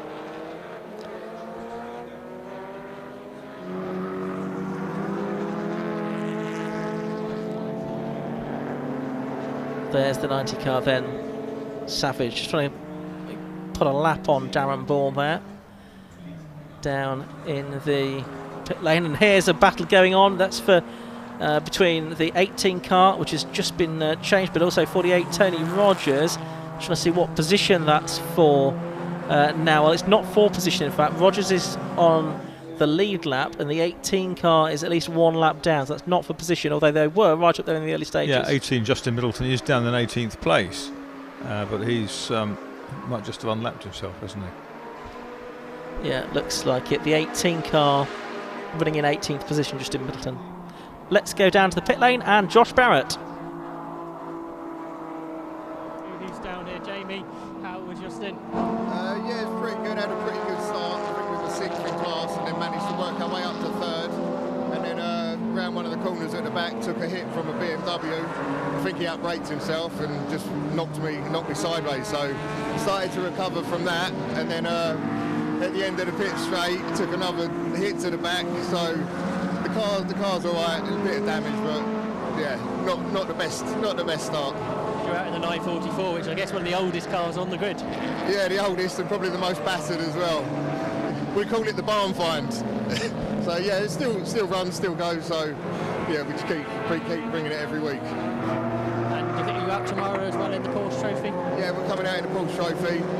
Sharing the drive with my dad as well at the minute, so it's quite good fun to get away with him for the weekend. So yeah, hopefully we'll have a better start tomorrow. It's a nice family outing for the pair of you. Yeah, nice family outing. Some of our friends come, they're racing a 968 as well, so yeah, it's all good fun. Hope all goes well. Yeah, thanks a lot. Back up to Ian. Thank you very much, Josh. So Jamie McHugh there in the Porsche. We're watching some fearsome battling going on circuit. Lewis Rose in the number 81 Civic there, the sort of gunmetal grey and orange car in the midst of that. Also Sam McKee, I can see in his BMW, the car that he drives to the circuit. Liam Crilly's Z4 is in there as well. So we've got cars on multiple different laps here. The 43 car, which is the Kiefer Del Piero car, is well down the order. So spectacular sight marks, but cars on lots of different laps. I just sense the rain might be falling a little bit heavier again. Yes, there's now a little bit more urgency about the windscreen wipers, that's for sure. And I saw that green BMW get gobbled up by an entire pack in the Vale to Club section.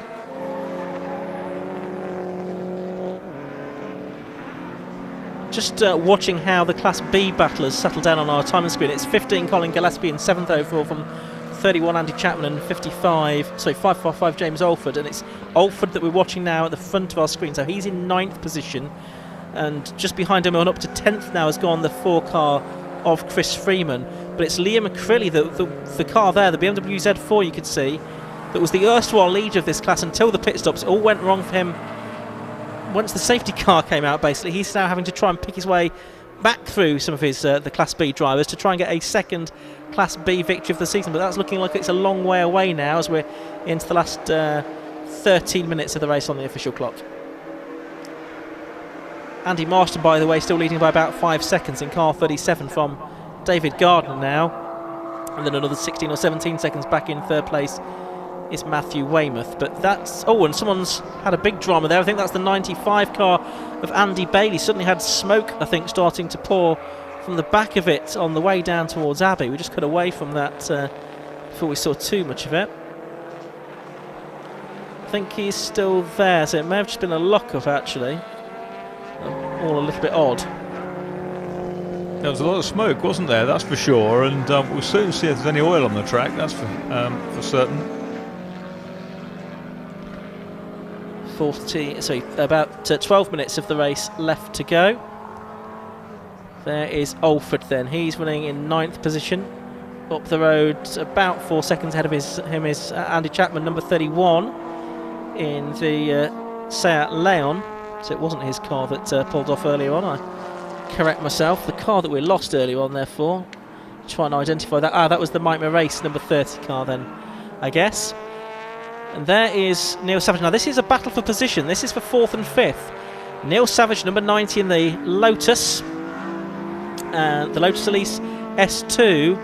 And then the Tony Rogers number 48 car, the Seat Super Copa. Those two together now. The leaders last time round set identical laps, 1:15.06 apiece, which left that lead therefore at 4.98 seconds for Marston over Gardner. Yeah, so that is 37 leading, 65 in 2nd. Matthew Weymouth a distance behind them in 3rd place, but for 4th and 5th, it's Neil Savage and Tony Rogers. And of course it was Savage getting ahead of Rogers on the previous lap, so doing a faster lap by about 0.8 of a second than Rogers. He's starting to get away now. I don't think he's going to catch Matthew Weymouth though. You could just see Weymouth going through the front of shot there. He's about 4.5 seconds clear of Savage with only 11 minutes left. So possibly it could be on. It could be on because Savage that time was in the 1:14s and he's capable of lapping a second faster than Weymouth. So we could have a change for 3rd here actually before the end.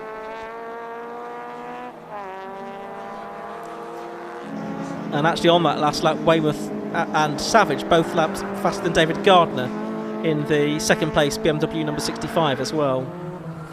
Ooh, that was chirruping away. Well, the Savage Lotus ran really wide out of the link onto the Hangar Straight. Car running in 4th place overall, number 90, ahead of Rogers now. There's the 18 car going through. That's Justin Middleton. He's back up to 16th now. He's just in his personal best lap of the race as well, a 1:14.99.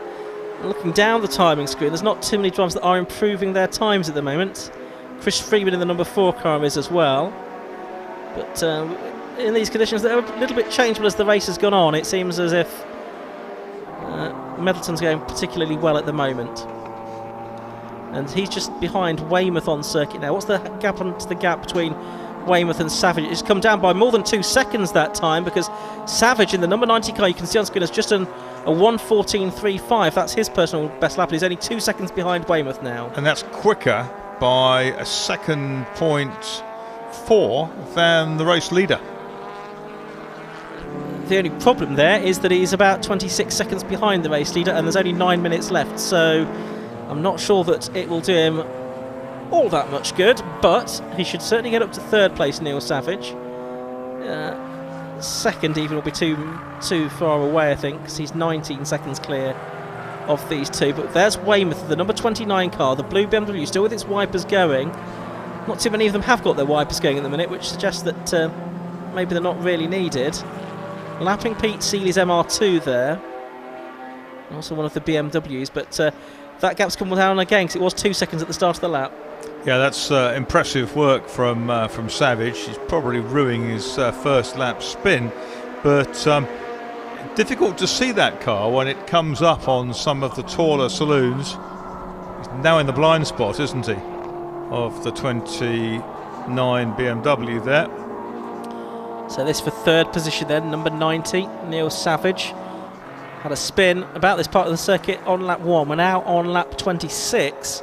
He's right with Matthew Weymouth, and he's going to get through here up the inside at Village. Yeah, did you see that? Weymouth just suddenly turned in and understeered. Yes. And Savage dived up the inside, had to lock the brakes there. He was taken by surprise. He's also having to get past some of the other cars that are one or more laps down, and he's spun off as Savage. Whether he clipped the curb or whether he clipped a back marker, I don't know now. That's just behind the bridge support there from where we are. He's not hit anything, I don't think, which was the concern there.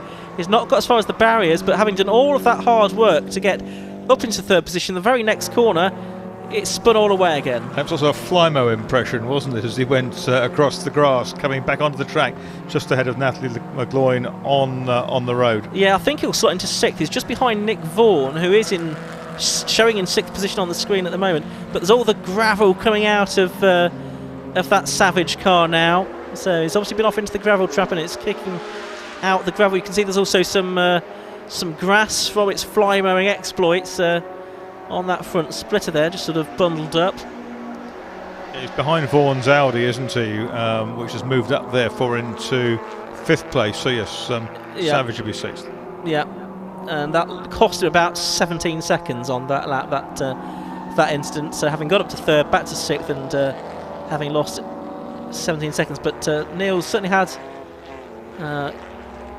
quite an exciting race as it's unfolded. So about 6 minutes of the race left to go. It's 37, Andy Marston leading. He's still ahead by about 5 seconds from David Gardner in second place, and Matthew Weymouth, of course, in third. Just wondering if he can be caught, though, by Tony Rogers, because Tony Rogers has been lapping a little bit quicker than Weymouth and is about 3.5 seconds behind. So we could yet have another change for third place. But we're watching the driver in sixth. That's Neil Savage, number 90.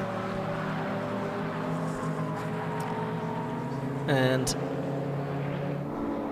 just looking at the classes, Class B still being led by Colin Gillespie. He's about 2 seconds clear of Chris Freeman, and it's Matt Creed leading Class C, and he's got a healthy advantage over Jonathan Packer. Yeah, that B is very close. Gillespie with Freeman, and Freeman with James Alford right behind him.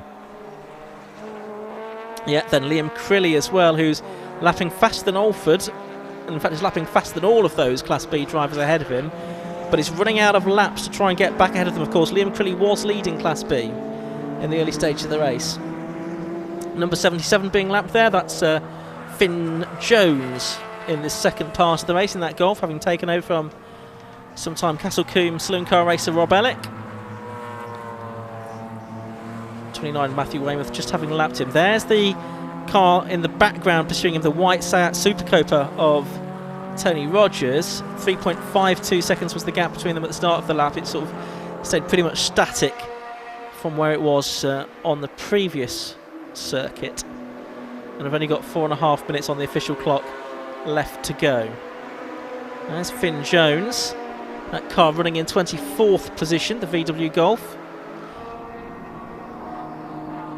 There is Sam McKee, and also the McHugh Porsche, which the wipers look to have broken on that, so if it did suddenly start to rain a bit more heavily, Tom McHugh, who's now in that car, I don't think would be able to see, Jamie's father. So they are well down the order. 6.5 minutes left. Sorry, 4 minutes left, he said, looking at the right clock. Yeah, Vaughan was essaying to take Savage at the end of the previous lap, and he's made it through on lap 28.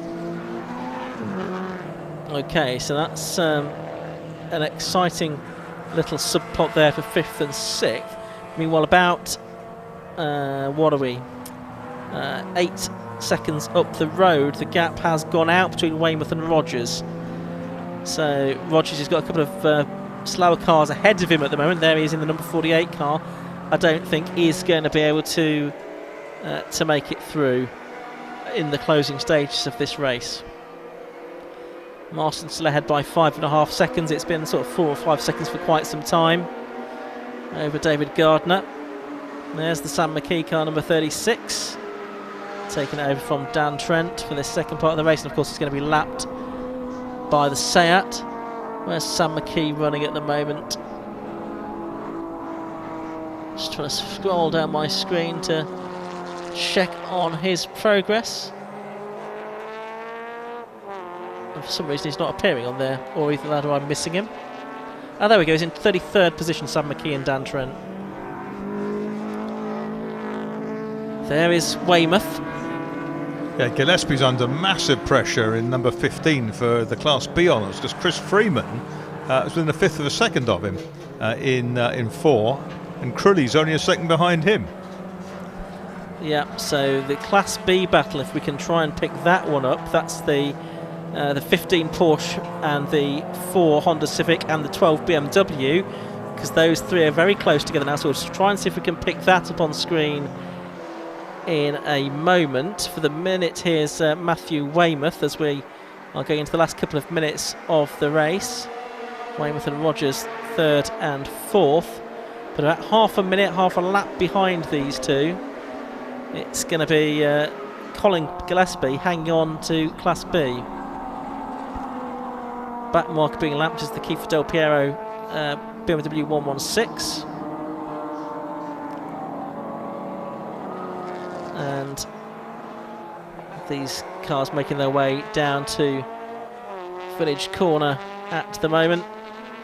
Don't think Weymouth is going to be caught in the closing stages of this race. I think about to go over the line is our Class B leader as well to complete another lap, which is 15 car of Colin Gillespie. There's Savage just in the background there, hanging it out wide. Still in battle with Nick Vaughan. Well, there's actually a couple of seconds ahead of Vaughan now. For Class B, Colin Gillespie, Chris Freeman, Liam Crully still in that order, but only 0.7 of a second separating those three cars. Oh, and look how heavy the rain is now at the Vale. All of a sudden, that has come from nowhere. It's almost like hail, I think, now falling at that end of the circuit. I don't think it's over all of the lap, though, Marcus. No, there's absolutely a thrilling finale to this race, and we've got, 3 minutes to go. Last lap board's out. Last lap board's gone out. Absolutely well spotted. So very shortly we'll see Andy Marston coming through to take the checkered flag, I think, which is probably a relief to everyone in these conditions, but it is only at part of the circuit, which is what you were saying earlier. Dry at the other end.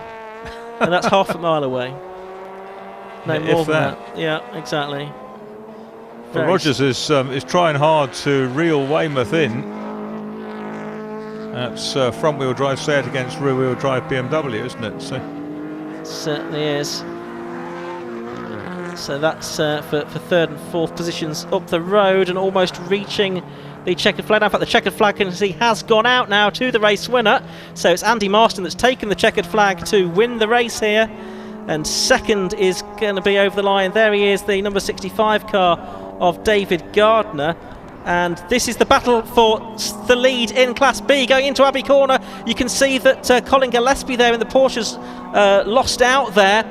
And we've got side by side Liam Crilley and Chris Freeman going into it, but possibly, were they just ahead of the checkered flag? No, they were behind the checkered flag, I think, so I think they'd already taken it.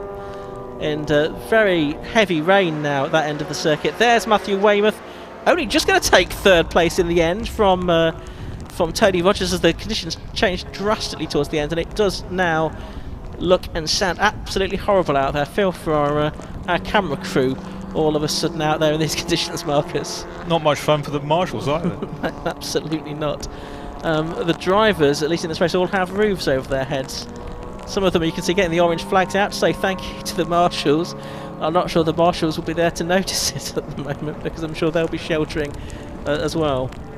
So Andy Marston it was that took the win, car 37, from David Gardner in second place and Matthew Weymouth third. But wow, what a dramatic change in conditions right towards the end. Savage managed to get the better of Vaughan by 4 seconds towards the end, but Savage, twice a spinner in that race, could have achieved more, I think. Absolutely, his lap times were faster than everyone else apart from the winner Andy Marston, who did a 1:13.32, which is a new lap record. Savage did a 1:13.95, and it was 1:14 bar those, really. Let's have a look at the results then. Andy Marston taking the win. In 32 laps he completed in 45 minutes in car 37, beating Christopher Mills and David Gardner by 10 seconds in the end. Third to number 29 Matthew Weymouth, who won by or beat Tony Rogers by 7/10 of a second in the battle for the final podium position, so 29 ahead of 48. Neil Savage 5th in number 90, 6th is number 16 Nick Vaughan. Then we've got the Class B battle, which was won in the end by Chris Freeman, so he got the better of Colin Gillespie on the final lap. Finished a lap down, did number 4 Chris Freeman. 15 Colin Gillespie, absolutely the same time as him across the line, and Liam Crilly only a 10th behind him, so a very exciting finish in Class B. And Andy Bailey it was, number 95, that rounds out the top 10. Lewis Rose and Eduardo Correa were 11th in number 81, then Andy Chapman, and Nick Goff 13th in the Audi TT. Justin Middleton 14th in the end in the Honda Civic, ahead of James Alford, and Keith is Justin Middleton, I should say, winning his class as well. Alford didn't like the wet, did he? Because he dropped right back out of that lead battle. He did. So he maybe had a spin. Correct myself, Justin Middleton didn't win his class. Yes, I think the 1:40.07 last lap probably tells you that's the story. Give us the clue. Alford 15th, and Izzat Ball, McGloin, Maudsley and Mead 19th, and then Matt Creed 20th overall, winning Class C in car 23. Sammy Bowler 21st, then Jonathan Packer and Jonathan Barrett on the podium in Class C. Just watch the rest of these scroll through. We should pick up our Class D winner on the next screen, and yes, that was the Hayes and Dodd BMW 318 Ti car number 26. No, sorry, that's a Class A car. Beg your pardon. Class D winner was the Philip Adcock, Matthew Adcock car. Beg your pardon, number 129 in 36th position overall. So a big old field of cars, a dramatic change of conditions towards the end, and we'll hopefully be able to hear from winning drivers if they want to brave the elements,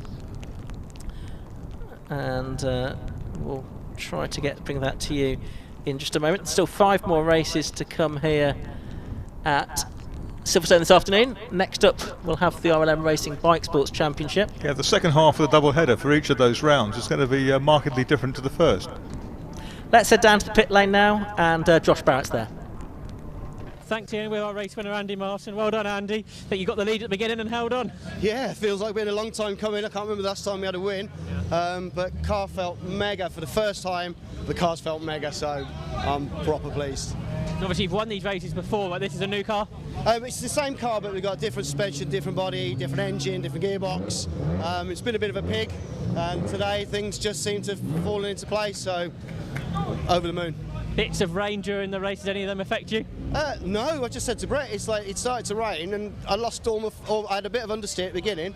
Rain came down, understeer went, so I don't know why. Obviously a huge grid out there. How was the traffic? Yeah, traffic was quite a challenge in places, but to be fair, you know, the Class C and the Class D guys, they are always looking in the mirrors and they're getting out of your way. I can't knock them. I had experience myself in the Class C a couple of weeks ago and it scared the life out of me. Do you enjoy being back in Roadsports? Loving it. Well done on the win. And you out tomorrow? Yeah, out tomorrow again. Good luck with that. Thank you, cheers. So that's our Class A winner, which was Andy Marston. Class B winner was Chris Freeman. Chris, last lap pass for the win of the class there. Yeah, crazy, absolutely mad. Really close. You could either go from second to third or first to third. It was just absolutely bonkers. But yeah, great fun. And the rain helped, I think. Class B is really competitive, isn't it, this year? Yeah. I think there was like 5 at one stage, all in a row. Then the safety car come out, which was a shame. But no, absolutely brilliant. Car was really good. Yeah, real good. And you're all in quite different cars generally, which I guess some cars are quicker on different parts of the track. Yeah, well the Porsche on the last corner, on the last lap, because it rained around that part that we were in the paddock, he couldn't get his power down the rear wheel drive, so we were like all side by side and just went over the line. And I didn't even see Gillespie on the side of me. He was just inches behind for first, wasn't it? It was brilliant, really good. You're obviously driving by yourself this year. How have you found that change? Yeah, we're used to endurance racing and karting anyway, so it's not been such a problem. It's probably better because when you do come in for your pit stop, especially tomorrow in Club Enduro, you're on the pace straight away. You've not got a second driver that's trying to get into it, so it's not been a problem. I've enjoyed it. Was last year your first year in car racing? We did a little bit in 2017, then we had a couple of years out, then we came back again last year, and this is the first proper year we're trying to have a go for it. But I've had a few reliability issues, just silly little things which were a shame. But no, the car was absolutely spot on today. And you're enjoying it? Yeah, great. Great to hear. Well done on your win. Lovely, so that's our Class B winner, which was Christopher Freeman. Then our Class C winner was Matt Creed. Well done, Matt. Class win, and I think by quite a good margin. Yeah, quite good. I think it was a good 15, 16 seconds. When that rain started, I thought, oh God. But yeah, it was a real good race. Really enjoyed it. Really good. And it was a busy old day for you with hot hatch as well. Yeah, hot hatch. I think I've got a hot hatch in about half an hour to an hour, I think. Hot hatch earlier today, yeah. So yeah, really busy day. Well done and good luck for later on. Thank you very much. Finally we got the Adcocks who won Class D. Well done, guys. How was the stint for you? Yeah, it was really good fun. I was just going around, just plugging in lap times, and then the safety car came out, and it was pretty mad in here because everybody looked down and saw, oh, pit window's open, and just dived in. Yeah, and then Dad went out, and yeah, it was a really, really fun race. Really enjoyed myself. And how was Dad's stint? I think I've discovered a new type of pressure when your son brings the car in first, and your job is to do the same. But no, it's fantastic. When the wet came down, the other 116 very, very close. But Andy and all the team here today have been fantastic. So yeah, absolutely great. Thank you. And how much fun is it being racing with your son and then getting a win? It's the highest pressure, but probably the highest pleasure I think I've experienced for a long time. But thank you. Yeah. Congratulations to both of you. So that's all our class winners from the Tegiwa Roadsport Series.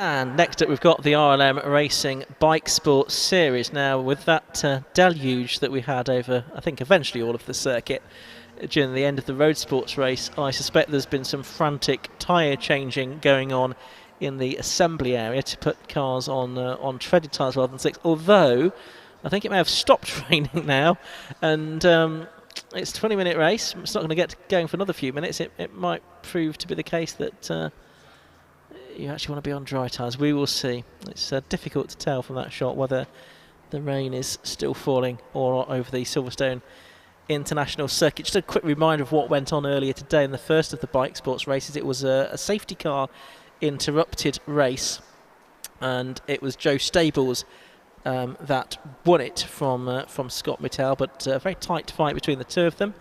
The Radical PR6 of Stables beating Mittal's eponymous MC41RR by 1.2 seconds, with Andrew Kimpton half a minute or so back in third position. And then for Class B, Leon Morel took sixth place overall and the Class B victory. Miles Drew second and Matt Moore third within that class, and therefore the championship has evolved only slightly in that the leading championship drivers both won. So Joe Stables and Leon Morel both extended their lead slightly in their respective championships as we go into round 8 of the season, with 4 more races to go. After this one, the season will go to Alton Park and then Snetterton next. So let's have a look at the grid though for this race. It's set by the second fastest times in qualifying. So pole position is number 95 Joe Stables, and alongside Joe is number 27 Scott Mittal. Second row on the inside is 44 Andrew Kimpton and 73 Alistair Smart. Third row is 7 Julian Griffiths and 88 Richard Wise. On the fourth row on the inside is the fastest Class B car, number 35 Leon Morel, and number 12 Andrew Fido. Had a spin or two possibly in race 1. Mark Boot 26 starts 9th, and 15 Robert Rees 10th. On the 6th row it's 5 Doug Carter and 20 Matt Moore. Row 7, Miles Drew number 18 and Andrew Gord number 60. Then 33 Richard Hardy and 24 Ian Charles on row 7. 30 Mark Grayson and 46 Chris Child on row 9. Row 10 is 29 Andrew Tidy and 6 Robert Gilman. Philip Brown 11 and Andrew Lowe 22 round out this 22 car field. I should just mention as well that from the results of the earlier race, 26 Mark Boot and 60 Andrew Gord were both excluded. I think that was a sort of an on-track penalty, the reason that they were excluded from the results of race 1. So we've got the RLM Racing Bikesports Championship. It's race 7 and our programme here at Silverstone. The cars are now out onto the circuit. You can see they've been released from the assembly area, and spots of rain are still falling, so I imagine all of the drivers will have gone to wet tyres, and I imagine that at the moment that's looking like the right decision. In the dry earlier on, the best lap of the race was to Joe Stables, a 1:02.95, but that was I think outside the lap record, which is held by Martin Brooks, a 1:02.51, but it is still an average speed of more than 105 miles per hour, which is a sensational average. And these the fastest cars that we have here this weekend. The F1000's barely any slower, but these are the quickest cars that we have here this weekend. The news is, though, that it looks like the pole position driver, Joe Stables, number 95, is not there, and I think there are some other cars that are missing, presumably because they hadn't changed tyres in time, if that's indeed what they were going to do. So we've got Scott Mittell out there, and we've got Julian Griffiths out there, but I couldn't see Joe Stables, I couldn't see Andrew Kimpton, and I couldn't see Alistair Smart from the first 2 rows of the grid. So we'll see what happens here at the beginning. If it's certainly a depleted field that's coming round to the grid. Will some start from the pit lane maybe at the end of the lap? Safety car lights are still on, so it's going to do another lap, I think, possibly because of the changing conditions since qualifying. Yeah, that's right. That's normally the case. They do a couple of laps of acclimatisation when the conditions are materially different. Yeah, so it's certainly a depleted field on track, but I am just wondering if there'll be a queue of cars ready to join for the pit lane, a bit like that scene we had at the Hungaroring last weekend, where all bar Lewis Hamilton effectively took a restart from the pit lane. Hamilton started in his own on the standing start. All by Lewis Hamilton, whose straight they've just driven up. Absolutely, yes. I wonder if he visits it from time to time to see how it's getting along. 80 times a weekend when he comes here, whatever it is, however many laps there are. Pays his respects. So, 20-minute race, it was due to be. Whether we get all of that time because of the sort of extra green flag lap remains. The clock is still stationary, which is hopeful. Yeah, we've got to go by the official clock rather than the one on the screen, though, because that's. It's interesting, isn't it? Because Scott Mittell was very keen that there should be some rain. He was before his race, and it would have been awkward if he wasn't ready for it. His prayers appear to be answered. Safety car lights are out, which does suggest it's going to go in this time. What have we got? 1, 2, 3, 4, 5, 6, 7, 8, 9. There's 10 cars, I think, out there. So that suggests there might be another 10 or 12 in the pit lane ready to come out, if indeed they're going to come out. We don't know that they are. But, hopefully they will, and if they do, and they are on different tyres, maybe to these, that could prove interesting from a strategy point of view. So safety car pulls in. It pulls in before the rail, so they do the last couple of corners without the safety car out in front of them. Scott Mittell then on pole position, and just Julian Griffiths actually on 6th on the grid. So it's quite hard to get a nice neat rolling start when that's the situation. And the lights, I think, go out. The race gets underway then. And it is Scott Mittell leading, Julian Griffiths in second place. Leon Morel is third as they come through. And we'll see if there's a queue of cars. Oh, what a spin! That's the 29 car. Andy Tidy, not very tidy from him. He goes around there, and he's found that the grip level at Abbey wasn't quite what he was expecting. So we will see if there's a lot of cars to come out of the pit lane. But if they are, they've got Andy Tidy in the pit lane ahead of them now, which is not not very helpful, and it does delay them. There are cars coming out of the pit lane now, I can see, as well. So we'll keep an eye on those, and if indeed Joe Stables is one of them. Yeah, Mattel's making hay in the meantime, isn't he? Down towards Stowe, and here comes Julian Griffiths back up inside number 20, which is Matt Moore coming into Stowe. But Moore holds on the outside. Yeah, he's in the North Motorsport prepared car. And that was a bold run round the outside of the corner by the car in 4th place, the grey and green machine, which is at the back of this trio. Mattel's through ahead. We've had 3 minutes in the race, so I think they started the countdown when they started the pit stop. Oh, and Andy Fido's out of the race, I'm afraid. So again, the clock on screen is not correct. The official clock is a bit ahead of it. And then there were 9. There were, although we did have a lot joined from the pit lane, which is good. But I think they were joined by Andy Tidy having that spin just by the pit lane exit, so the pit lane light didn't go green as early as it might have done. And Joe Stables has come through in 10th place, and he is 28 seconds behind the leader Scott Mattel. And what we don't know is what tyres any of these are on, because unfortunately it's just not possible to tell that.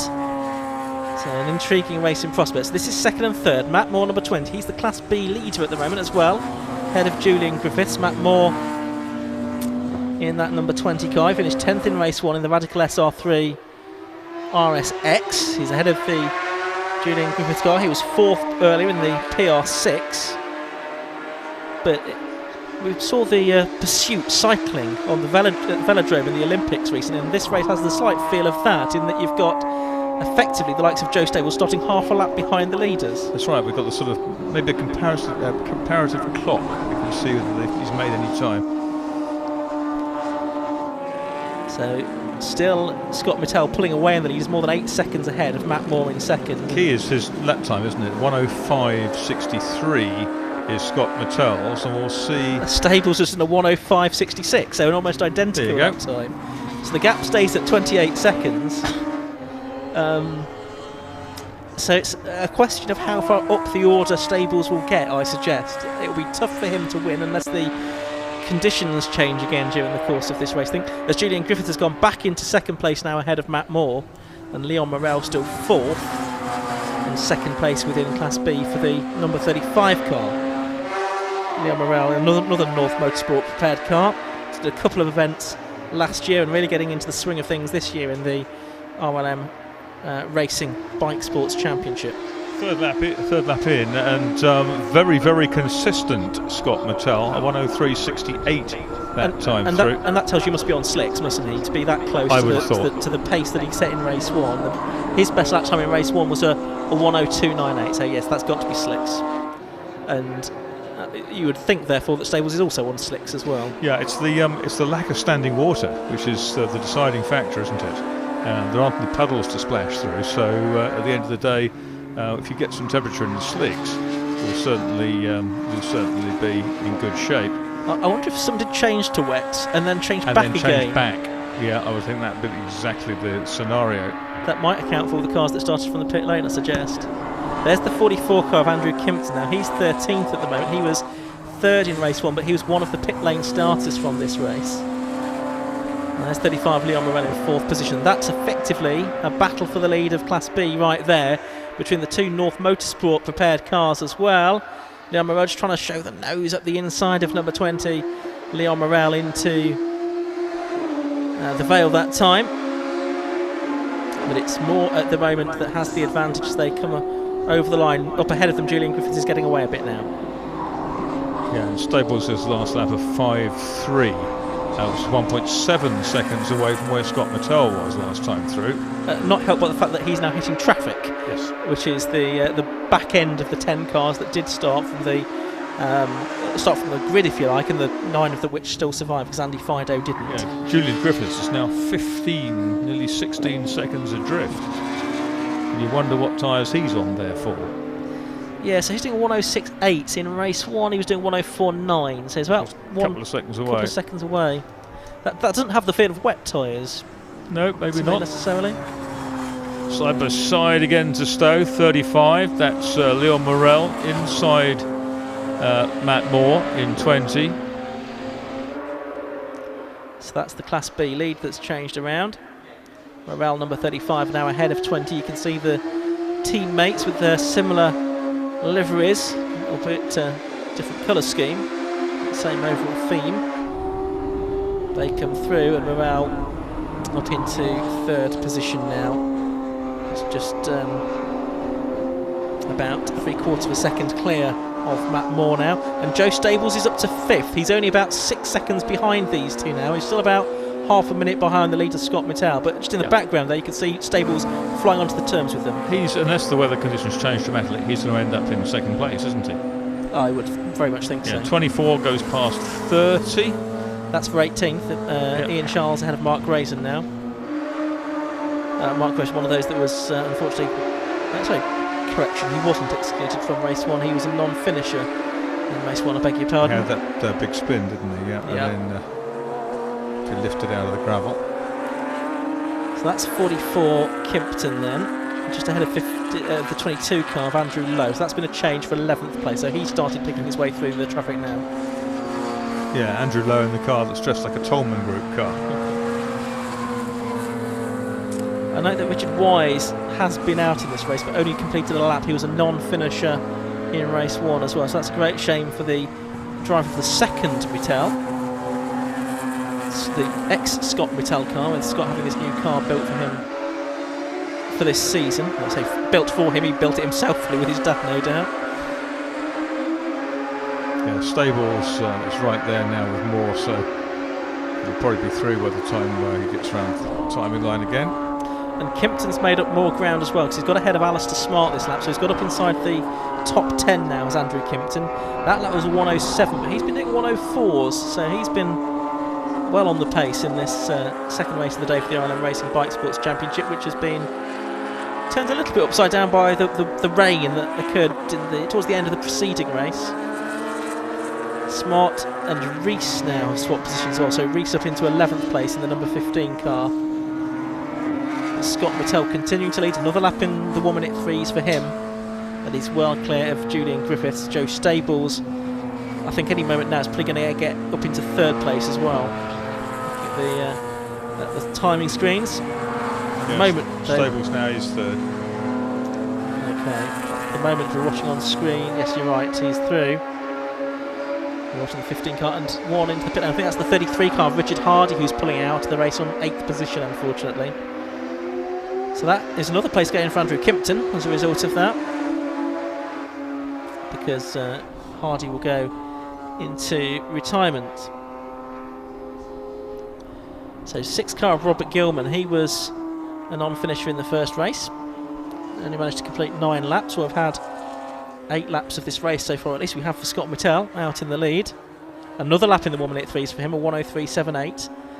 And he is looking, of course, for his 3rd victory of the season. I think we had number 5 for Joe Stables earlier. And Scott doing his best to keep the championship alive, really, as we go into the final couple of meetings at Alton Park and at Snetterton. He's got traffic ahead of him now on the Hangar Straight. He probably won't quite get to them by Stowe. Yeah, it's the 9th and 10th place cars, Reese and Gilman. Might get them down towards Club, I suspect. In fact, he's going to pass the Gilman car already. On the way down towards the Vale. Superb line through there, kind of late turn in to ensure that he can turn in late for Club and get the power on as soon as possible. 8 1/4 minutes of the race. New fastest lap, 3:35, but 2:94 last time through for Stables. New personal best for Mittal. Stables lapping quicker. That's also quicker than he went in the first race as well, which is good going considering the dramatic change in track conditions which we had, which seemed to have reversed very quickly indeed to go back into what's obviously a pretty sweet spot. See if Stables can go quicker still and maybe reduce Martin Brooks' lap record. But there's Mittal lapping the 15 car of Reese. And the gap between Mittal and Stables has stubbornly been about half a minute. It's been no more than 30 seconds. It's now back down to less than 29 all the way through this. It's just that the number of cars they've had between them has been reducing consistently. Again, you can see on that shot the difference in size between the PR6 Radical and the SR3. But it's bigger wings, bigger Venturi, higher downforce. There's Leon Morel still leading, I think, Class B in the number 35 car. That's for the standard motorcycle engines rather than the tuned. He has 5 seconds over Matt Moore in 20. Yeah, he does. So he's eked out something of a gap over the last few laps, Leon Morel, as he looks to make it 2 Class B victories today and extend his lead in the Class B Championship. Of course, it's either a driver from Class B or Class A that can win the overall crown, although at the moment it looks like it's going to be more likely to be a Class A driver, partly because they're getting more cars on the grid, and if you don't have enough cars on the grid in your class, then you can't pick up maximum points for even if you get the victory. 6.5 minutes to go, just over, and Joe Stables is now up into second place in car number 95. Car started in the pit lane. There is 35, which is Leon Morel, leading Class B by about 8 seconds from Matt Moore and Miles Drew. Morel going past the number 30 car of Mark Grayson there. Grayson down in 16th position. Alistair Smart's lost a lot of time as well, so he's had an issue, I think. Maybe coming into the pits, the number 73 car. He had a good first race, finished in 5th place overall, and was 3rd in the Class A Championship coming into this weekend, but this second race at Silverstone, not so happy for him. Andrew Kimpton going well in the 44. He's got a little bit of work to do to catch Miles Drew, but could get a top 6 out of this. Joe Staples now, we just saw him on screen, and he's done a 1:02.87, so he's gone faster now. He's set a new fastest lap, Joe Staples, a 1:02.87, faster than he went in race 1. 3 or 4 tenths outside the lap record still, though. If you can break that in these conditions, that would be quite an achievement. You can just see Joe now at the back of that shot. He's just passing, as you say, some of the bigger SR3s, the 60 car of Andrew Gord. That's to lap those cars, and then the next car who's going to lap is number 46, Chris Child. So he's lapped everyone up to and including 14th position at the moment, despite the fact he's nearly half a minute behind the race leader. So a remarkable drive this from Joe Stables. And I'm sure when Josh Barrett speaks to him at the end, we'll find out that it was all to do with decisions about tyre change and that kind of thing. It'll be intriguing to find out in which direction all of that went after the race. There's Stables. Laps now the 6th car of Gilman as well. Yeah, down the order 44, Kimpton, in fact, excelled himself last time through. He's down in the mid-4s now, second quicker, sorry, the mid-5s, a second away from his best, but he's up into 5th place now between Morel and Drew, who are the Class B leaders. 4 minutes or so to go. Just picking up on Joe Stables, if he can win the championship this year, and that's not certain by any means. That'll be his 3rd championship title, adding to successes in 2018 and 2019. But his father, Richard, also won the championship twice in this car, the PR6, in 2010 and 2011 as well. So see if Joe can go ahead of his dad in terms of number of Bikesports championships, if he can wrap it up this season. So that is the 46 car I think we've got on screen at the moment, which is Chris Child. Planning to do the majority of the races this season. The car recently rebuilt by Thatchway Motorsport, and behind him is number 60, which is Andrew Gord. And that's for 11th and 12th positions, so outside the top 10. There's Julian Griffiths, I could just see going through in the background there as well. There's Stables, heading on towards the Hanger Straight. Here he is now, and he's got some more back marker lapping to do. He's going to head of Andy Tidy now, I think, who's 10th despite that spin at the first corner. And not significantly slower in a straight line either. No, his best lap of 1:07.04. Stables a 1:02.87. And I suspect that most of that time is made up round the corners, as you say. Scott Mattel, the race leader, in 27, coming up to lap Andrew Kimpton in 44, running in 5th place. Been a great performance by birthday boy Scott Mattel. Well, it certainly has been a great present to get a race win, won't it, after finishing 2nd earlier on? Well, he's got 2.5 minutes before he can claim that one.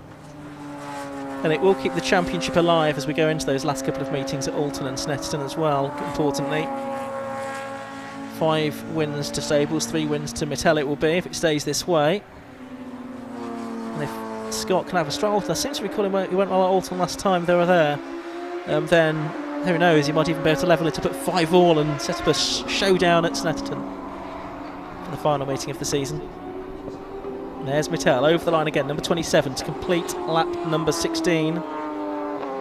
Actually, I've just noticed Mittel's in the best lap of the race, hasn't he? 1:02.81. Didn't spot exactly when he did that, so he's gone a little bit quicker than Stables. By 600ths of a second. Yeah, so he's also got the, well, not got the lap record, he's got the fastest lap of the race. 3/10 outside the lap record. I think he's lapped the 6 car of Gilman a couple of times now. A dominant performance by the driver from the south coast. Expect it very much wouldn't have been had Joe Stables also taken the rolling start though, instead of starting from the pit lane. So, but there's nothing between their lap times, and there's still 27.5 seconds between them on the road. So I suspect that this is the last lap that we're about to go on to for Scott Mittel. I don't think he'll be too disappointed to see the last lap board. When he's got a nice comfortable advantage like this, he'll just be glad to make sure he can indeed convert that into a victory and bring it home. yeah, But he's about to lap Leon Morel in number 4, the B-class leader. And he's now got a 12-second lead in Class B. It's Miles Drew that's up to second within that class. Matt Moore's steadily dropped back down the order. Philip Brown has gone well to third within that class. He was a non-finisher in race 1, the driver of car number 11. So well done to Philip. There's Mittel though, out onto the hanger straight for the final time. He's lapped Morel, as you say. I don't think he's going to lap anyone else during the course of this race now. Clear into the checkered flag. Into Stowe Corner for the 17th and final time. Despite the safety car in the early race, we've still only got 16 laps out of it, so we're only going to get one more lap in this race. It's massively impressive, isn't it? The car that's built in the oversized lock-up garage between your houses, because Scott lives next door to his dad, and they built that car from scratch. Ian, Dad, and Scott, the lad, and what a way to celebrate your birthday. Very well done. Yeah, absolutely. Congratulations to Scott on a victory there in round number 8 of the RLM Racing Bikesports Championship. Very convincing, of course. You can see Joe Stay was just about heading into the Vale now. He's going to take second place. Here he is, making his way through Club Corner up towards the checkered flag. So who knows, it may have been the same result had he started from the rolling start, but 25 3/4 seconds behind in the event. And then I think we should see Julian Griffiths in third, but I think Julian will be the last driver on the lead lap, because as I say, Leon Morel in 4th place was indeed lapped. Here's Julian Griffiths now. He's trying to put a lap in himself on Chris Child, but Julian, who was one of the 10 drivers who did take the rolling start, he was the second of them to do so, comes home in 3rd position. I'm not sure if those gesticulations were friendly or not, as he went past Chris Child on the slow down lap. There's Scott Mittel though, giving the thumbs up, and definitely a performance that merited a thumbs up as well. Very good drive, pretty even between Joe Stables and Scott Mittel here today, Marcus. Yeah, very much so, and honours shared then between the pair of them, and they've been protagonists for a long time. Scott's won championships before as well. Back in his low-cost days, he won RGB as well, didn't he? Another car that they built at home. And number 27, what a great number that is. Number that many people did very well with. Alan Jones, 1980 world champion, he ran 27. Gilles Villeneuve went 27. Maurizio Sandro Sala in the British Formula Ford 2000 Championship in 1984 ran 27. Great number. And Scott Mittel, the latest successful incumbent, he took the win there by 25 seconds in car 27 from number 95 Joe Stables. So Mittel ahead of Radical. Third to number 7 Julian Griffiths. They were the only 3 cars on the lead lap. 4th went to number 35, that was Leon Morel. 5th to number 44 Andrew Kimpton. Morel, by the way, I should say, winning Class B. 6th to number 18 Miles Drew. 7th to number 11 Philip Brown. 8th to number 15 Robert Rees. 9th to number 20 Matt Moore. And Chris Child, 46, rounded out the top 10. Further back, it was Andrew Gord and Andrew Tidy, 11th and 12th. Ian Charles, Andrew Lowe and Mark Grayson rounded out the top 15. Robert Gilman was 16th and Alistair Smart 17th. And we lost during the course of that race Richard Hardy, Doug Carter and Richard Wise. So Bikesports resume at Alton Park in about a month's time. And we've got, what have we got? 3 races left to come this afternoon here at Silverstone. Next up, sorry, 4 races. We've got the Tegiwa Type R Trophy, we've got the PBS Brakes Hot Hats Championship, we've got the Swallow Hill Homes F1000s and the Heritage Park Centre Formula Vs. But I think we can now head down to the pit lane and join Josh Barrett. Yep, thanks Ian. We've got our race winner then, Scott Mattel. There you go, Scott, there's a winner's garland. And I guess the biggest decision there was what tyres to go out on. Yeah, I mean, we had the stuff ready to swap to wets, but we knew it was going to have to rain a lot before we put them on. So, yeah, obviously the right decision to go on slicks. And to be honest, from lap 2 it was fine. Well, it was fine on lap 1, but it's just you just sort of building your confidence in it. So, yeah, no, bit of a different race, but yeah, it's okay. I guess as you knew Joe wasn't alongside, you didn't have to go super fast, really. Exactly, the first couple of laps I just thought I'll just build into this slowly, and then I thought I'll try and see how the car's feeling. It was nice to have the normal car back, it felt so much better in that race, so yeah, it was good. So I guess that's good going forward to the rest of the rounds. Yeah, absolutely. Yeah, we learnt some things with. I mean, it's a development year at the end of the day, so we're just trying to develop the car and get in the best position we can. But obviously, we want to win at the same time. Still a bit more to go for Mattel cars. I think you got Dan out later on, and after he nearly won earlier. Yeah, he's been driving brilliant all year, and particularly this weekend, he put a mega lap in qualifying to put it on pole with the F1000s. And I know he was gutted not to win the first race, but him and Lee Morgan have been so close all year, and so I'm sure he's reverse grid, so he starts 7th. But that'll be a good one to watch. How is it being a driver on the same day as being a team boss? Obviously, it's more challenging when it's in one day, but when we've got a good team around us here, and it makes life a lot easier. So it's great fun to go and watch their races and cheer Dan on as well. So well done and happy birthday. Cheers, thank you. So Scott Mattel, our winner. In second place, a good recovery in the end from Joe Stables to pick up plenty of points. Joe, second place, which I guess is good points for you, but the race didn't start how you would like it to have done. Well, yeah, I mean, half the grid was on the pit lane, half the grid was on the grid, so I mean, unless he was on wets, there was no way I'm catching him. So I just did the best I could, try and put a best lap in. I guess at one point you thought you were going to go to wets, and then is that what the problem was, and then you had to change back to slicks? Yeah, we were thinking about it, and then we just kind of ran out of time and didn't realise they've already gone down and set off, so that's what it is. It shows the pace that you and Scott have got, though, against the rest of the field, really. Yeah, we're different leagues, really, aren't we, to be honest. It's equal point. I think you got fastest laps, so probably actually you're going to end Silverstone with more points than Scott, so that championship lead's going to extend.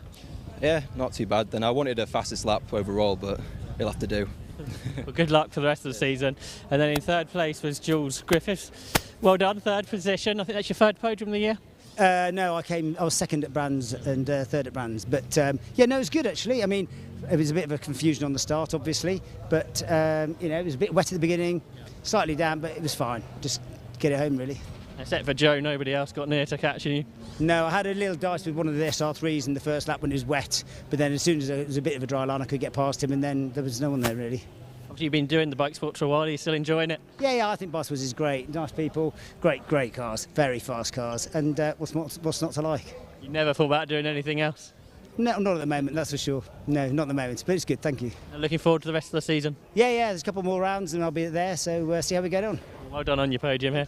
So third place for Jules Griffith, second was Joe Stables, and the winner, Scott Mattel, and that rounds off today's action for the Bikesports Championship, but there's plenty more racing to come.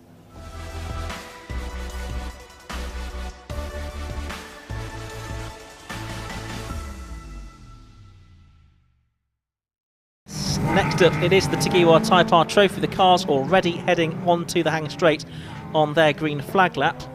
So a reminder early on, it was Adam Shepherd that took the win from Lee Deegan and Luke Rosewell, the top three in the championship. So championship positions not really changing as we head into this round 8 of 12 in the Tegiwa Type R Trophy season.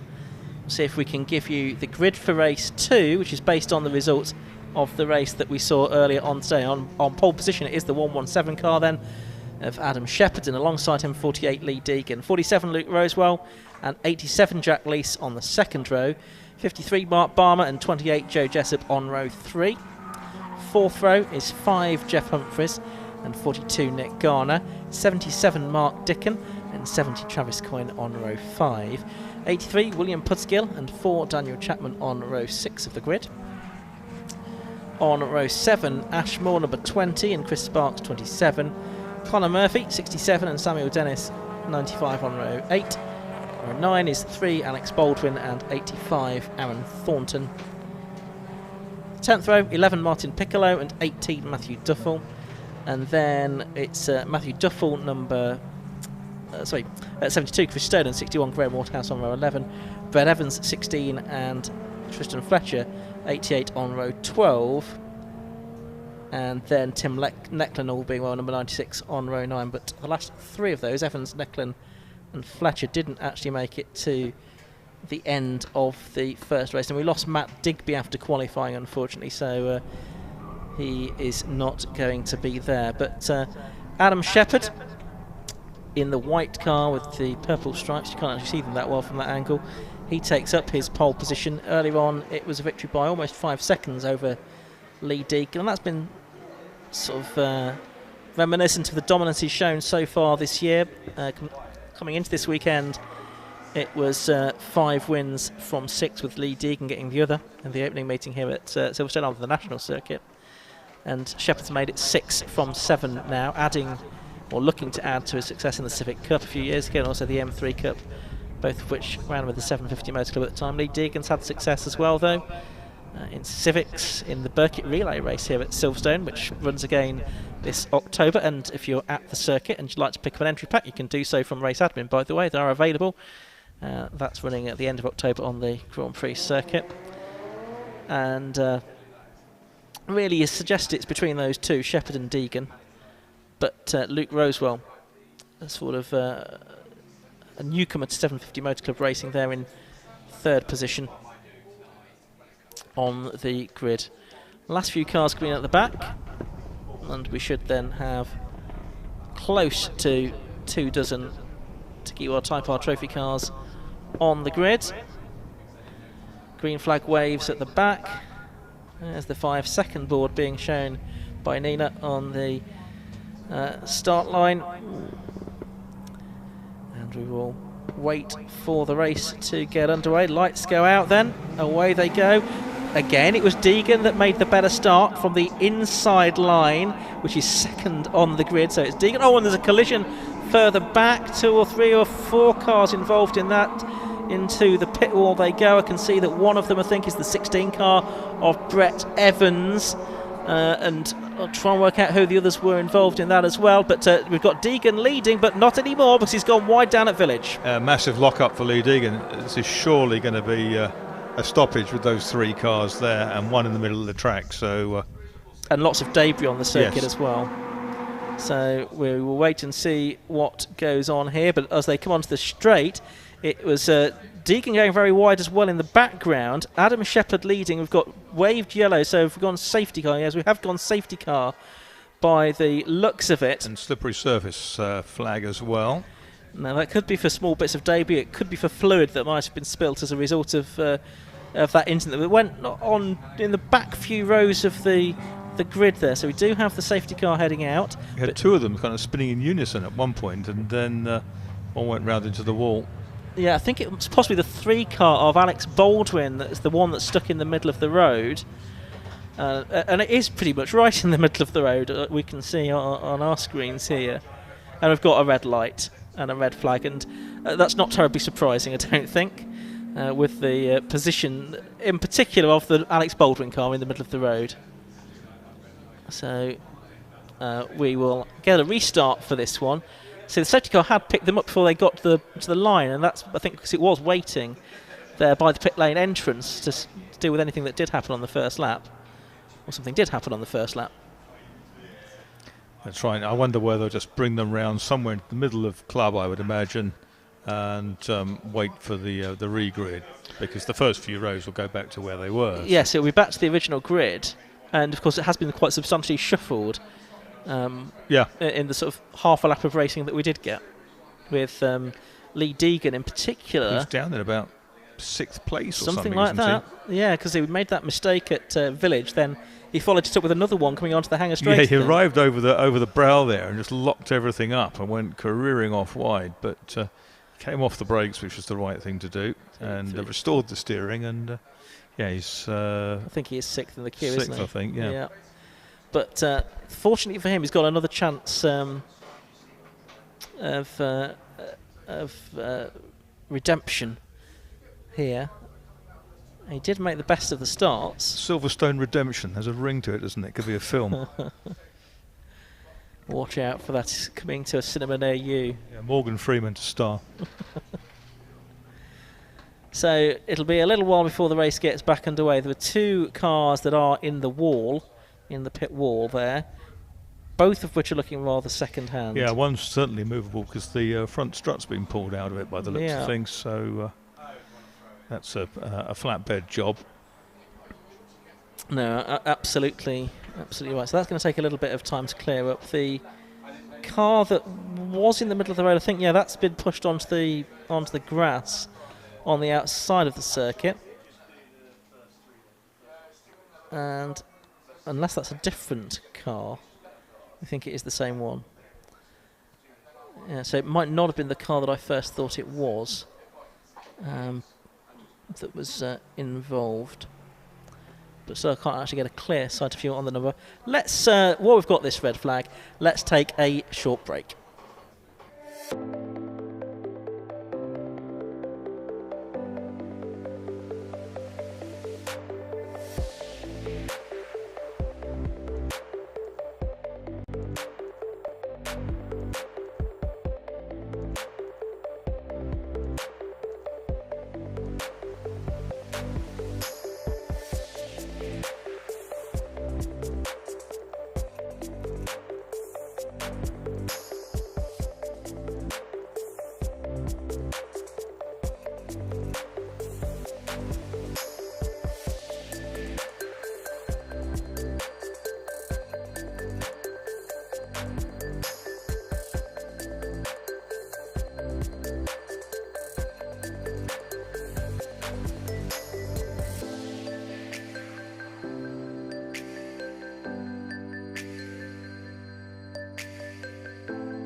Staying true to yourself isn't always easy. That's why we've made a promise to only market lubricants we stand by combining our love and devotion as petrol heads, as well as our knowledge of lubrication. We are passionate and committed to challenging our own abilities and to developing the best lubricants for those who care about their vehicle. Extensively tested by professionals in the field to help you push your engine to the limit. Enjoying the extended life cycle of our long-life lubricants with a personal touch that puts people at the center. Where we meet genuine petrol heads looking for genuine lubricants.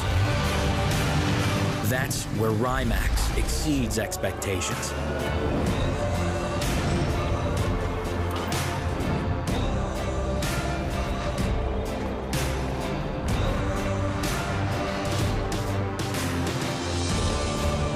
quality of our products speak for themselves. It's how we do it and who we are that distinguishes us from the rest.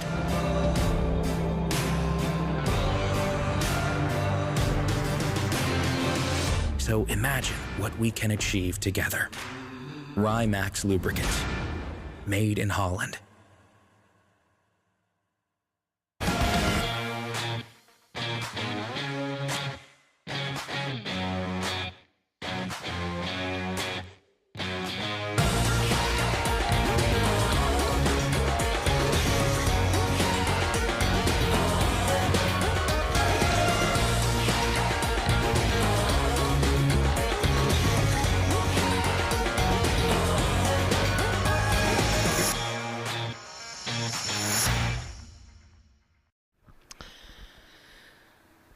So here at Silverstone we have a red flag situation in the Tegiwa Type R Trophy. We had a start line incident at the start of the second race of the day for these cars. It involved the cars towards the back of the field. We think the ones involved possibly Ashmore and Graham Waterhouse and Brett Evans. We think the three that are involved. There's two of the cars that are in the pit wall, and one of them about to be lifted away, and one that was in the middle of the circuit is now on the grass on the outside of the circuit. And we've got various teams working, other recovery teams trying to get rid of the damaged cars. We've got the rescue crew just to try and make sure all of the drivers are okay, and medical cars as well as the marshals. So lots of teams here working together. Marshals, as you can see, grabbing the brooms because there was quite a lot of debris across the circuit as a result of that smash. And there was actually really two accidents, wasn't there? There was a first accident which involved two or three cars, one of which got away, and then I think one of the cars possibly snapped round again and then caught up possibly the Graham Waterhouse car. That's right. There were two cars, Ian, that were kind of dancing in synchro, actually really well coordinated, and then one bit went back the other way and clobbered another amidships. So yeah, that would explain the damage. It certainly would. We should get a restart. Whether it will go the full 15 minutes or not remains to be seen. It will go back though to the original grid because we'd had less than a lap. Well, clearly it was on the start line, but less than a lap when the red flags went out. So under those circumstances, we go back to the original grid. And so the cars which are being held at Club Corner at the moment will be brought forward in the original order, which does at least save a little bit of time. We don't need to reissue a new grid or anything like that. Now we can see the 16 car of Brett Evans with the front end damage being lifted onto the it's interesting, isn't it, Ian, because it's obviously broken the steering and ripped the suspension out on the left hand side, you can see now. Yeah. But it appears not to have holed the radiator, which damaged the front valance and spoiler, ripped that half off. But I wonder whether that will all go again shell-wise, and I rather suspect it will. Well, I suspect it might not be the case for the 61 car, unfortunately, because that's very heavy damage. It's the number 61 car of Graham Waterhouse. So great shame for him. In his first season of racing, one of the drivers who came in via the foundation, Type R Foundation, that was initiated for this season, a primary school teacher and principal of the Magic Cats Maths and English Tuition Centre in Romiley in Stockport. And a 61-year-old teacher and family man, he says, always a strong passion for motorsport, often visits his local circuit at Alton Park multiple times a year, primarily for spectating, but he's gradually got hooked and decided to go racing this year, and I'm very sorry to see that here at Silverstone it's ended in the way it has, and we do very much hope that Graham will be able to get back out onto the grid before too much longer. But that car sadly very heavily damaged in that start line incident. But I think all of the drivers are out of the car, of course, so that is the most important thing, and we wish them all very well indeed. So hopefully, I'm just looking at our screens to the side of us, and I can see that the black car, which is Ashmore's car, has not yet been recovered, but and there it is now, you can see. I think that's going to need a lift as well, but just judging from the body language of the marshals and whether we've got enough vehicles to do that, it is a moot point. We might need to get rid of one of these to the paddock before this third one can be collected, which will mean a little bit more of a delay.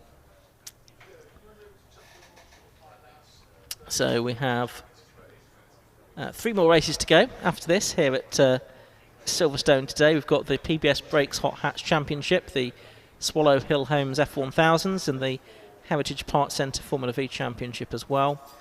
And then worth just having a quick look ahead to what we've got tomorrow as well. We've got different categories for you tomorrow. We're going to be underway around about the same time. First race tomorrow is at 11:10, but we've got racing for the K-Tech Racing Clio 182 Championship. They have a double header, and it's the same story for the Toyo Tyres Toyota MR2 Championship and the BMW Car Club Racing Championship as well. But there are longer races, single races, for the Tegiwa Club Enduro Championship. That's 100 minutes. And the Bernies V8s and Car Mall Porsche Trophy, the combined race for those cars, that's going to be a 40-minute race. So a mixture of sprint races and endurance races again tomorrow. So it looks like the Ashton Moore car's not going to require a lift after all, but there is a recovery vehicle on scene, hopefully that will be able to tow that away. And I think probably we're in a situation now where we're almost able to get the cars back onto the grid. Indeed, I think Adam Shepherd's now being called forward to take up his pole position, and Lee Deegan, of course, initially made a very good start to the second race, but then outbraked himself down at Village, dropped back to probably about 4th position at that point, and then by the time he got onto the hanging straight he was 6th, having barrelled into there, sort of set on trying to get back on terms with Shepherd, and overcooked it once again. So got Shepherd in the 117 car on pole position, and Deegan alongside him on the grid.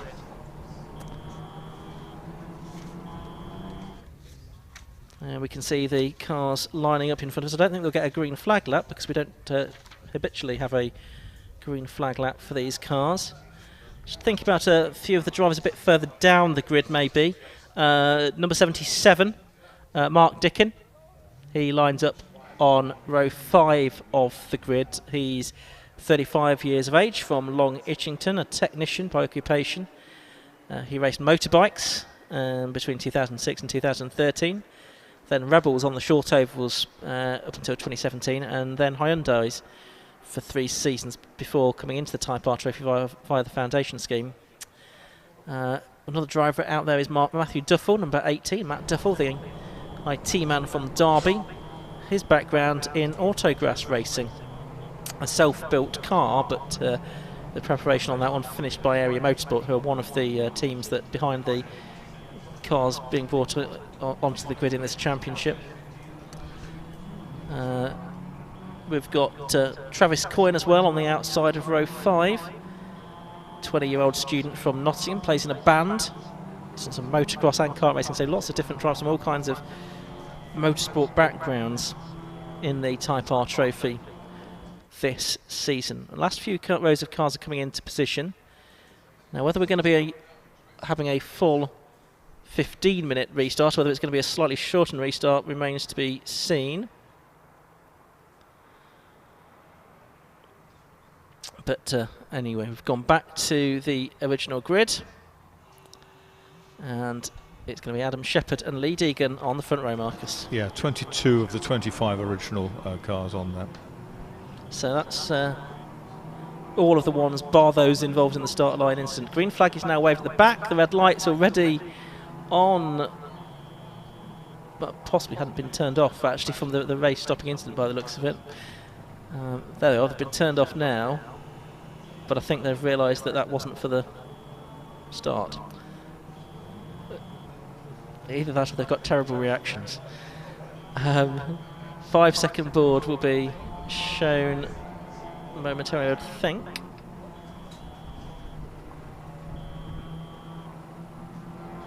Just no doubt communicating between race control and the starter as to when the circuit's going to be clear and ready to go for this second race of the day for the Tegiwa Type R Trophy.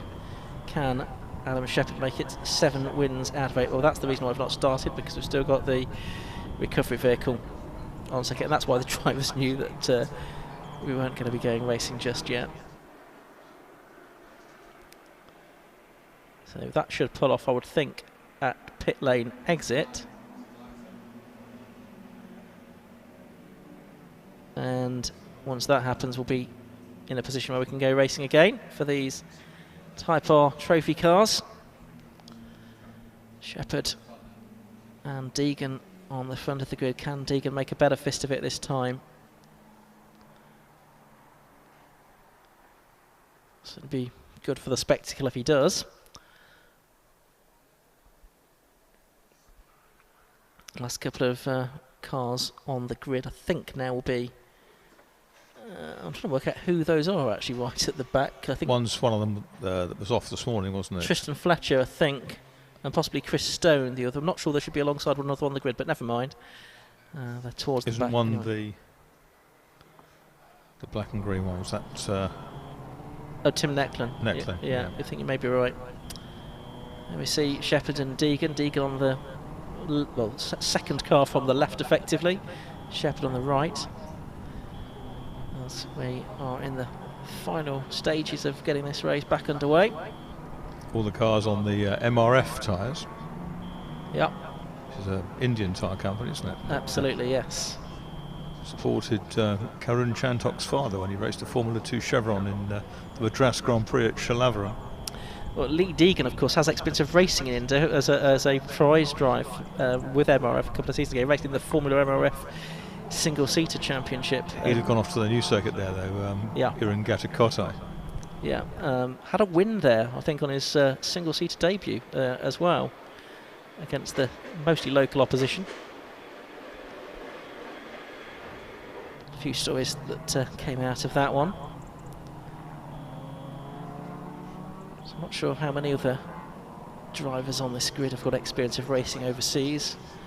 I suspect not too many of them. So they've done many of those big Spa races with the mixed grids.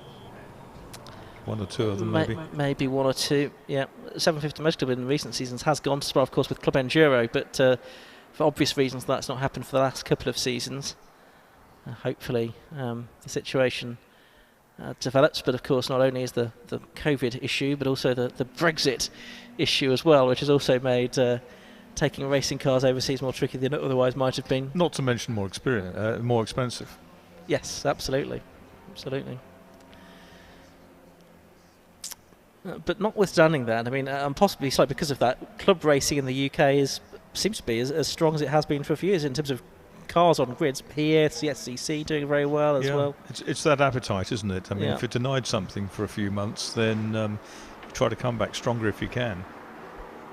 Absolutely, and 750 Motor Club leading the way with about 400 entries for this race meeting in total. We're at Cadwell Park with very busy grids. I think averaged around 25 car grids at Cadwell Park last weekend as well. We go to Anglesey in a couple of weeks for the rearranged meeting that should have been held in June, but because of the coronavirus restrictions there couldn't be run then with any certainty. Cadwell and Anglesey, the 2 British circuits with the greatest change in elevation. Yeah, and not by coincidence the 2 most picturesque circuits as well. But very different in terms of the view that's afforded at them as well. You can't see the mountains from Cadwell. And you can't see the sea either. No. It's not that far to Skeggy though. Did once make a pilgrimage to the Skegness Oval. I was with Dave Vass, who was lap charting with me, and Johnny Palmer, who was commentating with me. We went to the Skegness Oval meeting that was on last night. I've never come home from any kind of motorsport event quite so filthy. You joined the Skegness Massive, did you? I certainly did. So still waiting for the circuit to be clear to allow this Type R Trophy race to get back underway for possibly a reduced race distance. We've not had any word of what that distance is, unfortunately, if indeed there is. Adam Shepherd's a bit warm. He's got the door open now, sort of flapping it a little bit to stimulate some air flow. So it sounds like we might be getting a green flag lap. And they have, to be fair, been sitting on the grid for quite some time now, haven't they, Marcus? So it might be as well to get some heat back into the tyres. Yeah, get the muscles working again as well. Yeah, of course, this is a category actually that would normally have a green flag lap if we weren't having green flag laps out of the assembly area as well. So that's where they're going now, off onto a green flag lap. We think 9 minutes. I think that's the sign language that's being given to me for the race distance. And it was 7 + 2. Anyway, so off on the green flag lap they go, and Adam Shepherd will lead it around. He'll dictate the pace here, and I guess they're on treaded tyres, so it's not necessarily about getting heat into the tyres. It's more about familiarising yourself with the track conditions, which I don't think would have changed too much from how they were when they went on the initial formation lap.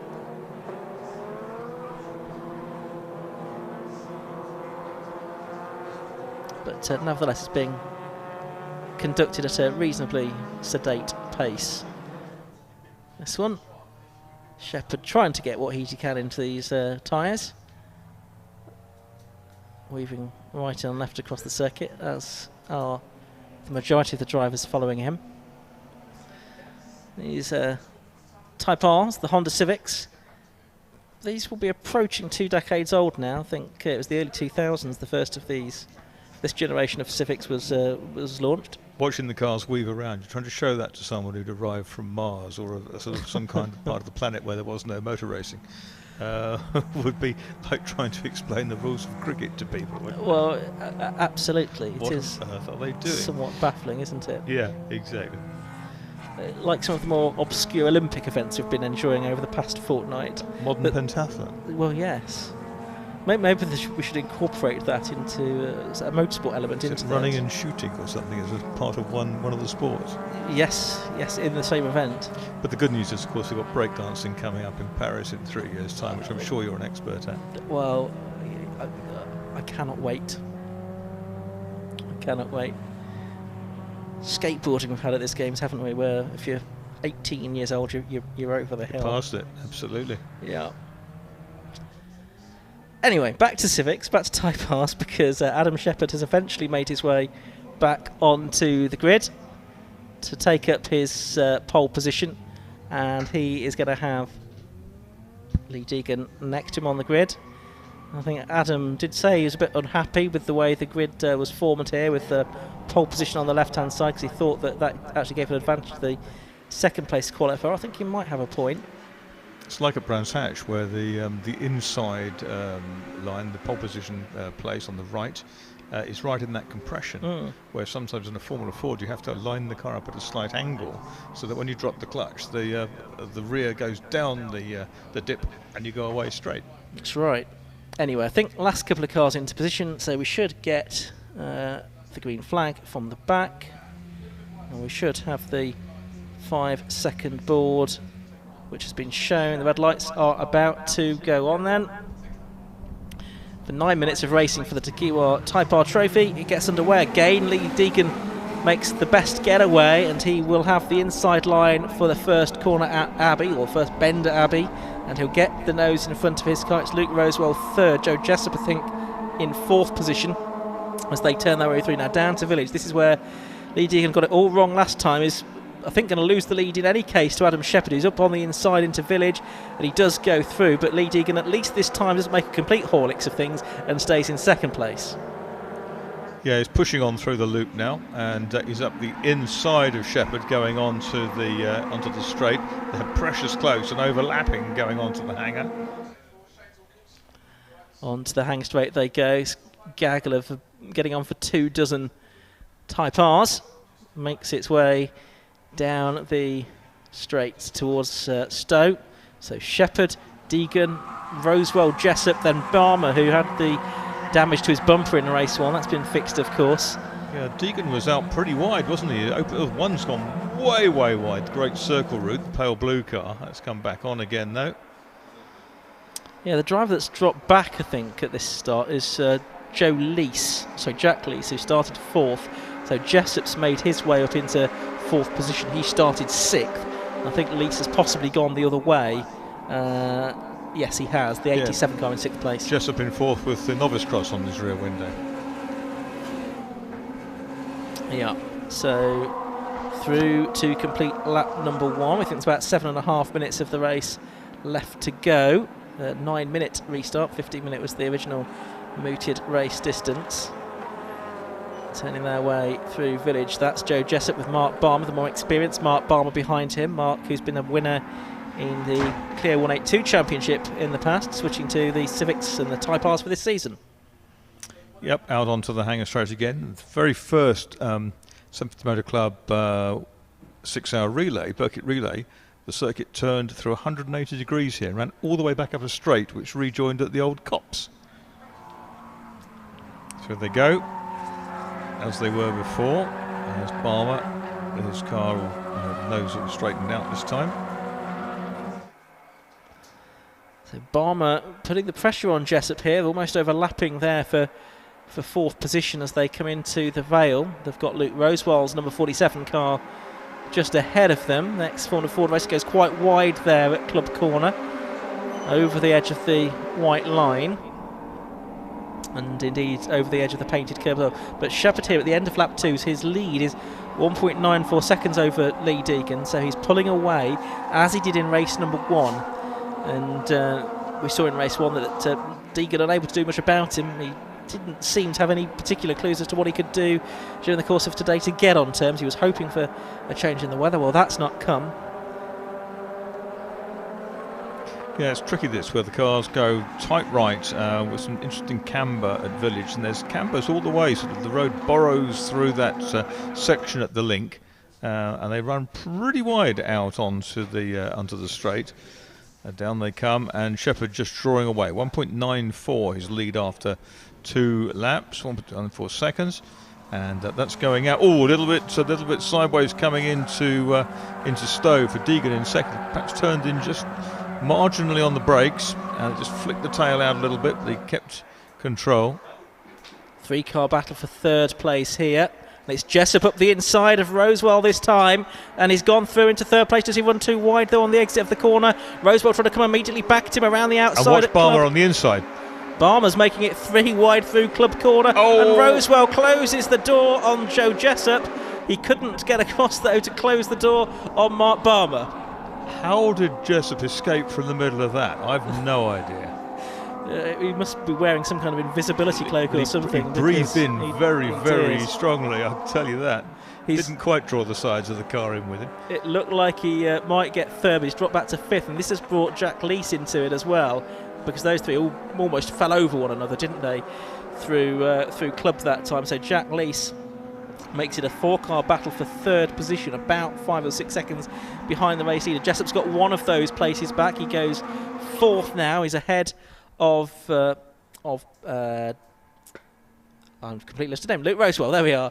As Jessop looks to get another 4th place finish. He's had a couple already this season. But Barmer now, who capitalised on what was going on at Club Corner, he's just making a bit of a break. Yes, he is, because there's now 4 or 5 cars ganging up behind him, and they're busy fighting themselves.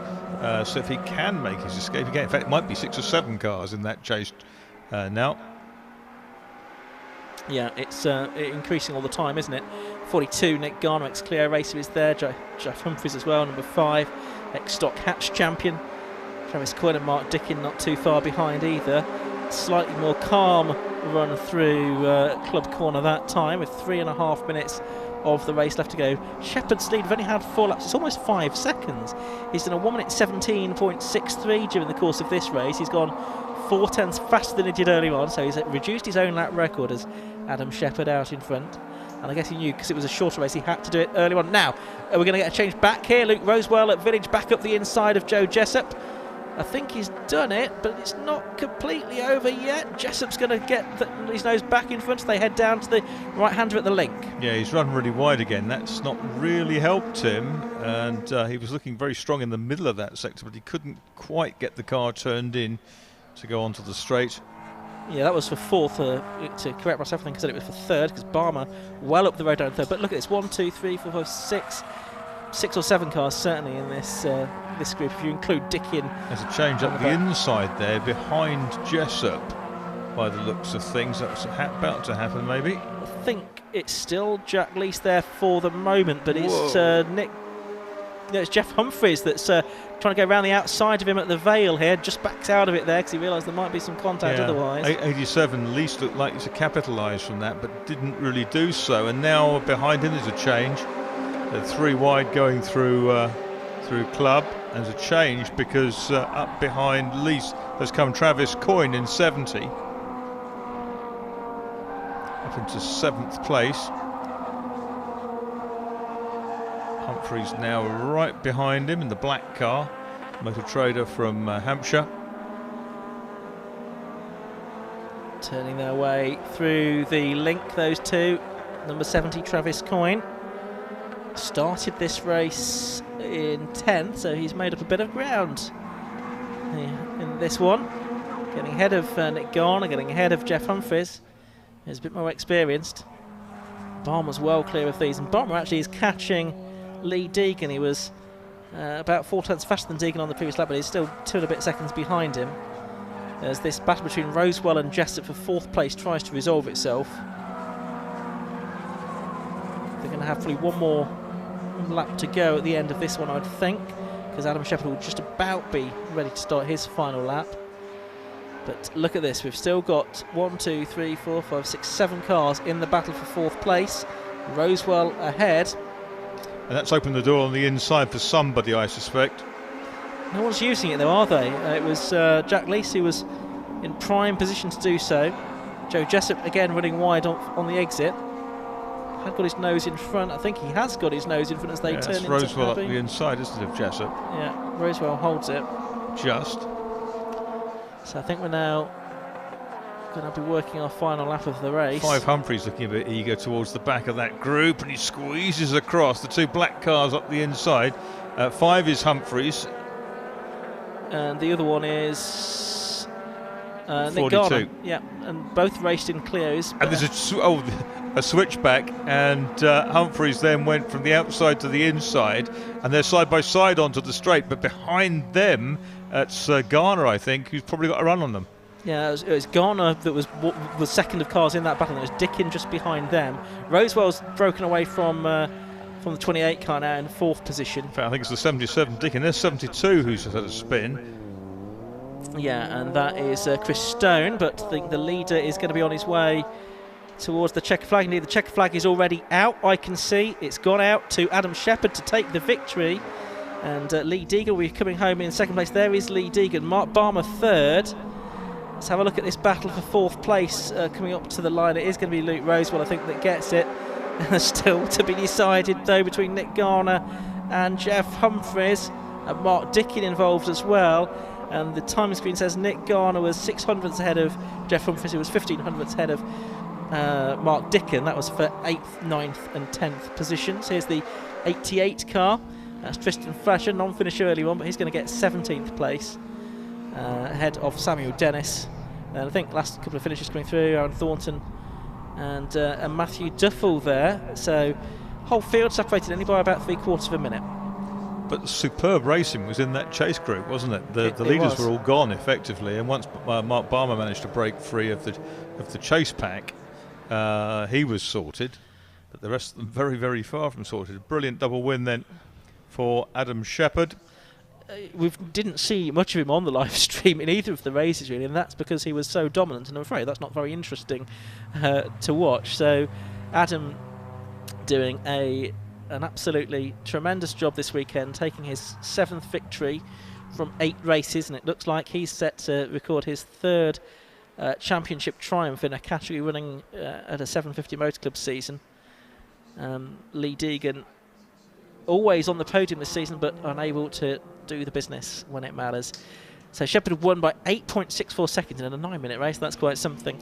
48 Lee Deegan 2nd. Mark Barmer, number 53, was 3rd ahead of 47 Luke Rosewell. He emerged out of that scrap with 28 Joe Jessup. Jack Leese, 87, was 6th. Travis Coyne, number 70, was 7th, and Nick Garner 42, Jeff Humphries 5, and Mark Dickin number 77. Yeah, Coyne, Garner, Humphries, Dickens split by what, 7/10 of a second? Yeah, Daniel Chapman it was 11th, number 4, ahead of Ashmore number 20, and then 27 Chris Sparks, 83 William Puttergill, 96 Nick Tim Necklin, 67 Conor Murphy, 88 Tristan Fletcher, 95 Samuel Dennis, 85 Aaron Thornton, 18 Matthew Duffel, then Martin Piccolo and Chris Stone, 21st and 22nd. So I think it probably was actually Alex Baldwin, number 3, was the third of the cars involved in that initial start line shunt. So there we are, we've got drivers down in the pit lane. Adam Shepherd getting his helmet off, Lee Deegan doing likewise, and we'll have Mark Barmer as well in the pit lane this time. Luke Rosewell was on the podium earlier on, but I can see that Adam Shepherd is down in position and he's ready to speak to Josh Barrett. Thanks, Ian. Yeah, another win for Adam Shepherd, another Wes Garland to add to your collection. It's been a phenomenal season, hasn't it, Adam? Yeah, it's been brilliant.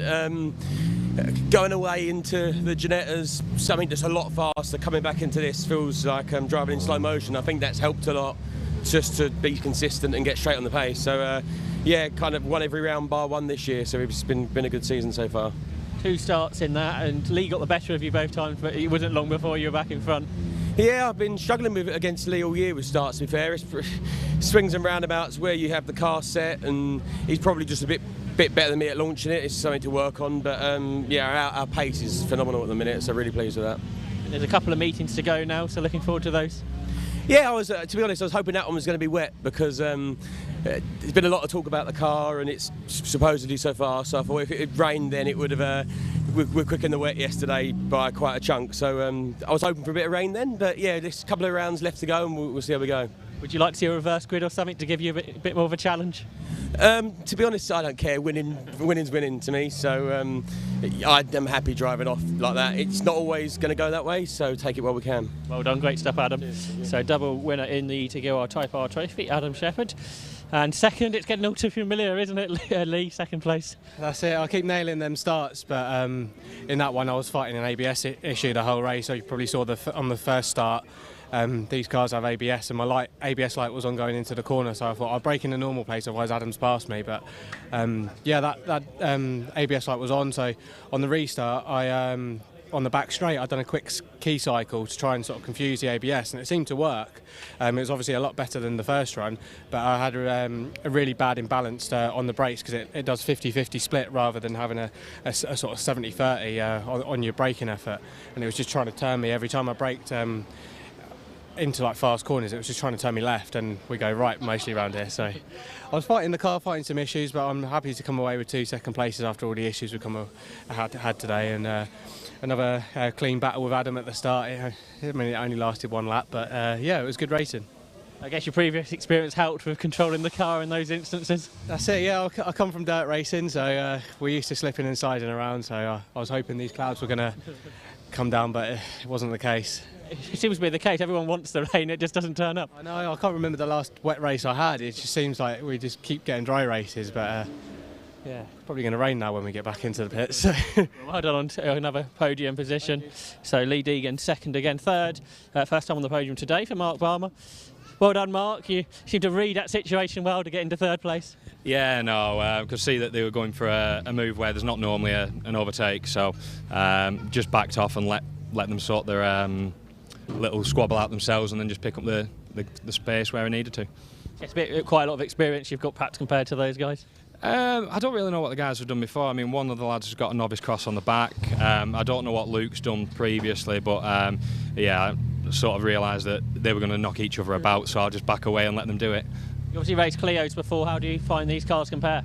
Completely different. And Matt as well took all my Clio experience and chucked it in a bin to some extent, but we're getting there slowly. You enjoying it? Yeah, I am. We've had a couple of off races, shall we say, but we're getting there. Obviously Croft was that big opportunity and didn't quite work out for you. Yeah, we're probably better off not discussing that one. And looking forward to the rest of the season, do you think you'll be able to take it to those two? Yeah, I think we've got enough in the pocket to start moving a bit further forward, yeah. Well, good, best of luck with that, and well done on third place. So third place for Mark Barmer, second Lee Deegan, and the win once again was Adam Shepherd.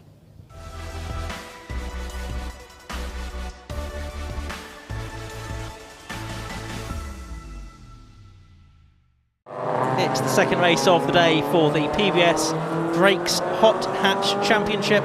Earlier on today, a win for Phil Wright from Alistair Camp and Chris Smith, with class wins going the way of Dan Gibbs. Beg your pardon, Matt Creed in Class B, and David Drinkwater after some changes to the results, I think, to that first race. Dan Gibbs was excluded, unfortunately, because his car was found to be underweight in race 1, which promoted Matt Gibbs. The grid for this one, set by the results of the earlier race. Let's very quickly run you through that if we can, for threatening clouds over Silverstone at the moment. So 63, Phil Wright, and 45, Alistair Camp on the front row. 18, Chris Smith and Ryan Polly, 36 in the second row. 65, Ben Morton, and 2, Jamie Martin on the third. That's all Hondas so far. Then on the fourth row, you've got 79, the Metro of Jack Ashton, and 36, another Honda for Chris McCloy, 37. 12, Martin Warden, 146, Leon Shepherd, he's a Fiesta on row 5. And then 7 and 82. So Cameron Eldred and Stuart Window don't have to do it again from the back as they did in race 1, because the grid based on the result of the first race. Jeff Connor, 21, and Stephen Langton, number 60, on the 7th row. Matt Creed, 1, 2, 3, the Class B winner then from race 1, starts 15th alongside 74, Neil Stringfellow. And then Tom Hall, 88, and Paul Jarvis, number 58, line up on the 9th row. Row 10 is where you find the first 2 Class C cars. That's number 1, David Drinkwater, and number 28, Olivia Martin, in their BMW compacts. But it's 99, Alex Harris, and 117, Adam Reed, another compact for him. Daniel Cogswell's Nissan Almera, 15, and 97, Andrew Ashton's Metro, line up on row 12. Row 13, got John Hobbs in a Peugeot, and Paul Warren, I think, in a Saxo, number 98, so 49 and 98. The 14th row, 20, Martin Paget, and 94, Matt McCarthy in the Fiesta. Emilio Lucchesa, 23, and William Hornsey, number 6, on row 15. Row 16 is 19, Alex Martin, 17, Kate Yates. Jared Coulson, 14, and Jerry Frost, 175 on the 17th row. Andrew Elliott, 84, and Stephen Chandler, 35 on the 18th row. Row 19 is 43, Chris Woods, and 55, David Measday. Then it's Firoz Bilimoria, 27, and Sean Green, 33 on row 20. And row 21 is 73, Adam Crofton, 64, Stephen Harrison. So there we have it. I expect there might be 1 or 2 missing from that grid, but nevertheless, around about 40 cars we should have. And an interesting race in prospect. It's a 15-minute race, and there you can see the 2 cars on the front row. Furthest away from the camera, 63, Philip Wright, and next to him, 45, Alistair Camp, and it was Camp that won the first 6 races of the season until we got to the second race at Brands Hatch in June, nearly 2 months ago now, 8 weeks ago I think that must have been. Philip Wright took his first win of the season there. He followed that up with a second victory earlier on today here at Silverstone. In Class B, the wins have been more varied. Matt Creed also had his first win at Brands and added a second one here. But also we've had wins for Andrew Ashton, Neil Stringfellow, and Dan Gibbs within that class. Neil Stringfellow taking most of them, and David Drinkwater winning most races in Class C so far. Again, he added to that early on. Olivia Martin and Paul Keynes, though, added to the winning mix at Brands Hatch last time out, and that was in June. Reminder that the 3 classes are based on power to weight ratio. So Class A for cars up to 200 brake horsepower per tonne. Class B, 175 is the limit, and Class C, 145.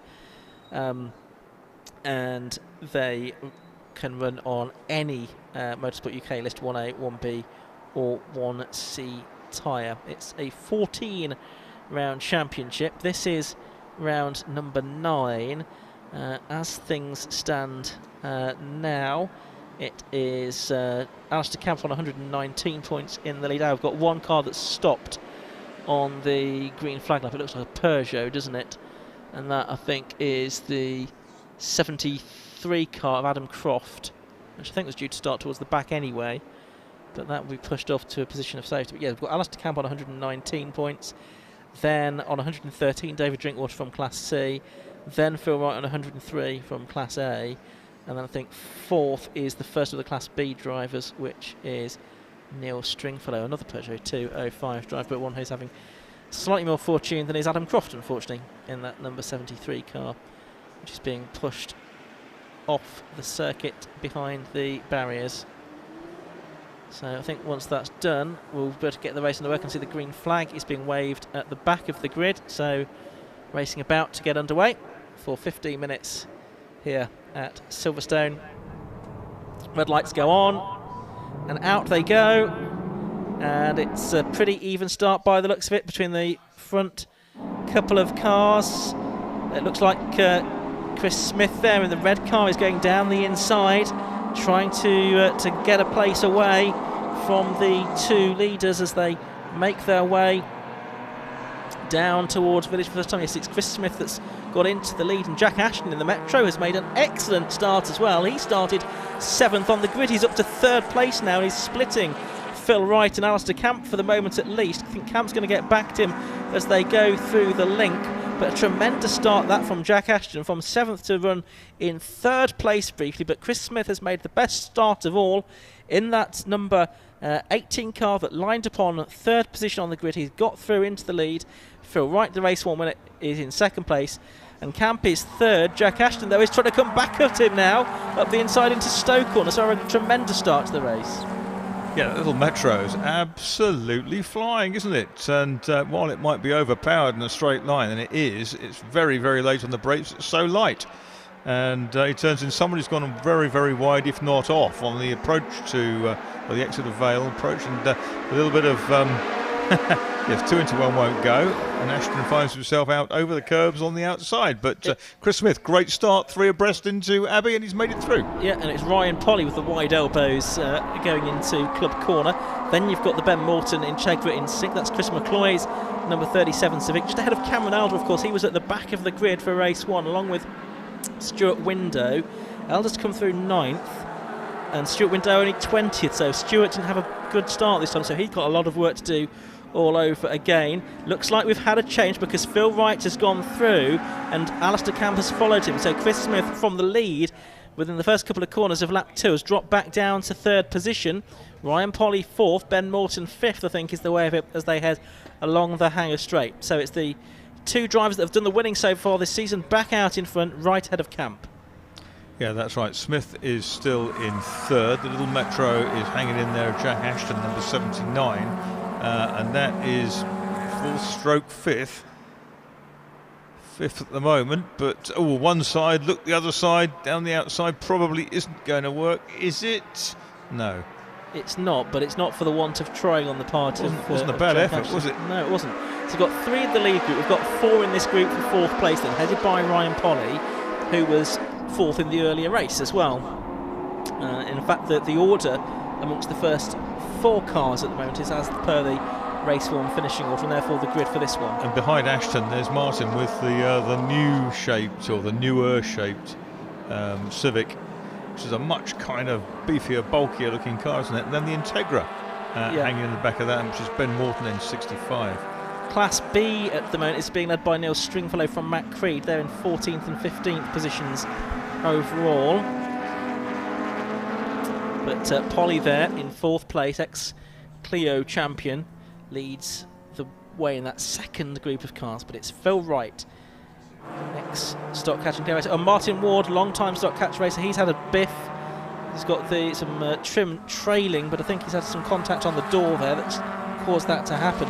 Jack Ashton again with that tremendous straight line speed, able to challenge Ryan Polly into Stowe, but then able to do nothing about it really by the time he gets to the corner. But Ashton's car, fantastic.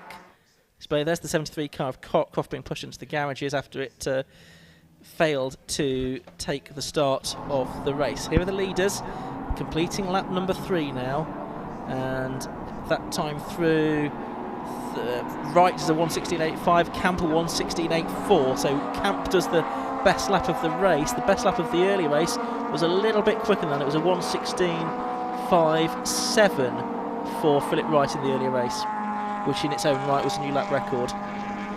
Battles going on further down the order here. You've got Dan Gibbs. Now he's had to come through the order because he was disqualified from his Class B win in the earlier race for his car being underweight. So he's had to battle back. He's up to 18th position now. Yeah, he's 18th, Gibbs, and Window has dropped out of the top 20, hasn't he, with the...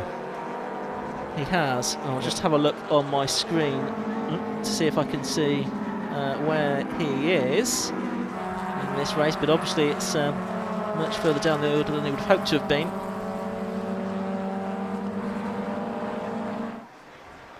Now The leaders then down into Vale. Little lock up for the race leader, which is now Alistair Camp. Camp then, who has re-established himself out front, but it's a tenuous lead over the 63 car, which is the similar car. And look at Ashton. Right. Look at Ashton there in the background, trying to get alongside Ryan Polly, but using the runoff area. That Stuart window, I think, has dropped out by the looks of the time screen markers. So that's a great shame after his good drive through the field in race 1. But good battle at the front here, because Chris Smith's not fallen far behind either, has he? No, he made that really convincing start, and he's now threatening the 63, the Rounce & Evans car of Philip Wright. Yeah, in the first race you've got Wright and Camp, who were right together, but they were 7 seconds ahead by the end of anyone else. But so Smith doing a good job to hang on to their coattails here. And Petro screaming along amid the Hondas in the chase pack. But here come the leaders down to Stowe for the 5th time. 1684 is the fastest lap to Alistair Camp. Down towards the Vale they go then. Camp from Wright, from Smith. Camp keen to get back to winning ways, having been defeated in the previous 2 rounds of the championship here at Silverstone this morning and at Brands Hatch a couple of months ago. Coming through to complete lap number 5 now, and the gap between the first 3 and 4th position now is about 2.5 seconds. Polly heading that next little gaggle, which goes back down to 8th place because it now includes Cameron Elder. Dan Gibbs up into 4th place in Class B in the 68 Golf, incidentally. Class B led by Matt Creed in 123, who is 10th. Here is our race leader, and he's beginning to make a bit of a break. 5 laps in, 3/4 of a second's advantage.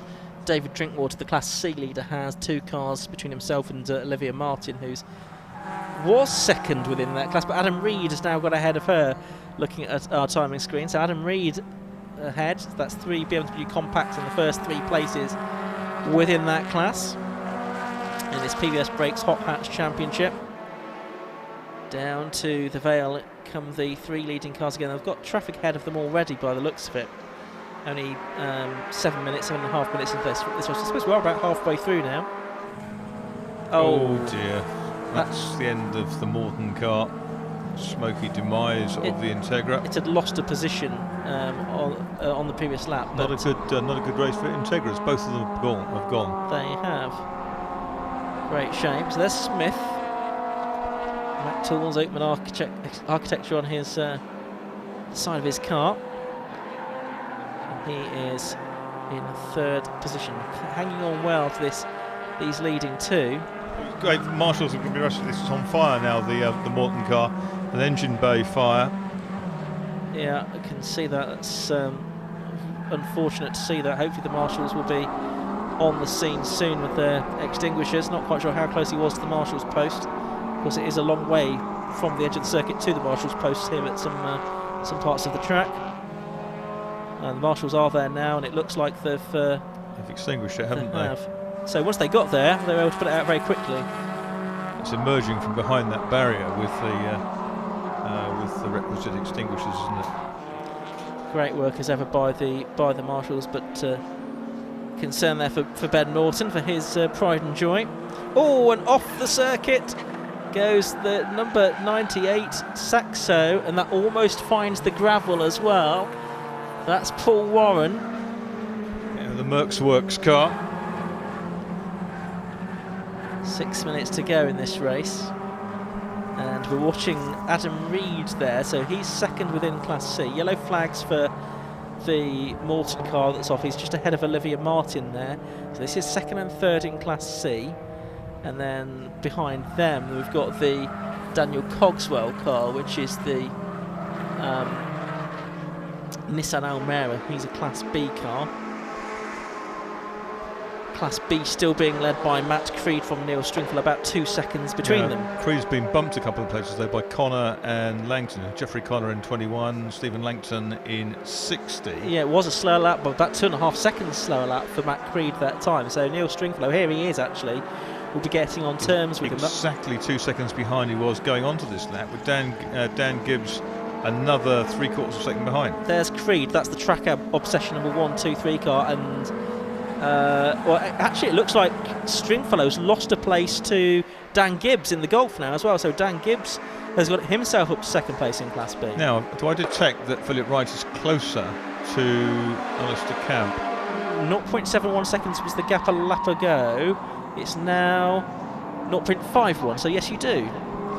Very perceptive to be able to spot that 0.2 of a second. Micrometer look I gave it. But yeah, he's a little bit closer. But it's only, I suspect, because Camp might have made a little bit of a mistake or got stuck in traffic somewhere, because their lap times were a couple of seconds away from where they were, probably due to that situation down at Stowe. We'd be a bit careful of. Yes, absolutely right. So if you catch the back markers at the wrong place as well, you... Oh, and that's the Merck's car, I forget, isn't it? Or maybe, yes. maybe it's the remains of the previous incident. It could be. It's been going on for the last couple of minutes without us noticing. Now they're absolutely nose to tail, and this time Philip Wright in 63 is on the boot lid of the race leader. They've been in traffic. Yep. So this race isn't over yet. 4 minutes or 3.5 minutes left to go. Chris Smith's there waiting to pick up the pieces if anything goes wrong. He is. He's lost a little bit of ground, but he's only about 1.25 seconds behind these two. Sort of prime position if they do fall over one another. Not so close as you're going to get involved yourself, but close enough to pounce if there's a contact. I wonder if Wright's just got fractionally more traction, because through that corner there at Club, he made ground again. It's 0.42 between them, so it's closer still. Both and it's broken. I think. I know there's a problem. The checkered flag's has come out early, 3 minutes early. Presumably because of that car at Stowe, one would think. So checkered flag has gone out. So it was the win to Alistair Camp in the end, from Philip Wright in second position and Chris Smith in third. And there is Class B. That's Matt Creed with his hand, his fist pumping, because he has taken the Class B win. That's his second Class B win of the day. Dan Gibbs fought back to second within Class B. And 74, Neil Stringfellow, who's leading Class B Championship, he was third. And there is David Drinkwater in the BMW Compact, a comfortable win in Class C for him, and 17th place overall. Here's the second and third place battle within Class C, the 145 brake horsepower per tonne class. It's between Adam Reed, who's teamed up with David Drinkwater for some Burkitt Relay wins in the past, and Olivier Martin, so they finish second and third within their class in that slightly shortened PBS Brakes Hot Hatch Championship race. A shame it didn't go to the end, because Philip Wright was getting a second wind, and I think in a percentage challenge. Alistair Camp's now got his wipers on now. Whether that's because it's raining or if it's just knocked them on in error, I'm not quite sure, but it looks bright enough out there at the moment. But as we've seen today, it could be raining at one end of the circuit but not the other. So Camp it is that takes his win, and in round 9 of the championship, that's his 7th of the season, with 5 races left to go, and the season will conclude with 2 races at Alton Park and then 3 at Snetterton in October. Let's see if we can have a look at the results. Alistair Camp it was that took the win by 0.4 of a second from Philip Wright, 45 from 63. 18 Chris Smith was third, 36 Ryan Polly fourth, and Jack Ashton number 79 in 5th position. Jamie Martin was 6th in number 2, 7th to Cameron Alder number 7, 8th number 37 Chris McCloy, 9th was 21 Jeff Connor, and 10th was number 60 Stephen Langton. 11th place in winning Class B was 1-2-3 Matt Creed. He had Sean Green number 33 between himself and 68 Dan Gibbs, who was 2nd. Neil Stringfellow number 74 was 3rd. Then it was 88, which was Tristan Harris, I think, or Tom Harris, I think. 16th was number 58, Paul Jarvis. Then number 1, David Drinkwater winning Class C. Alex Harris was 99 was 18th, then Adam Reed and Olivier Martin. And then as we scroll through, we've got Daniel Cogswell and the Nissan Elmera, Martin Paget in the Saxo. Didn't see much of the C2 of Chris Woods that finished in 24th position, or Mac McCarthy's Fiesta that finished 25th. or indeed the quarter of David Measday, proving what variety there was in the grid. He finished 26th in number 55. And final screen shows Paul Warren after his various dramas, Emilio Lucchese, Andrew Ashton in the what is shown on the screen as a Rover 216, it's actually a Metro, and then the ones that we lost headed by Ben Morton, whose car sadly caught fire down there at Stowe Corner. Hopefully that will be able to race another day. And the car's heading down the pit lane. Alistair Camp is there, Josh Barrett is there as well. And so I think we can go down to the pit lane now and join once again Josh Barrett. See, and Ali back on the top step there, well done. Yeah, it was good race. I say it's a bit of carnage, cars going off, a few yellow flags here and there, makes it tricky. But yeah, no, really enjoyed that one. We didn't see how you got the lead, how did that happen? Yeah, there was just so much going on. I think it was going down, it was going down the back straight. I got the better exit onto Hanger Straight, so literally just before we got to the corner down there, we was like, just nip and tuck, and I managed to get the draft past him. But yeah, I really enjoyed it. Better than race one. Just understeering like hell in race one. So originally you weren't really planning to do this championship, were you? And it's going rather well. Yeah, no, just was going to, like say, just use a bit of testing, a bit of seat time in the car, but no, I really enjoyed it. Like, obviously I did it a few years ago and enjoyed it, and then the car I was using at the time lost a bit of heart in it, so, and then obviously we've come in this and it's been a good little girl, so yeah. Obviously there's been some regulation changes for this year and the grid sizes suggest that's a good thing. Would you agree with that? Yeah, like I say, the regulation, obviously you've got to change it to bring cars in. Obviously when I did it, there was like 3 of us. It was obviously we had some good battles, me and Steve and Ben, but obviously now there's more cars, it's a lot better. Now, I understand you've got a big trip to make to race in another championship. Yeah, we're off to Anglesey, so we're going back home tonight and then we'll set off at 5 in the morning again like we've done this morning to go to Anglesey. Well done on your win here. So our race winner there and Class A winner was Alistair Camp. Behind us is our Class B winner, which was Matt Creed. Matt, 3 races, 3 wins. Yeah, it's static. I mean, I couldn't have asked for a better result. I wanted to come here, just get on some of the podiums this today, but getting all 3 races and wins, I'm so happy, so happy. You haven't been racing that long, really, have you? No, I first started last year here. This was my first race this time last year. So yeah, I think 6 Roadsports now and a couple of hot hatches. Yeah, not that long at all. 2 different types of racing. How have you enjoyed the pair of them? I do like the 45-minute races. The 15-minute sprints seem to go a little bit too quick for my liking, but it's close battle in the hot hatch. So the only damage I've ever got on this car is always through the hot hatch races. Are you in any more racing this season? No, that's it. I've done for the year. I've got a wife who's pregnant in the last race in Roadsport, so I'll be not racing the last race. This is my last one. Going out at the high, I'm really happy. Couldn't be any better, could it? It is, yeah, it's amazing. Really well good. Done, fantastic Thank stuff. You very much. Thank you. Then our Class C winner was David Drinkwater. David, another Class C winner by a long way this time, I think 12 seconds or something. Yeah, I don't know what happened behind. I assume they got into a battle between themselves. Yeah, I'm not quite sure. I mean, I stuck with Paul again, and he told me down the straight, so I've got to thank him again. But yeah, no, that was a good race for me. Yeah, I'm sure it was good racing behind if they were all together. So sort of a great bounce back, as we were saying earlier, from Brands Hatch. Now with, I think, a couple of meetings to go. Yeah, I think what we got left, Alton, September, and then October is a big weekend for Snetterton. So yeah, hopefully, we'll see. I mean, Ali pinched that one, so he's back in the game. So it's going to be tight at the top, I think. First time hot hatch have been at Alton. Do you think that'll suit the BMW? Yeah, the BMWs love Alton. Not bad for me. Local home track, so should be good. Looking forward to that. So I guess that's sort of a more similar track to Cadwell, where you were in the top 10 overall, though. Yeah, lots of stop-start, which the BMWs are great at. So yeah, they go really well at Cadwell and go quite well at Alton. So hopefully, should be good, but we'll see. Well done on your 2 wins today. So that's our 3 class winners in the Hot Hatch Championship. Class A winner was Alistair Camp, Class B was Matt Creed, and Class C was David Drinkwater.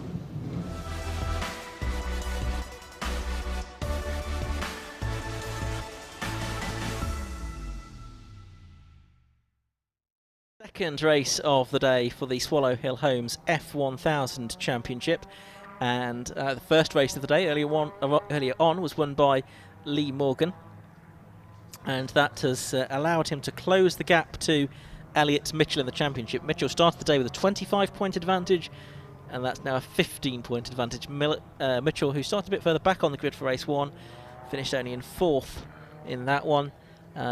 It was Morgan that beat Dan Gore and Rob Wellen with a relatively late change for the lead. much to the disappointment of Gore, who led for much of the race. The grid for this second race is based on the result of race 1, but the top 8 positions have been reversed, which will spice things up, no doubt. A little bit of work to be done on the Hanger Straight first. You can see the tractor there is spreading some and brushing in some cement dust, and that will be to dress the fluid that came out of Ben Morton's Honda Integra DC2 engine, I would suggest. Is the car that was briefly alight down there at Stowe in that previous hot hatch race. So it'll be a moment or two before the F1000 cars come out onto the grid, but let's see if we can give you that now. We can indeed. 37 Ben Powney, it is on pole position for this one, alongside him number 7 James Hills. So they finished 8th and 7th respectively in race 1. Second row is number 42 Paul Butcher and number 65 Matthew Booth. Third row is 11 Elliot Mitchell and 5 Rob Wellham. Fourth row is 80 Dan Gore and 56 Lee Morgan, and that's where the reversal ends. So the rest of the grid, which is based on finishing order from race 1, so 22 Dean Warren and 41 Billy Stiles on row 5, 14 Adam Walker and 33 Rob Bailey are on the 6th row.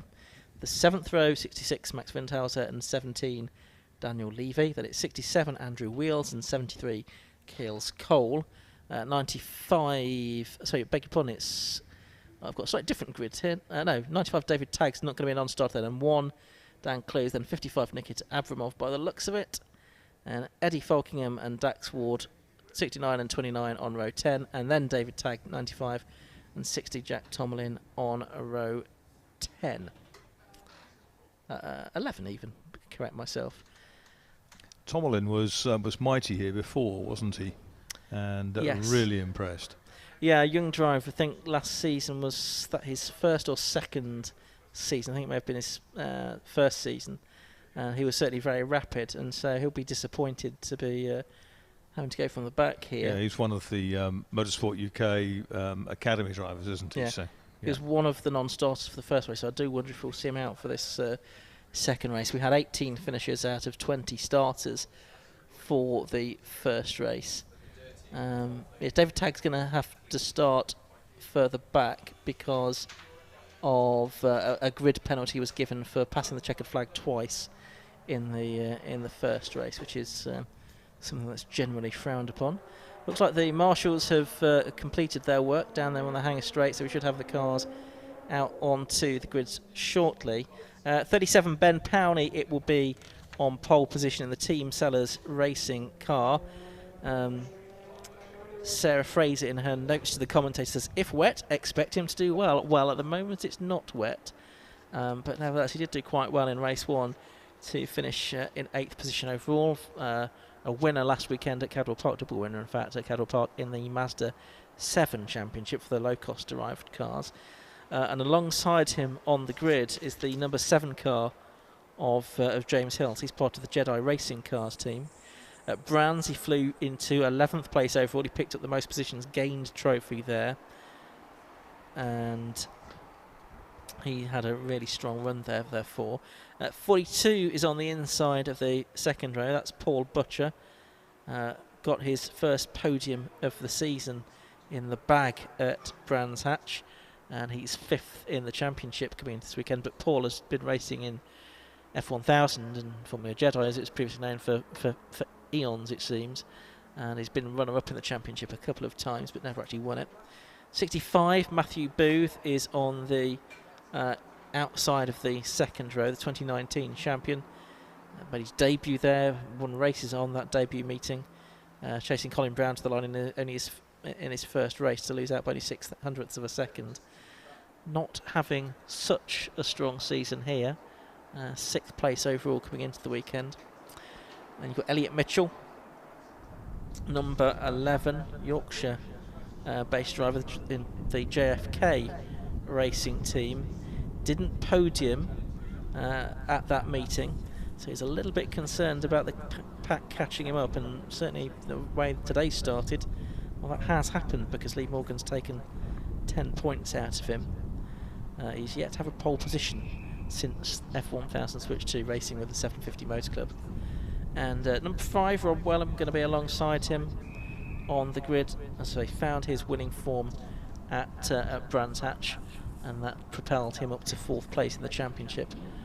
Coming into this weekend, you can hear engines being fired up and cars accelerating out into the pit lane and onto the circuit ahead of this 15-minute race. But these little Jedis, Marcus, they are absolutely tremendous rocket-like machines, aren't they?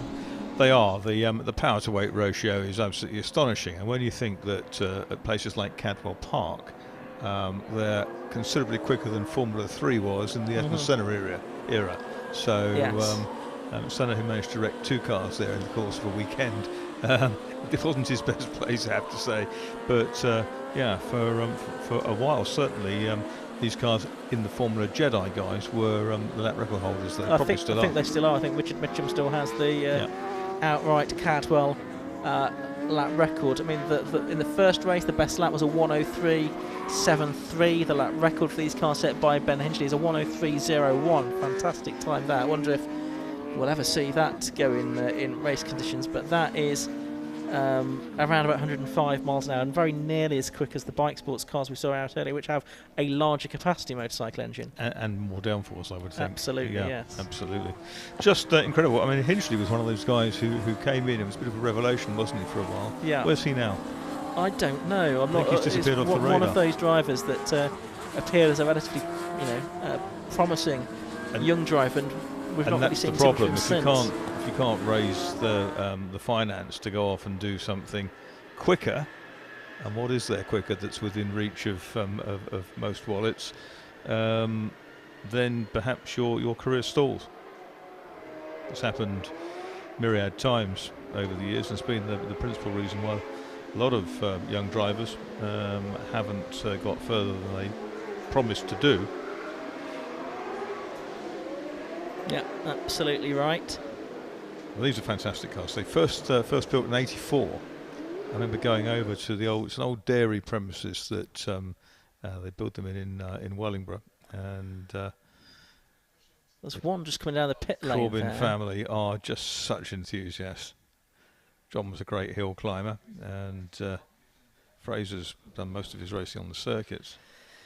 No, they've run in a one-make championship for over 20 years now. I think originally it was Formula 600 it was known as. Right. Then Formula Honda, then Formula Jedi, and it's evolved over the years into F1000. And these are the Jedi Mark 6/7s. They are indeed.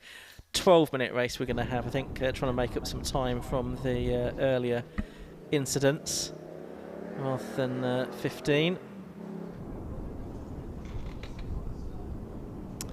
But we should still get probably 12 laps, maybe 11 laps of action from these. We've had the green flag at the back. 5-second board has been shown, so you've got Ben Powney in the orange car with the yellow highlighting it on the front of the grid. Alongside him is number 7 James Hills, who does not get away at all well, and Rob Wellams does very well to miss him. But he's been damaged. There's been a touch of corners, yes, and 2 cars are broken. Wellams' car's the one that's broken, so I think he must have just about swiped him. It was just the merest of nudges, and it broke the suspension on both of them, I suspect. Yeah, and I don't know, hopefully the speed marshal system with the red light flashing if the cars don't get away was working. We couldn't see because we could only see the cars from head on, but that's something that specifically developed for the F1000 and there was series. another car that didn't get away at the back of the grid as well, so there's 3 down there on the grid that were stranded. Another one there is 5. That's Wellham. That's Wellham, yeah. Now it looked like we have got is that Lee Morgan? Yes, Lee Morgan from 8th place is into the lead already. Yes, he's done it. I thought he was going to do it down the hang straight. He's got the better of Ben Powney and he's sprinting away into the lead. So with all of that chaos and confusion going on at the start, but we've got the broken car of number 7 still there on the start line. And let's see what's going to happen here. We have the ability to use code 60 within the F1000s. But at the moment, racing is continuing. So it's 56 Lee Morgan leading, and it's Dan Gore, number 80, that's got up into 2nd place. It's been stopped, or the code 60 has been invoked. Because, yeah, I think code 60 must be coming in, but there's no red flag, so can we see a code 60 flag? But I think that must be what's happening. This is the system, the electronic system on board these cars that can effectively restrict them to 60 kilometres per hour, and that gives the marshals, of course, the opportunity to clear the track. Unfortunately, there was the gap in the barriers there to get him in quite early.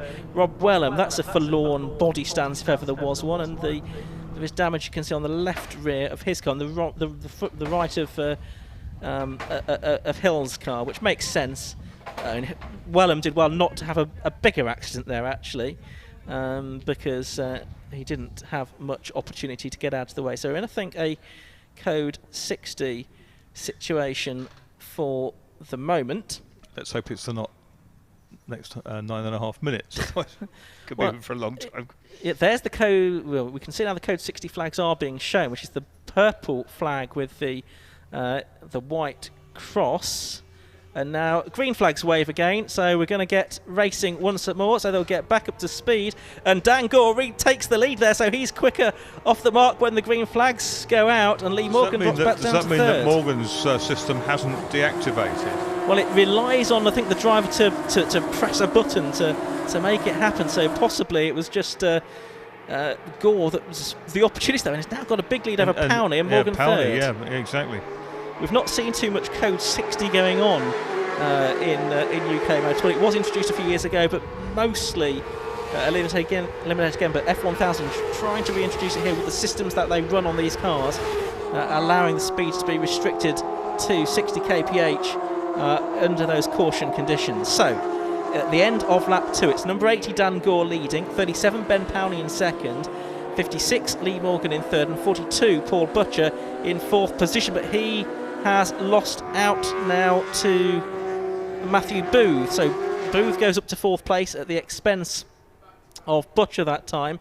So it's Gore leading, and now Powney is being attacked, I think, by Lee Morgan down the Hanger Straight. Yeah, he's got nothing to do there. He can't resist. Morgan has gone sailing through. Mitchell's struggling, isn't he? He's down in 8th place. Elliot Mitchell, the points leader in car 11, really hasn't got going today. No, he's not, and he didn't get podiums at Brands Hatch either, so after a strong start to the year at Silverstone, but in particular Donington Park, he's struggled a little bit, and Lee Morgan is the one that's going to try and take advantage. Watching Matthew Booth there, the 2019 champion. Now he is right behind Ben Powney now in the TSR car. It's a privateer entry for number 65 Booth, former Sport Specials champion with the 750 Motor Club. He won that title in 2016. Did Matt, and he's getting up the inside now. I thought he was going to go up the inside of Ben Powney there to take third place away into Village, but he didn't make it stick. Mitchell's had a massive moment somewhere, or a spin. He's now dropped down to 14th in car 11. But here we go. We saw Powney then coming on to the straight. 41 is over the curbs and going to resume, but that's Billy Stiles. As down the inside into Stowe Corner goes Matthew Booth, and 65 goes through into third position. Ben Powney goes back down to fourth. So Booth here looking pretty racy. He was about 1.13 seconds behind Morgan at the beginning of the lap. I think he has been a bit delayed. There's the recovering Stiles, but I think he may have a problem with the car, so I'm not sure how much further he'll be for this race. So that is Powney. He's down to fourth place now. Let's have a look at the gaps on the screen. And yes, Morgan to Booth now is nearly 3 seconds, because Booth that time lost about 1.5 seconds to Morgan. Something flapping under the back of Powney's car by the looks of things. Yes, it's the rear under tray. You can see it chattering up and down like crazy under the engine. Yeah, absolutely right. So the downforce of that car will be severely compromised by that. Absolutely. It's going to alter the balance of the car too. It will. For the lead, Morgan took 0.4 of a second out of Dan Gore that time, so the gap down to 2.37 seconds. A 1:03.48 is 1/4 of a second faster than Gore went in the earlier race. Meanwhile, Powney is going to lose a position there, I think, to Paul Butcher in the number 42 car. Very experienced exponent of these cars, Paul Butcher. Powney with only a handful of races under his belt in this category, most of it in low cost and some in Mazda 7 as well, all with the 750 Motor Club. They're going to come through to complete lap number 5 now. We've had 6.5 minutes of the race, and Gore's lead now is down to 1.8 seconds because Morgan took another 0.6 out of him that time. So Lee Morgan, I wouldn't rule him out from winning both races here, Marcus. No, that's right. And here we go. Here is Lee Morgan in that Perpetuum car, and to the hanger straight. You can see for yourselves the gap has come down. It was 1.8 seconds. But Dan Gore, quick in practice or testing, came into today very fired up. Because the car's run by the Mattels, who've had one win today. There's Pony being overtaken by Paul Butcher, isn't it? In 42, yep. It is. For a minute we had Butcher and Booth together. I was thinking of Butcher Booth, the old Formula 1 team manager as he was. He was a Formula Ford exponent for years. We had John Butcher Booth and John Brolly Booth, did we not, in those days, racing in Formula Ford. And over the line goes 65, so that's Booth, and you can see the amount of time he's been able to pull away from Powney and Butcher. Dan Clues, by the way, who was a retirement from the early race, well, he actually was classified 18th. He's up to 6th place now, and he is catching Powney as well, so I think we'll get Clues into the top 5 before the end of this one. About 4 minutes left to go. Just watching, I think 69, Eddie Falkingham, and he has 55, Nikita Abramov in one of the TSR cars behind him. Eddie Falkingham, an ex-Clio racer, but saw the F1000s racing in the 750 Motor Club, and he decided to make the switch to F1000, driven by the JFK racing team, of course.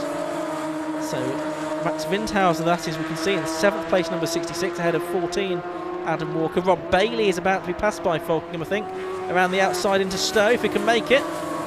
It's a good move if you can pull it off. Yeah, not helped Falkingham by the nose fin trailing in the ground, just chattering on the ground as he goes into the corner. You can see it wobbling.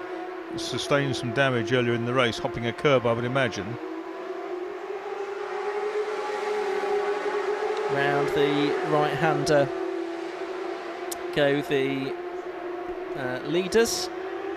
Well, not the leaders, that battle I should say, for 9th and 10th. The leaders are already onto the hanger straight, nearly half a lap ahead. It's interesting, isn't it? That Gore only lost 300ths that time to Morgan. Maybe he's gaining in confidence. Maybe he thinks he's done enough. Yeah, 1.37 seconds the gap between them. Keeping it clean. Yeah.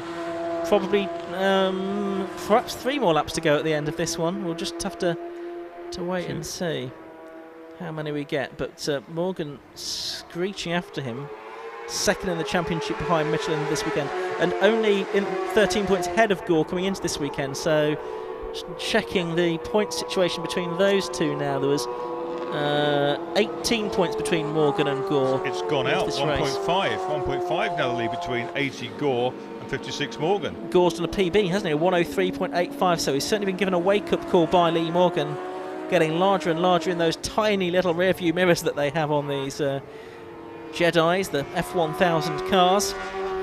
Through onto the hanger straight they go. Morgan really working hard here. Can he get on terms with Gore into the closing stage of this race? There are several seconds, 5 seconds clear of Booth. Clues, by the way, did get ahead of Powney and up into 5th place as we watch this Bailey and Falkingham battle for 9th position. Windhauser just ahead of them as well in 8th place in the 66 car. I have to say, it does look really good fun, doesn't it? Absolutely superb little cars. And down to Stowe, this is a quintet we see, led by the 14 car of Adam Walker, running in 7th place. There's 2nd place man through Abbey, his nose fin through there, looked perilously close to the curb. Gap came down that time, Marcus, by about 1/4 second, down to 1.28 seconds. So Morgan trying to get within striking distance. I think they will get one more lap at the end of this one with a bit of luck. Yes, Morgan has been consistently in the 3s. Gore has been down to 385. He wants to see that checkered flag badly, doesn't he? He certainly does. He was so downcast, wasn't he, after the first race, having not been able to convert his good position into a race victory. Lee Morgan getting the better of him in race 1. I've rarely seen a man so disappointed to be on the podium. Now I wonder whether it might just go out a little bit early, the flag. We're down to the last 20 odd seconds. It's probably not quite close enough. There's one car ahead of them. Last lap board is there. Yeah, last lap so this board. is the one, and Dan Gore will be relieved about that, but also he'll be a little bit concerned perhaps about the car that he's coming to lap up ahead of him. The gap pretty much static on that lap. It was 1.28, now 1.31. Yeah. Very little in it, really. He doesn't want to compromise his speed by getting bottled behind the slower car. I hadn't noticed, but Elliot Mitchell's retired from this race, hasn't he? The championship leader, retirement from this race. So the points lead's going to change, I think. It will. It'll be, I think, Lee Morgan that takes over, even if he can't get ahead of Dan Gore here. But Elliot Mitchell, championship leader, out of the race, unfortunately. Dan Gore's negotiated that back marker cleanly, which is good. I wonder if Morgan's had a pit signal saying Mitchell out or whatever. Well, he's certainly not pushed as hard this lap, it would seem, and with that back marker there, he was perhaps more cautious than he might have been if this was a winner-takes-all situation. So Dan Gore is going to come through club corner for the final time with 0 on the clock. Checkered flag is out, and he does get his win that he very badly wanted. Look at the delight, punching the air. Dan Gore wins round number 10 of the 2021 Swallow Hill Homes F1000 Championship. It's his first victory of the season. He's had a few podiums, but it's a first win for him. Lee Morgan it is that takes second place, and Matthew Booth, the 2019 champion, takes third position. Paul Butcher fourth, only a few tenths clear of Ben Powney, and Adam Walker, Ben Powney sixth, Adam Walker seventh, Max Windhauser eighth, Rob Bailey ninth, and Eddie Falkingham in 10th place. He was only 1400ths clear of Nikita Abramov by the looks of it. That's Andrew Wheels coming across the line with Chaos Cole, who's steadily improved as the season's gone on. She comes home in 13th position, so that's heartening to see. Daniel Levy is over the line in 14th position. I think David Tagg was the only other finish, although I think he was the driver that we just saw being lapped in actual fact. 73, interesting to see there, Kaylee Cole, a 1.690. Andrew Wheels, who she was chasing, a 1.690. So really well matched, those pair. Identical fastest laps. Yeah, and only about 3 seconds off the ultimate pace, which was set by Lee Morgan in that race, a 1:03.48. Still not got the lap record, but a bit closer. But there's Dan Gore with the orange heart on the car. Why is there a penguin on the nose of the car? Ian, you know everything. I know many things, but not that. But maybe Josh can find out. Dan Gore took the win then by 9/10 of a second from Lee Morgan in second place. Matthew Booth in third position, number 65. Fourth to number 42, Paul Butcher. Fifth to number 1, Dan Clears. Sixth to number 37, Ben Powney. Seventh was number 14, Adam Walker. Eighth, number 66, Max Windhauser. Ninth, 33, Rob Bailey. And 10th was 69, Eddie Falkingham. And further back, Nikita Abramov was 11th, ahead of Andrew Wheels, Chaos Cole, and Daniel Levy. David Tagg was a lap down. And non-finishers, Elliot Mitchell most significantly, but also Dean Warren, Billy Stiles and Dax Ward. So that is going to put Lee Morgan up into the lead of the championship as they go to Alton Park in September. They've got 2 races there, and they've got 3 races at Snetterton in October to round out the season. There is Gore. So it's another victory for Mattel Cars today. Of course, we saw Scott Mattel taking the win in the Bikesports earlier on, and now his team has had success.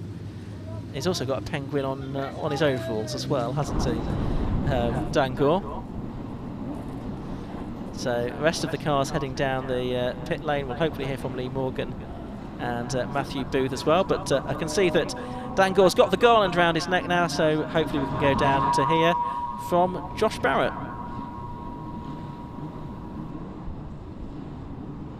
What about getting off that code 60 well?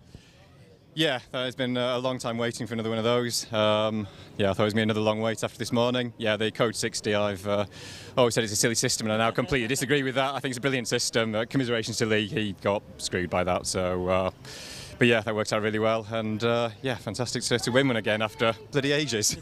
And I was saying to you earlier, the two of you are so much quicker around this circuit than anybody else, it seems. Yeah, I think we've had a lot of trouble with the engine, little electrical niggles over last year, really. So we finally got it sorted and feel we can run at the front now. So it's hard. Lee's a very good driver, and it's hard racing him, but it's good to be up there. He was catching a bit towards the end. Was that you controlling your pace or something else? Like I said, I was managing it. I wouldn't manage it quite so fine if I had been completely in control. I think he was quicker, to be fair. So, yeah, I was trying to just keep hitting sensible lap times, look after the rear tyres, and yeah, just keep watching the gap back to him. Been quite an afternoon for the race team with Scott's massive win earlier, and how are yours? Yeah, it's been a good birthday for Scott, I think, and I forgot to say earlier, hello Mum, so I hope you're watching again. So, yeah, good day all around. Now looking forward to the rest of the season? Yeah, definitely am, yeah. So I've been enjoying this season. It's been frustrating at points, but it's a great championship this, and when the cars are running well, which they are most of the time, it's incredible. I don't think there's anything you can match it in club racing. Well done, great stuff. Thanks. So Dan Gore, our race winner in the F1000 Championship. Second was Lee Morgan. Lee, are you a bit disappointed after how that went? Yeah, got a good start. Couldn't have asked for anything better. Got into the lead straight away.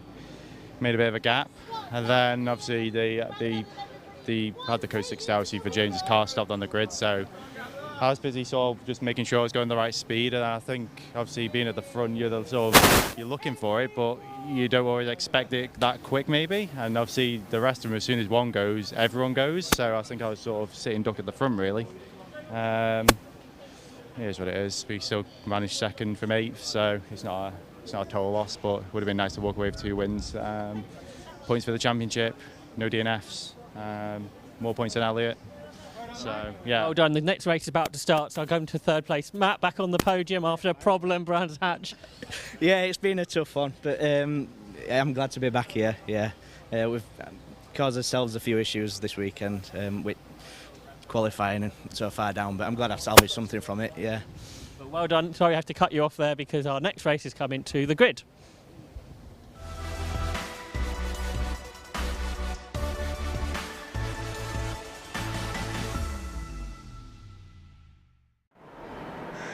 Yes, already coming round towards the grid, the cars for the Heritage Parts Centre Formula V Championship, their second and final race of the day. Let's have a look at the grid. It's based on the second fastest times from this morning. So on pole position it's number 2 Daniel Hans, and alongside him number 92 Craig Pollard. The second row on the inside, number 24 Rick Lanier, and next to him 41 Andrew Cooper. Third row 69 Ian Buxton I should say, and 11 Ben Cressy and 33 Matt Hobbit. Fourth row 69 Ian Buxton and 4 Peter Studer. Fifth row 87 Jack Wilkinson and 94 Maurice Gloucester. Sixth row is 32 Simon Foley and 44 Stephen Bailey. Row 7 is 16 James Madden and 10 Bill Garner. Row 8 75 Mark Egan and 60 Tim Probert. The 9th row 51 Peter Belty and 57 Jamie Harrison. Row 10 is 12 Craig Cohen and 25 Daniel Lanier. Row 11 66 Phil Waterhouse and 43 Vaughan Jones. And row 12 20 and 28 20 Richard Rainbow and 28 Sam Engineer. Row 13 is 6 Simon Livesley and 27 Alan Robinson. Then it's 42 James Huckle and 19 Emil Kostandinov. 47 Matt Topham and Sam Wallbank for 64 on row 15. Row 16 is 80 and 13, that's Peter Cannon and Rachel Swain. Then it's 59 Chris Wilshire and 1 James Hamage with 56 Christian Goller going from the back. So that's the grid set by the second fastest times from qualifying in race 1. It was a win for Danny Hans from Craig Pollard. They had a great fight. Then we had a safety car towards the end. There was a 1 lap dash to the flag after the restart. Ian Buxton was involved as well. He finished 3rd. But because the safety car picked up James Harwich, who did brilliantly to fight his way back to 4th position, Harwich did not improve on P4 once the race got back underway for that single lap. And he finished 4th, Rick Lanier 5th, and Matt Harbert 6th. So James Harwich in the Maverick has got a lot of work to do again. I think there will be a few gaps on the grid, and that is because of various cars having issues either in qualifying this morning or in the first race. So we're hoping to get a full 15-minute race, I think, for this one. Final race of the day here at Silverstone, the Heritage Parts Centre Formula V Championship for these VW Beetle air-cooled engines, single-seaters, a formula that's got more than 5 decades of history. There's Danny Hans and Craig Pollard on the front row of the grid as the race gets underway then.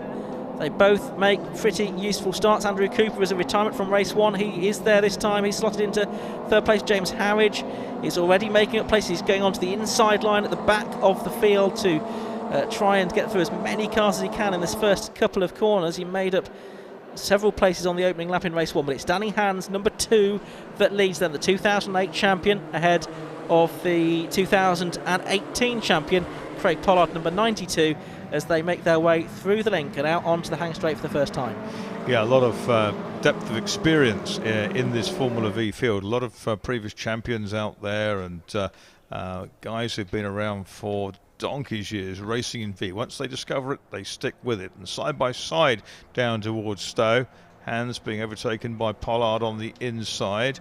Is there more grip there, or will they go through the corner abreast? Let's have a look and see. But down the field, there's that was, I think, Buxton in the middle of all that. And the stagger's unwound. They come back the other way now with Hans on the inside at the end of Vale. Tucks in. He gets his nose ahead. Now we'll probably see Pollard try to get the cutback on the inside, but through they go, and it's going to be Danny Hans who leads the way through at the end of the first lap. He does, and in second place it's Craig Pollard. Andrew, right, we've got drivers with their hands in the air, and we've got a red light on, the race being stopped. Now we know not why. There's a couple of cars off at Village, I think, looking at our screens, at least 2 cars involved there, so the race being stopped, and we'll just try and work out who it is that's involved in all of that in a moment. We've got double waved yellow flags being waved there because that's where the incident is, but red flags at other marshals' posts. Got the medical car heading out onto the circuit as well, so a great shame because obviously for the people involved, but we're building up to a good race, and James Harrod had already made up several places on the original start. There's the Silverstone fast response vehicle heading to the scene, as is normal in these situations. Whenever there's a race stopping incident, that car will always be on the scene just as soon as it can be. But with just 2 minutes on the clock, the red flag's coming out, with about 10 of the cars having gone over the line to complete the first lap when the big red button was pressed in race control. So the cars will come back round the grid, and hopefully we'll be able to do this all over again. I can see the medical crew now out down there on the scene, just checking over the drivers involved, and we hope that they are all safe and well. But a couple of cars getting tangled up there at Village, which is a great frustration. Just take a moment though while we have this red flag to confirm the sad news that 750 Motor Club announced earlier on today, the passing of Bernard Cottrell. Earlier on today he joined the 750 Motor Club as race director for the 2019 season.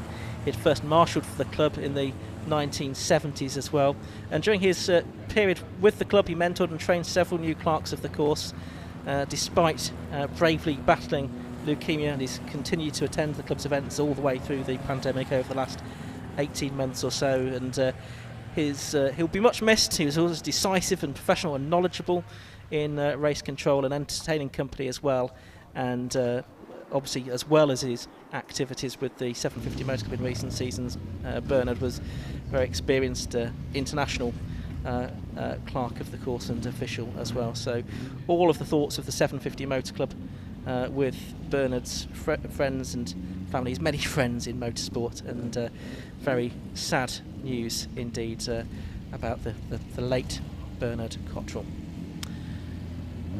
But back on circuit, we've got the cars heading down the pit lane, Marcus, rather than back onto the grid, which suggests that we may or may not get a restart here. We'll see if we do get any news from down in the pit lane. We are currently at just before 5:45, so I think we would have some time for a restart. But if we do get any news from down in the pit lane, hopefully Josh will be able to find out what's going on and bring it to us. Mark Egan there, I think that is, waving to the cameras in his Ray. It looks like they're heading down the pit lane as if they're going to go back out onto the circuit. And so whether it was just a mistake that some drivers headed into the pit lane and everyone followed, that's been known to happen before.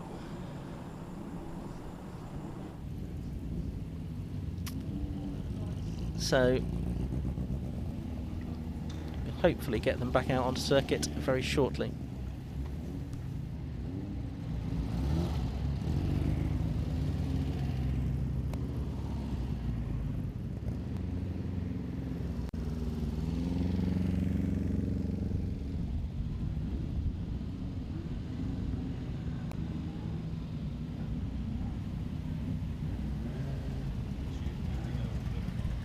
So the incident down there at the village, I think the drivers involved are now out of their cars by the looks of it, which is good news, and hopefully we'll get the circuit cleared and a restart for this Heritage Park Centre Formula V Championship race.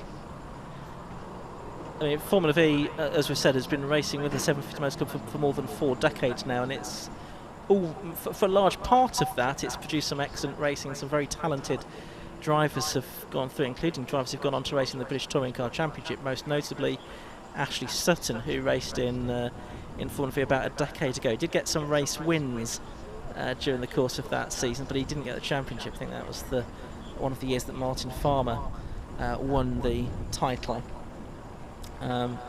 Mike Epps, another driver that made his car racing debut, I think, in Formula V and went on to race in the British Touring Car Championship as well in recent seasons.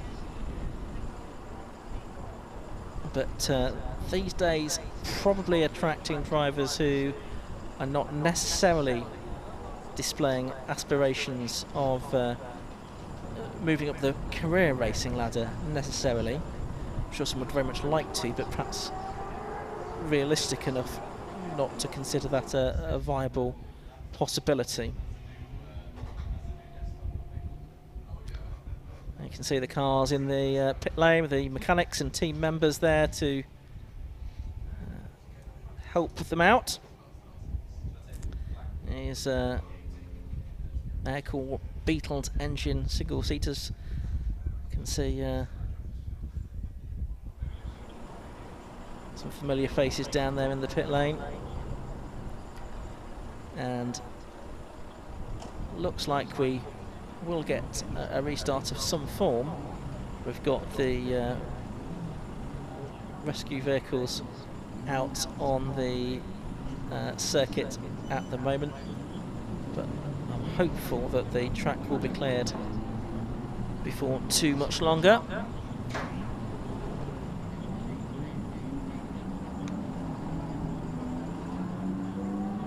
Reminder that this is round 8 of the championship, and coming into this weekend it was James Harridge atop the points, and even despite his starting from the back of the grid for race 1, that's still the case after the first race. He got back to 4th position, of course, so he took his total to 161 points. Craig Pollard 136, and then Daniel Hans on to 115. But while we're waiting for the race to get back underway, we'll take a short break.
Staying true to yourself isn't always easy.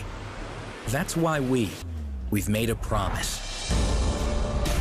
To only market lubricants we stand by combining our love and devotion as petrol heads, as well as our knowledge of lubrication.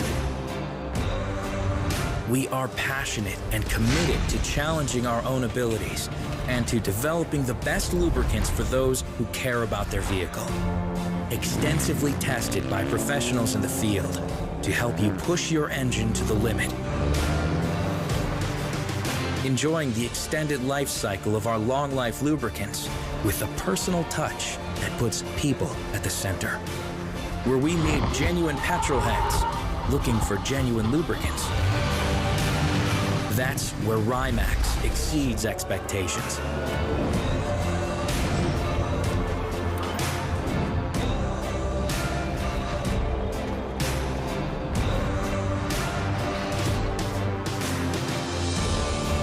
The quality of our products speak for themselves. It's how we do it and who we are that distinguishes us from the rest.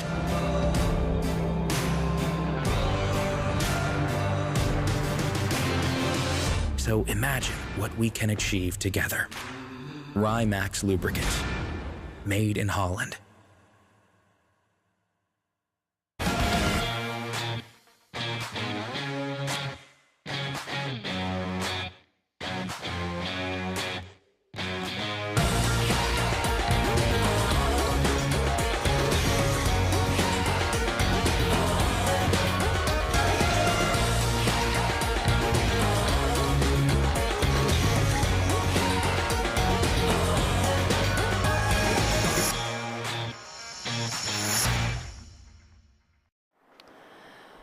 Well, back here at Silverstone, we've had confirmation that there's not going to be time, I'm afraid, for a restart of the Heritage Parts Centre Formula V Championship race, which was red flagged on lap 1. There was an incident between number 66, which was Phil Waterhouse, and also number 10, Bill Garner, but both drivers were out of the car, and those cars have now been cleared away, but just not time for a restart for that race, which is a tremendous shame. We were looking forward to a good fight again between Danny Hans and Craig Pollard, and also watching James Harridge come up through the field. So a premature end, Marcus, to today's racing, but we have, in the 10 races that we did get completed, had plenty of entertainment. We have absolutely, Ian. We had the real high-speed stuff, the Bikesports and the F100s. We've seen some great saloon car racing from the one makers, and also the Roadsports, which were quite exciting, weren't they? That was a super race. And we've got another big program tomorrow, so it's going to be all back to square one. New sets of grids, new drivers, and the Silverstone International Circuit awaits. Indeed. Talking of what's going on tomorrow, let's have a look at the schedule for tomorrow's racing. We have the first race of the day at 10 past 11, so we'll be on air about 11 o'clock for the K-Tech Racing Clio 182 Championship. We've then got the first of 2 races for the Toyo Tyres Toyota MR2 Championship, which is a tongue twister. The BMW Car Club Racing Championship is underway before the lunch break. Then we've got the Club Enduro Pit Walk taking place. We'll also have a feature on Sports 1000 as well. And then after lunch, the first race after the break will be the Tegiwa Club Enduro Championship, a 100-minute race. Very full grid of cars. Really looking forward to that. And actually an equally full grid of cars for the Bernie's V8, some great rorty sounding cars in that one, and the Carmel Porsche Trophy. That's a combined grid. That's going to have 40 plus cars in it. And then back to where we began with the Clios, MR2s and the BMW Car Club Racing Championship to round off tomorrow's 8-race programme. So that's what we've got to look forward to tomorrow at Silverstone. Hopefully we won't have any such threatening looking clouds over Silverstone tomorrow. Thanks once again to all of the marshals who've done a tremendous job here at Silverstone today with this 750 Motor Club race meeting on the international circuit, which has provided such spectacular action. Thanks to Marcus, and thanks to Josh Barrett in the pit lane. But from me, Ian Saban, here in the commentary box, a very good night, and we'll talk to you tomorrow. Bye-bye.